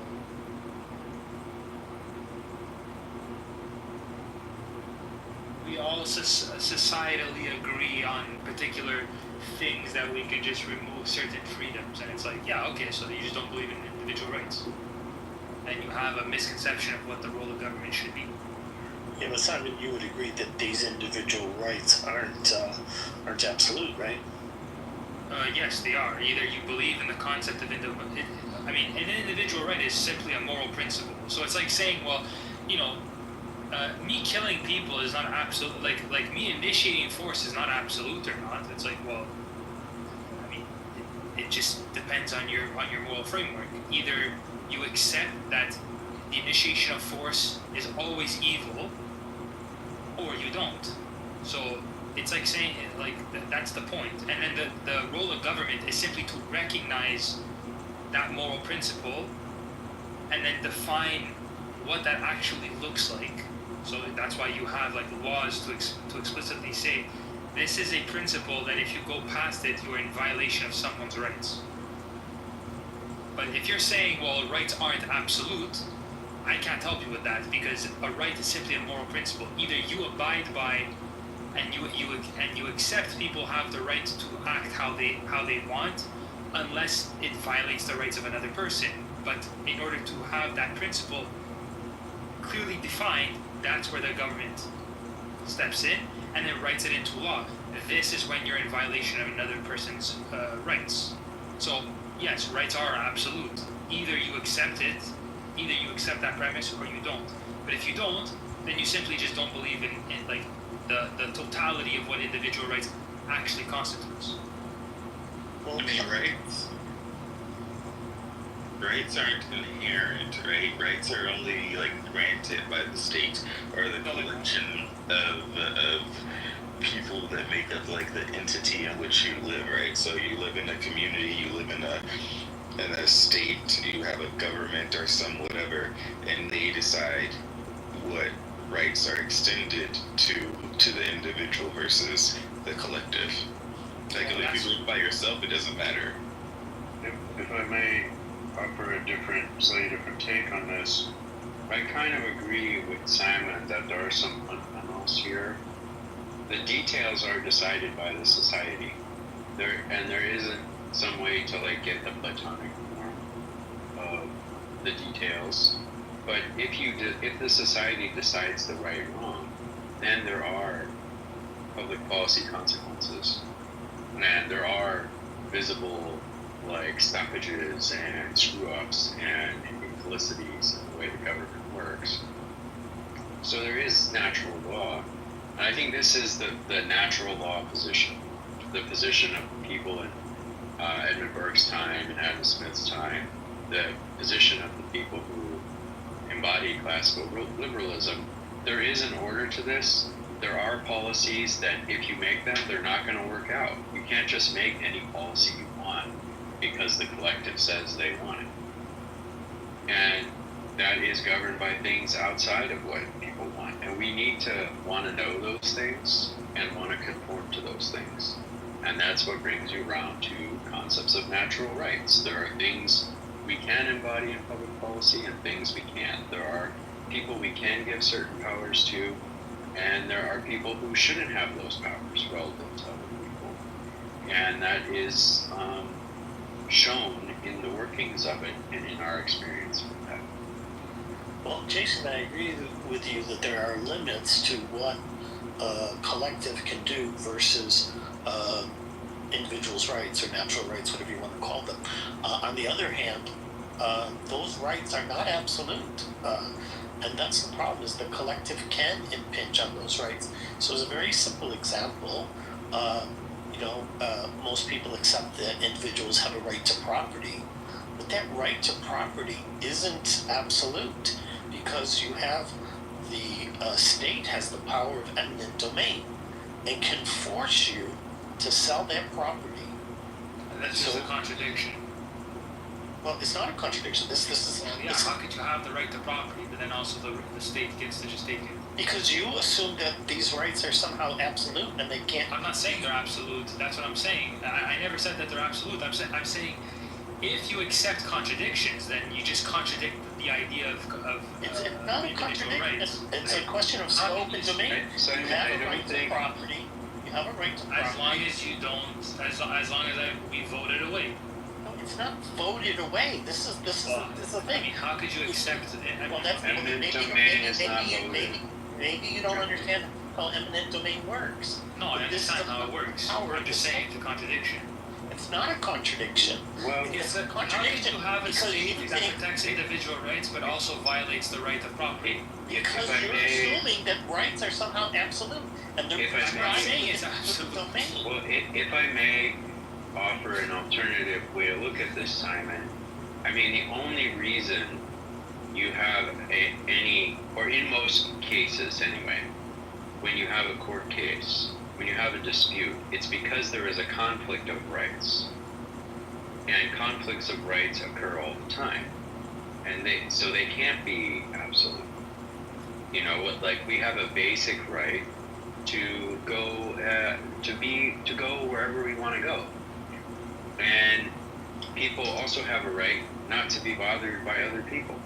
And so if you go like right into someone else's space, now there is a conflict of rights. On the one hand, I want to go there. Can we just define our terms? What are rights? A right is a cause of action at law in a public policy sense. So you're simply saying a right is a legal framework then? No, it is a just basis for a dispute. It's a just basis for a dispute. If you have a right to something, you have a basis for a dispute. It doesn't decide the dispute, okay? Because someone else can have a just basis as well. Well, that's within a legal context. Yeah, it's within a public policy context. Yeah, without a political system, rights don't exist. That's my point, right? Well, without people being involved in adjudicating the conflict, sure, you're right. Which is to say, without a community, rights don't exist. But as long as you have a community, you have third parties to conflict who basically are like, hey, you two, we got to figure this out. And that's the origin of rights. That's the origin of public policy. If you live by yourself, like, you can have all the rights you want, right? You can do whatever you want. But as long as you live with other people, you have to live within the boundaries by which the community has defined those rights. Well, no, you don't. You don't. You do. No, as long as you live within a community, you have to accept that other people are going to be involved in disputes you have with other people. But that community frequently cannot force you to do the things according to the rules it has decided. It frequently fails to do so, and there are numerous examples of that. And that's a clue that the community has made the wrong rule. And no, you don't have to abide by it. Prohibition was an example of that. No, Jason. The federal laws against marijuana are an example of that. You really don't. Maybe you should, but if you want to talk about what really happens, no, you don't always, and you often don't have to. Okay, that's the point. It's not unlimited. So if you say you don't always have to, no, but sometimes you do, and that's the point. So the state does have that power, and it is necessary. And as you pointed out, it's necessary for a couple of reasons. One is when you have two rights that conflict with each other for different parties, and also when you have the interests of the state as a collective versus the individual rights. And this is shown in one example after another. Yeah, well, I mean, the two examples that you gave actually were prohibition and marijuana. I mean, for a very long period of time, people went to jail for those things, and then they were changed, right? So the laws can be changed. Nobody's saying that laws are absolute and the way that they are formed, because they can be modified. But again, that takes the larger collective to do that. The individual doesn't do that. Marijuana is still illegal in this country. I mean, and it's a contradiction. Right, but it's still illegal in this country. So well, it's illegal at the federal level. Yes, yes. Yep. So that's the community of the United States. Do you have to not smoke marijuana? Well, as a practical matter, no. The answer is no. Marijuana is illegal in Texas. Do you have to not smoke marijuana in Texas? No. So, no, you do not have to. None of these things are things you can state as absolutes, okay? You have to abide by the laws that community sets. No, you don't. You can do, rights are absolute. No, they are not. Okay? And so on. All these things have to be balanced against one another. Is murder always wrong? Well, only definitionally, Simon, because a murder is a wrongful killing. It's against the law. Well, no, right. A murder is a wrongful killing definitionally. But it's also wrongful. It's unlawful killing. No. But it's also definitionally wrongful. Okay. Murder implies that you are killing first without any reason. Well, but it doesn't matter that Simon. But what I'm trying to get at, Simon, is that's in the definition of murder that it's wrongful. That you did a wrong to someone by killing them. Well, killing is not inherently wrong. I mean, but a murder is not the same word as killing. So you want to use the way you should. Murder. That's well, but that doesn't make any sense because it's in the definition. Of my question was simply: is murder always wrong? And that is by definition, it is always wrong. Yeah. Yes, it's absolute. Yes, so it's an absolute. It's always wrong. My point is that rights are absolute. So anything that contradicts a right would be just that. It's a contradiction. Your rights are absolute. People can have contradictory views on rights, but it doesn't mean that it isn't absolute. It just means that you have a contradictory view and justification to violate that right. No, of course, the rights are absolute. But the rights are not absolute. All the rights have limits, and those limits mean that they're not absolute. They don't. Okay, apply. so if we just vote each other, if we never vote said a way to murder each other, kill each other, does that make it justified? No. See, Simon, this is where you're making the nexus. I didn't say that the rights go away simply by voting against them. So certain rights can't be taken away just by voting against them. Why? But rights have limits. The limits do not imply that they can be taken away simply by voting against them. Okay, well, what's the principle stopping? Well, I gave you an example already of eminent domain. What are these universal rights in which you espouse? Like, where do they come from? It's a moral principle. It's a moral principle. Either you uphold the principle of individual rights or you don't. So It's based off human nature and man's requirement for living. So when you say stuff like, to me, property rights is one of the most sacred things. Without property rights, almost nothing. No, you don't have other rights basically. Because if a person cannot keep what he actually produces, you're basically a slave. But you agree that the property right is not absolute, right? Yes, well, of course I say property rights are absolute because it's based on man's nature. He needs to have this.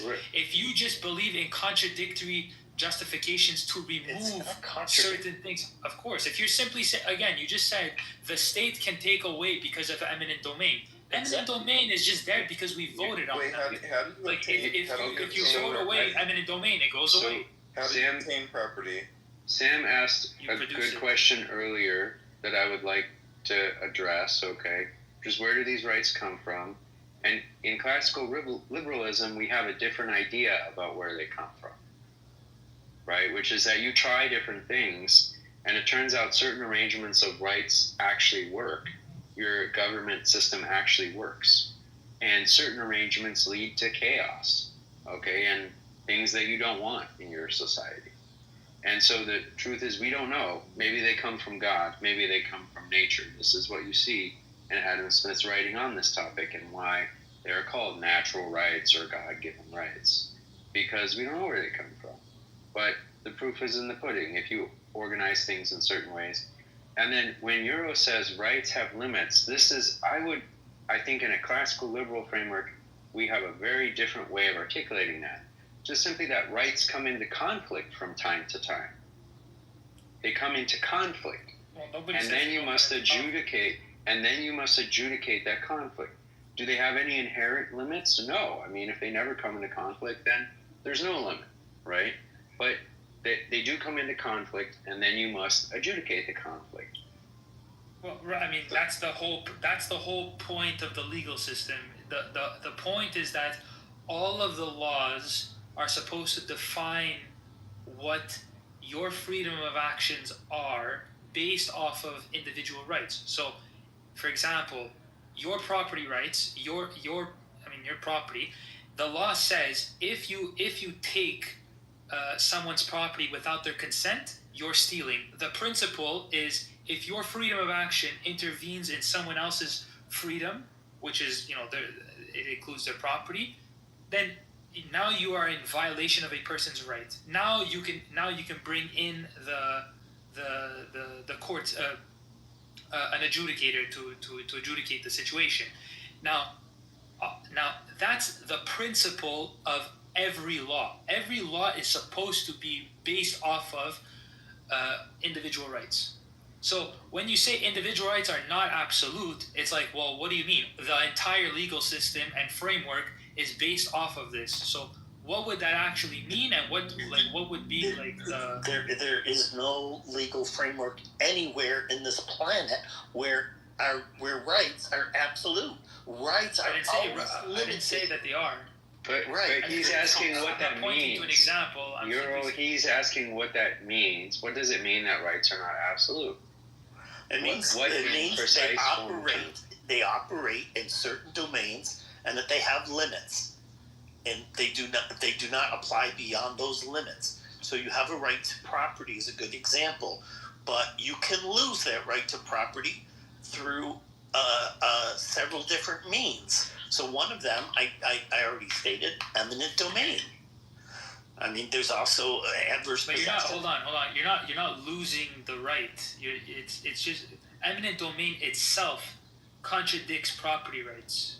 So you're just saying it doesn't. But I'm simply saying that eminent domain absolutely contradicts property. Let's set it aside. Let's set it aside. You can't keep you can't keep like hitting the same button over and over again and trying to get a different result. A little flexibility will help. A little flexibility will help, using different words and using different examples. So, Simon, another way you can lose your right to property is harmful use of the property. No, the question if you is, use your... how do you we'll have a second property? to ask your question. You'll have a second. If you use your property in a way that is harmful to others, it can be taken from you. And that's true all over the world. And it has been true for however long you want to think, okay? This is kind of a universal principle of jurisprudence. So if you don't like the example of eminent domain, there are other cases where you can use your property. And the question is how do you obtain property in the first place? There are, and that's a good question too, and I'll come to that, but let's hear Simon's response to that.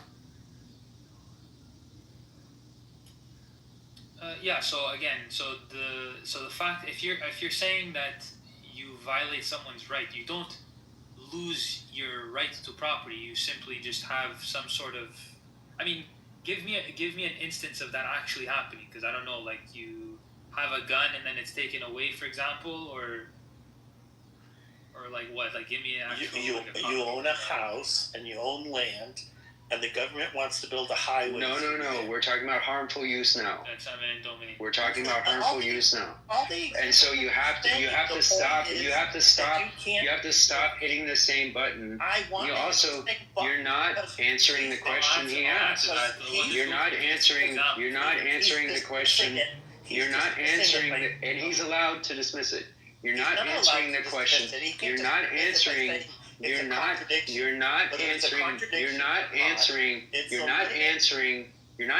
question he asked. He said, okay, what's an example of harmful use? Okay. Leading to the loss of your property. Right. You need to answer that if you want to speak to his question. And if you don't, then let someone else answer his question. His question was providing an example, and I'm giving an example of harmful use. Okay. No, it doesn't. And that's what his question is about. That's what his question is about. No, don't go back to eminent domain. Okay. Don't do it. Don't do it. Do not hit the same button over and over again. Either of you. All right. So unconstructive. Okay, that's fine. Harmful. So what's an example of harmful use? Okay, an example of losing your property from harmful use is you are driving drunk, you hit a building with your car, and your car is taken from you for a period of time. You forfeited your rights. Yes. It's not the fact that you. It's not the fact that you lose your rights or someone votes your rights away. That's just a clear example. I never said it's like saying, voted away. I said just let him finish what he's saying. Why don't you just stop talking and let me finish the point? Because you're saying you're forfeiting. Euro, we know that. We know it. If you murder someone, you forfeit your rights and you go to jail. Right. That's the whole point. Okay, so you don't think that's a case of a person losing their property rights? Then I'm not sure what we would call that. Okay, I'm not sure what we would call that. But that at least clarifies something for me. But Sam wanted to say something, and maybe we can go to Sam's topic and come back to them. I like Jason's example, but I think the idea if you can forfeit your rights, then I think inherently, then that means that rights are not a universal right. Like in many cases, you don't regain those rights back. You're just hitting the same button. You had a new topic. You had a new, more specific topic instead of hitting the same button. Oh, sorry. How do you obtain property in the first place, right? That was my question. Okay, so one way you can obtain property is someone else gives it to you. Right. So that means granted property, right? Yeah, you can be granted property. Yeah. And if there's a conflict between that property, then it goes to be adjudicated. Like who is the dispute in ownership? Two people think that people gave it to them. Is that the conflict you're talking about? Yes. Or someone believes that they inherited it or were granted it, and the person who previously owned it said that was either a mistake or a misunderstanding. okay? Yeah, and then it will be adjudicated, okay? And this is, that doesn't really contradict anything I've been saying. No. The question is like property ownership, right? So if we use houses, for example, or something that we can identify as something as transferable by contract, the fact that you is transferred over by a contract and that it has to be recognized by the state or a collection of people to identify whose property it belongs to, so that there's not an issue, right? Like that means that body of recognition can also be a body of revocation. Like they can be in charge of it if they decide to. If they so deem it, it can be reassigned. Yeah.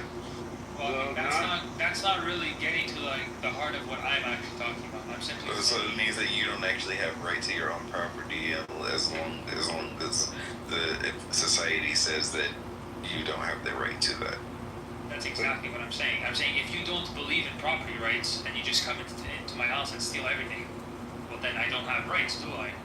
A right is a moral principle. Either you live by those principles or you don't. That's why, for example, socialists or communists, they don't mind destroying property because they don't have because they don't think that property is inherent to someone's life,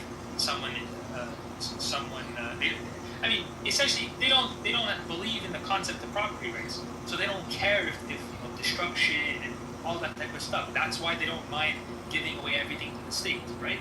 So if you don't believe in that principle, if you don't uphold that principle, then you don't have it. That's why in America you have some semblance of property rights. In North Korea you don't, because those people don't believe in property rights, so they don't have property rights. Yeah, so you know what, Simon, I do actually agree with you on the principle, and this is why I actually believe that or I've come to the belief, I should say, that this is sort of a cultural thing, right? So morality is a cultural phenomena, and every society has its own cultural, moral, social framework. So by that idea, that means that it's not a universal principle, right? Like at least your concept of these rights are not a universal concept. They are particular to a particular culture and probably a place. Well, in the application, I'm saying the principle of property rights is true for all human beings. That's why if you look at North Korea versus America, North Korea is a shithole. But if you apply that principle to North Korea, you would see basically South Korea. So I'm strictly talking about based off of human nature, based off human the requirements of man. Property rights is essential for a human being to flourish as a human being based off of his nature. Well, that's a different story whether it's inherent or not to humanity. I'm not saying it's inherent. I'm simply saying it's a requirement for human beings to uphold that principle in order to flourish as human beings. So I'm not saying it's inherent. I'm just saying. How is it different, Sam? If it's inherent, it's universal, isn't it?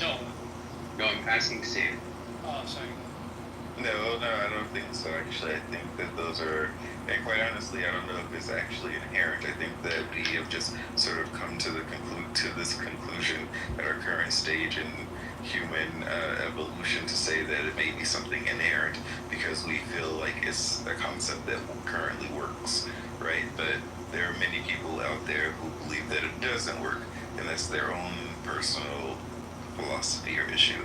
Like there are a lot of people who are saying the American capitalistic system, for example, of individualistic property ownership and whatever else, it doesn't really work because there are so many people out there that don't have. Hold on, Sam. Everyone can have an opinion, and they're allowed to be wrong. That's one of their rights. So just because people hold the opinion, that doesn't really help us to decide whether it's inherent or not. Those people may be wrong, right? So what's really going to help us to decide? We can't just go based on people's opinion. Well, that's why it's based off rights. I think he's saying that we're basing it off of the evidence, right?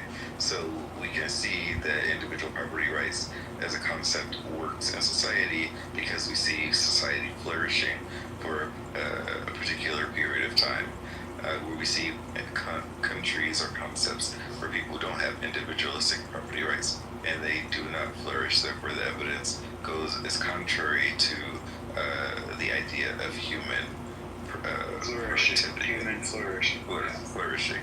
Yeah. And so then if you think about it from the standpoint of a public policy, someone who is responsible for public policy, someone who has to make choices about public policy or administer public policy, I think you have a duty to choose one of these scenarios over the other. And it's a very clear duty. Okay, so you see, yeah. But so I can accept your premise, but I can also say that okay. So, but does that mean that it is what Simon is calling an inherent right, or at least I think that's what it's calling an inherent right? It's 3 a.m. Sorry, where I am. I didn't realize how late it was. Yeah, Simon keeps saying he doesn't want to use that word.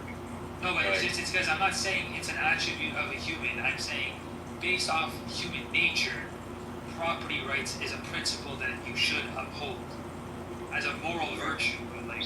So he's not saying it's an inherent right.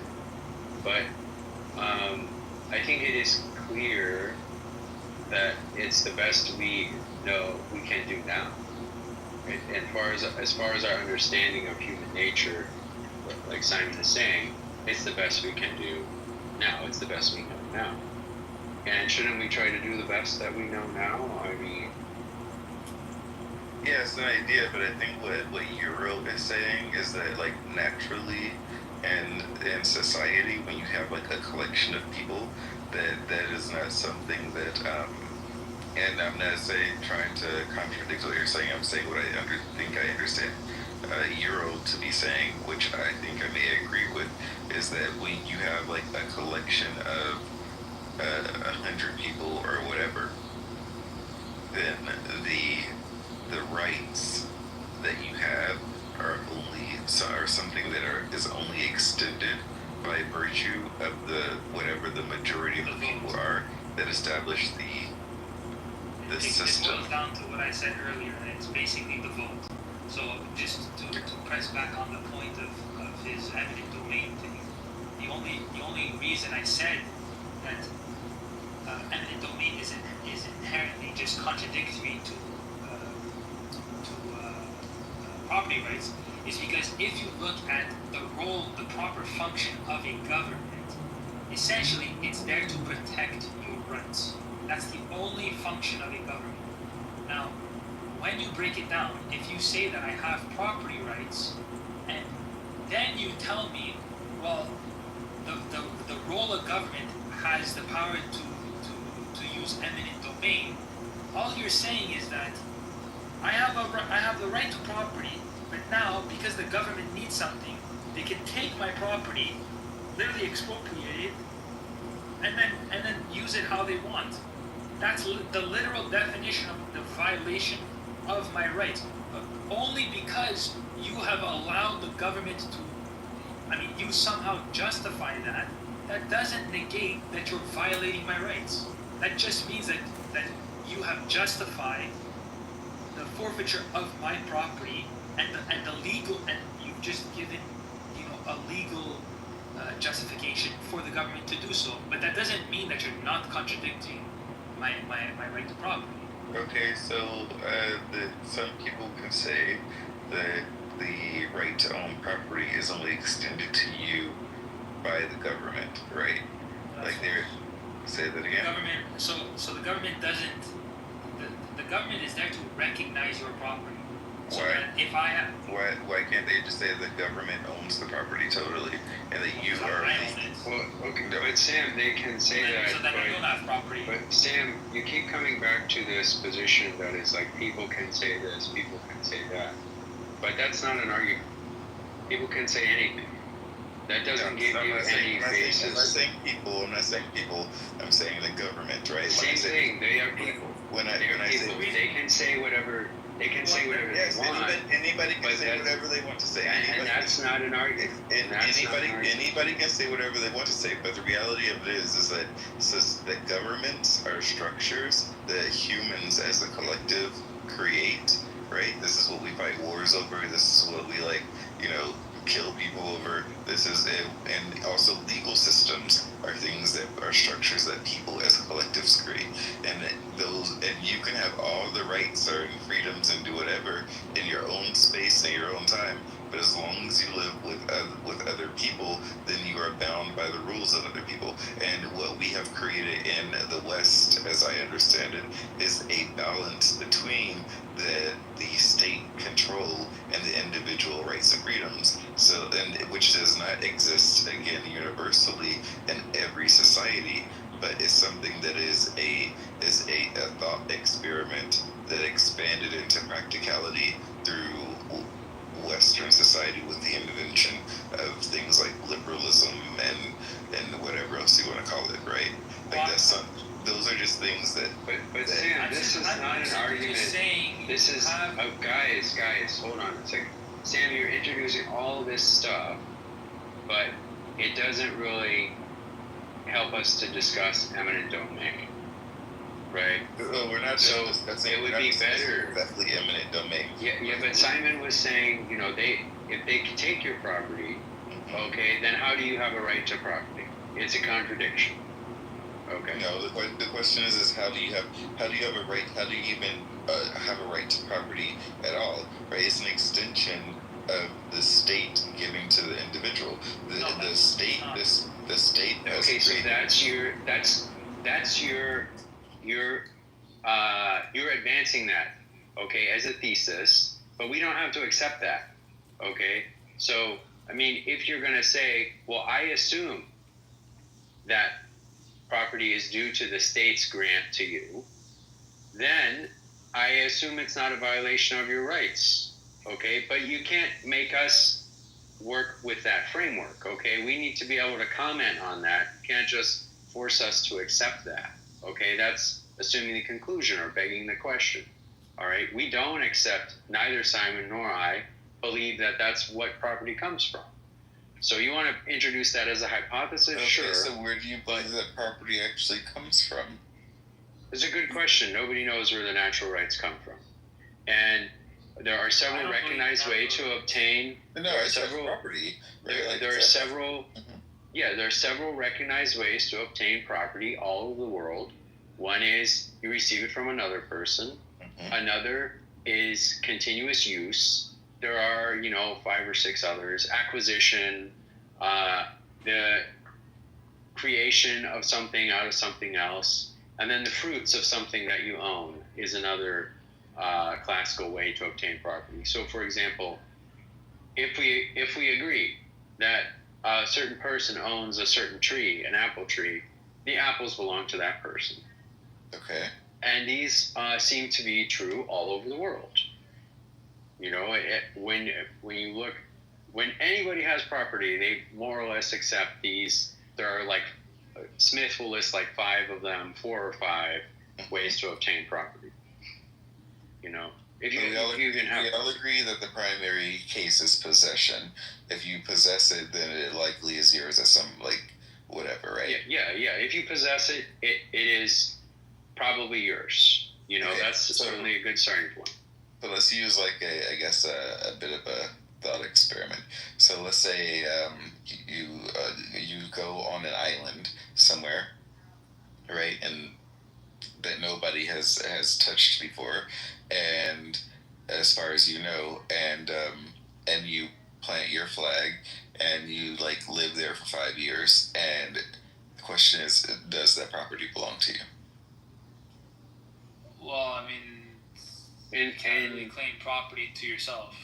Say that again? Well, you can't claim property to yourself. Like the whole point is that if this is an island and I come to your island, well, it's not like I'm just gonna start stacking coconuts or start taking stuff from your island. I mean, this is yours technically.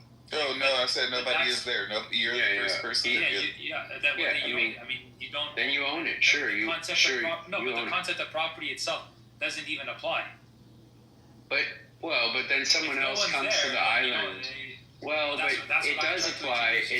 It does apply because someone else can come to the island later. They can come in 10 years. Okay, so yes, it does apply, right? The island is not, in a different dimension. So no, but that's not. So someone can come to the island. So the concept of property does apply. Someone can challenge your right to this property. Yeah. So let's say 5 years. It could be 10. All right. This is occupation in the English legal system, and I don't know, 5 years, 10 years, something like that is the limit they set. Generally it's something like that. Maybe 20 in some countries. I mean, there's even. Okay. Depending on the certain context. I mean, like if you go to the island, spend like 2 years, you mix your labor and your mind to creating something, and then you leave for like 5, 6 years, 8 years, whatever it might be, and then there's another person who comes. Simon, are you a fan of Ayn Rand? Yes, absolutely. I'm an objectivist. But we just more or less are answering his question yes in different ways, and I'd like to hear. Okay, what did you do with that?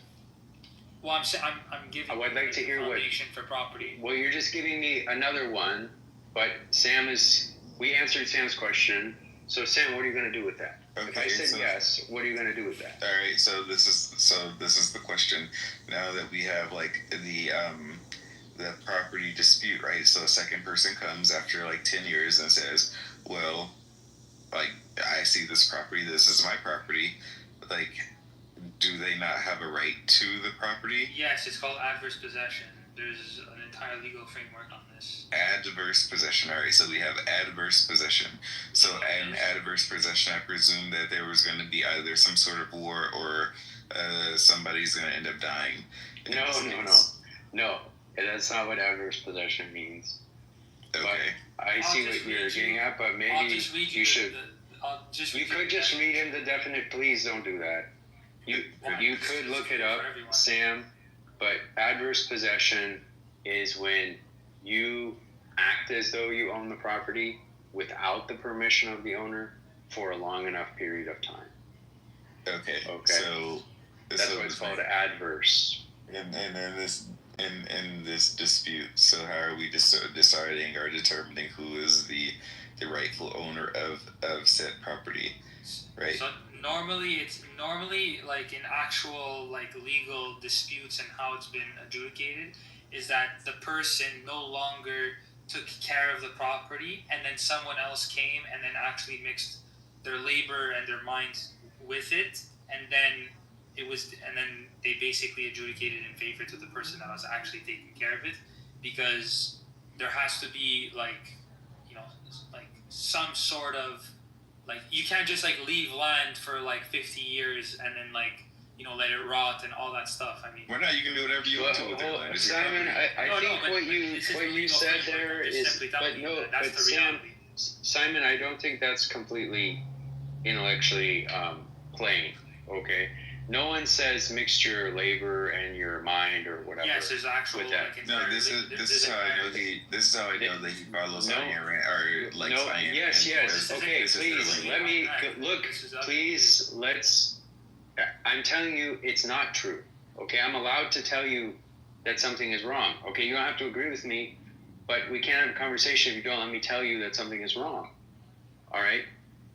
I don't think anyone says that in any legal material. They don't care whether the person mixed their labor or mind or whatever. They just care whether they possessed it. If they possess it for long enough, okay, Sam asked, how do we decide if they possess it adversely for long enough, like 10 years or 20 years, then they own it, okay? And there may be additional steps they have to take. Like they have to possess it in a notorious manner. They have to post in the newspaper every 5 years or something that they possess this they are taking possession of this island. Yeah, but all of the things that you said are extremely subjective, right? That and that's the point I think of the matter is there are no such thing as objective laws. Every law, all laws, all structures of law are completely subjective to the society or collection of people that it pertains to. And if somebody if somebody owns this land, or somebody is the only known person on this land and other people come on it later, then that individual is the person who sort of sets the standard for this legal system based on his own subjectivity, unless the people kill him and then they create their own. Not based on his subjectivity. What do you mean? Of course. No, because he who controls the land writes the rules. No, that's not one of the rules. I mean, that's not even But that's false, Sam. That's false. That's not where the rules come from. Okay, where do the rules come from? They come from traditional usages. Traditional usages are also subjective. This is why we also have traditional usages. Sam, look, you're changing the topic here subtly, because you said he who owns the land writes the rules, and I said no, that's not true. Okay, so let's settle that. They don't come from one individual owning the land and deciding what the rules are. They come from people who are settling conflicts, deciding what the rules are. No, that's they settle method, those. But it depends on also the method in which they settle the conflict, right? Well, you can settle a conflict by getting rid of the conflict, by killing the other person. In general, you cannot do that. In general, you cannot do that. Well, morally, because it upset. No, in general, you cannot do it because it is upsetting to their family and it leads to further conflict, and because it reduces the productivity and survival likelihood of your society. Yeah. So, in general, we don't see that the norms that evolve are two people disagree, we kill one of them. Jason, have you ever read this book called Moral Tribes by Joshua Green? Well, I want to make sure that you understand my answer to your question before you ask me another one. No, I'm just asking if you read the book. I gave you an answer to your first question. I do understand your. Okay, well, I don't want to answer your second question. I do understand your question, and it sounds kind of my answer, not my question. My answer. I'm sorry. I do understand your answer, and it does sound like an allegory that Joshua Green gave in this book. I think it was called I forget what the allegory was called, but I'm curious if you read this book. I don't want to answer your question. Because you don't want to read it? I mean, you didn't read it. No, I don't want to answer your question. So, I'm not going to answer your question about this book or any other questions about that book. So, to focus on the topic here, Sam, you keep doing this. You keep doing this to me, where we have a topic. I try to give you something to work with there. You don't really respond to it. You just make me move to something else. No, I didn't move to anything else. I said I accept you. I don't see it that way. I don't see it. Okay, I just want to go back to the whole nobody writes that. By the way, John Locke actually writes basically what I said. John Locke. His labor. Yeah. John Locke writes that, yes, and no public policy is written that way, right? And I think this is where you and I have a disagreement from a previous room, where I think you're making a big mistake. You're assuming that John Locke's attempt to kind of summarize the legal system he inherited is foundational to that legal system. But it's not. And so the idea that that's how to explain what the legal system does is, I think it's not a good explanation.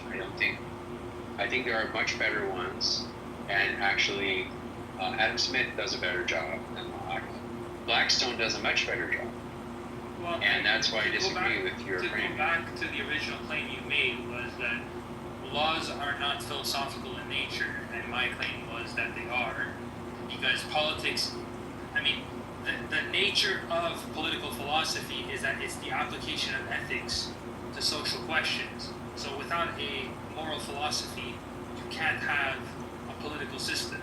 So unless you have a theory that tells you what's right and what's wrong in the world, you know, you don't have a legal framework that stems from that. So I would agree with that. You need a structure of justice. Absolutely. So all laws are philosophical in nature, but you know, like your view of it is that all these laws just come out of like some vacuum, and you know just exist. No, I never said. I did not say that. I did not say that. Yeah, you said no laws are philosophical in nature. That was your interpretation. I did not say laws come out of a vacuum and just exist. I did not say that. I know you didn't say that, obviously. Okay, but you said your view is this. Okay, so no, when it's very explicit. So I still. You said your view is this, that laws come out of a vacuum, and this is not a fair summary. No, that's my take. I said that's my take on what you think. I'm saying your initial claim was that no laws are philosophical in nature. That was not my initial claim either. Yes, it was. Yes, it was. No, my claim was laws are not based on moral philosophy.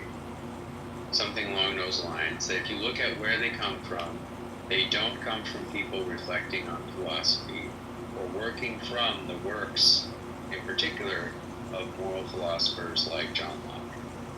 Where do the laws come from? They come from traditional systems of dispute resolution. That's where they actually. That's where they actually. I think you mean moral frameworks. Is moral framework a better word than or concept than moral philosophy? Well, one consequence of that though is it means you can't use philosophers as references for the law, because the law did not reference them. The law did not come from their works or emerge out of their works. If you want to look for references for the law and understand how the public policy system evolved, for law or public policy actually, then you have to look to basically older public policy and what are sometimes called political economists. Okay, or you have to look to something called jurisprudence. Books on jurisprudence are surprisingly valuable, which they're more about like why is the law the law? How do we make good laws? But just looking at philosophy in general is not helpful. This is my point there.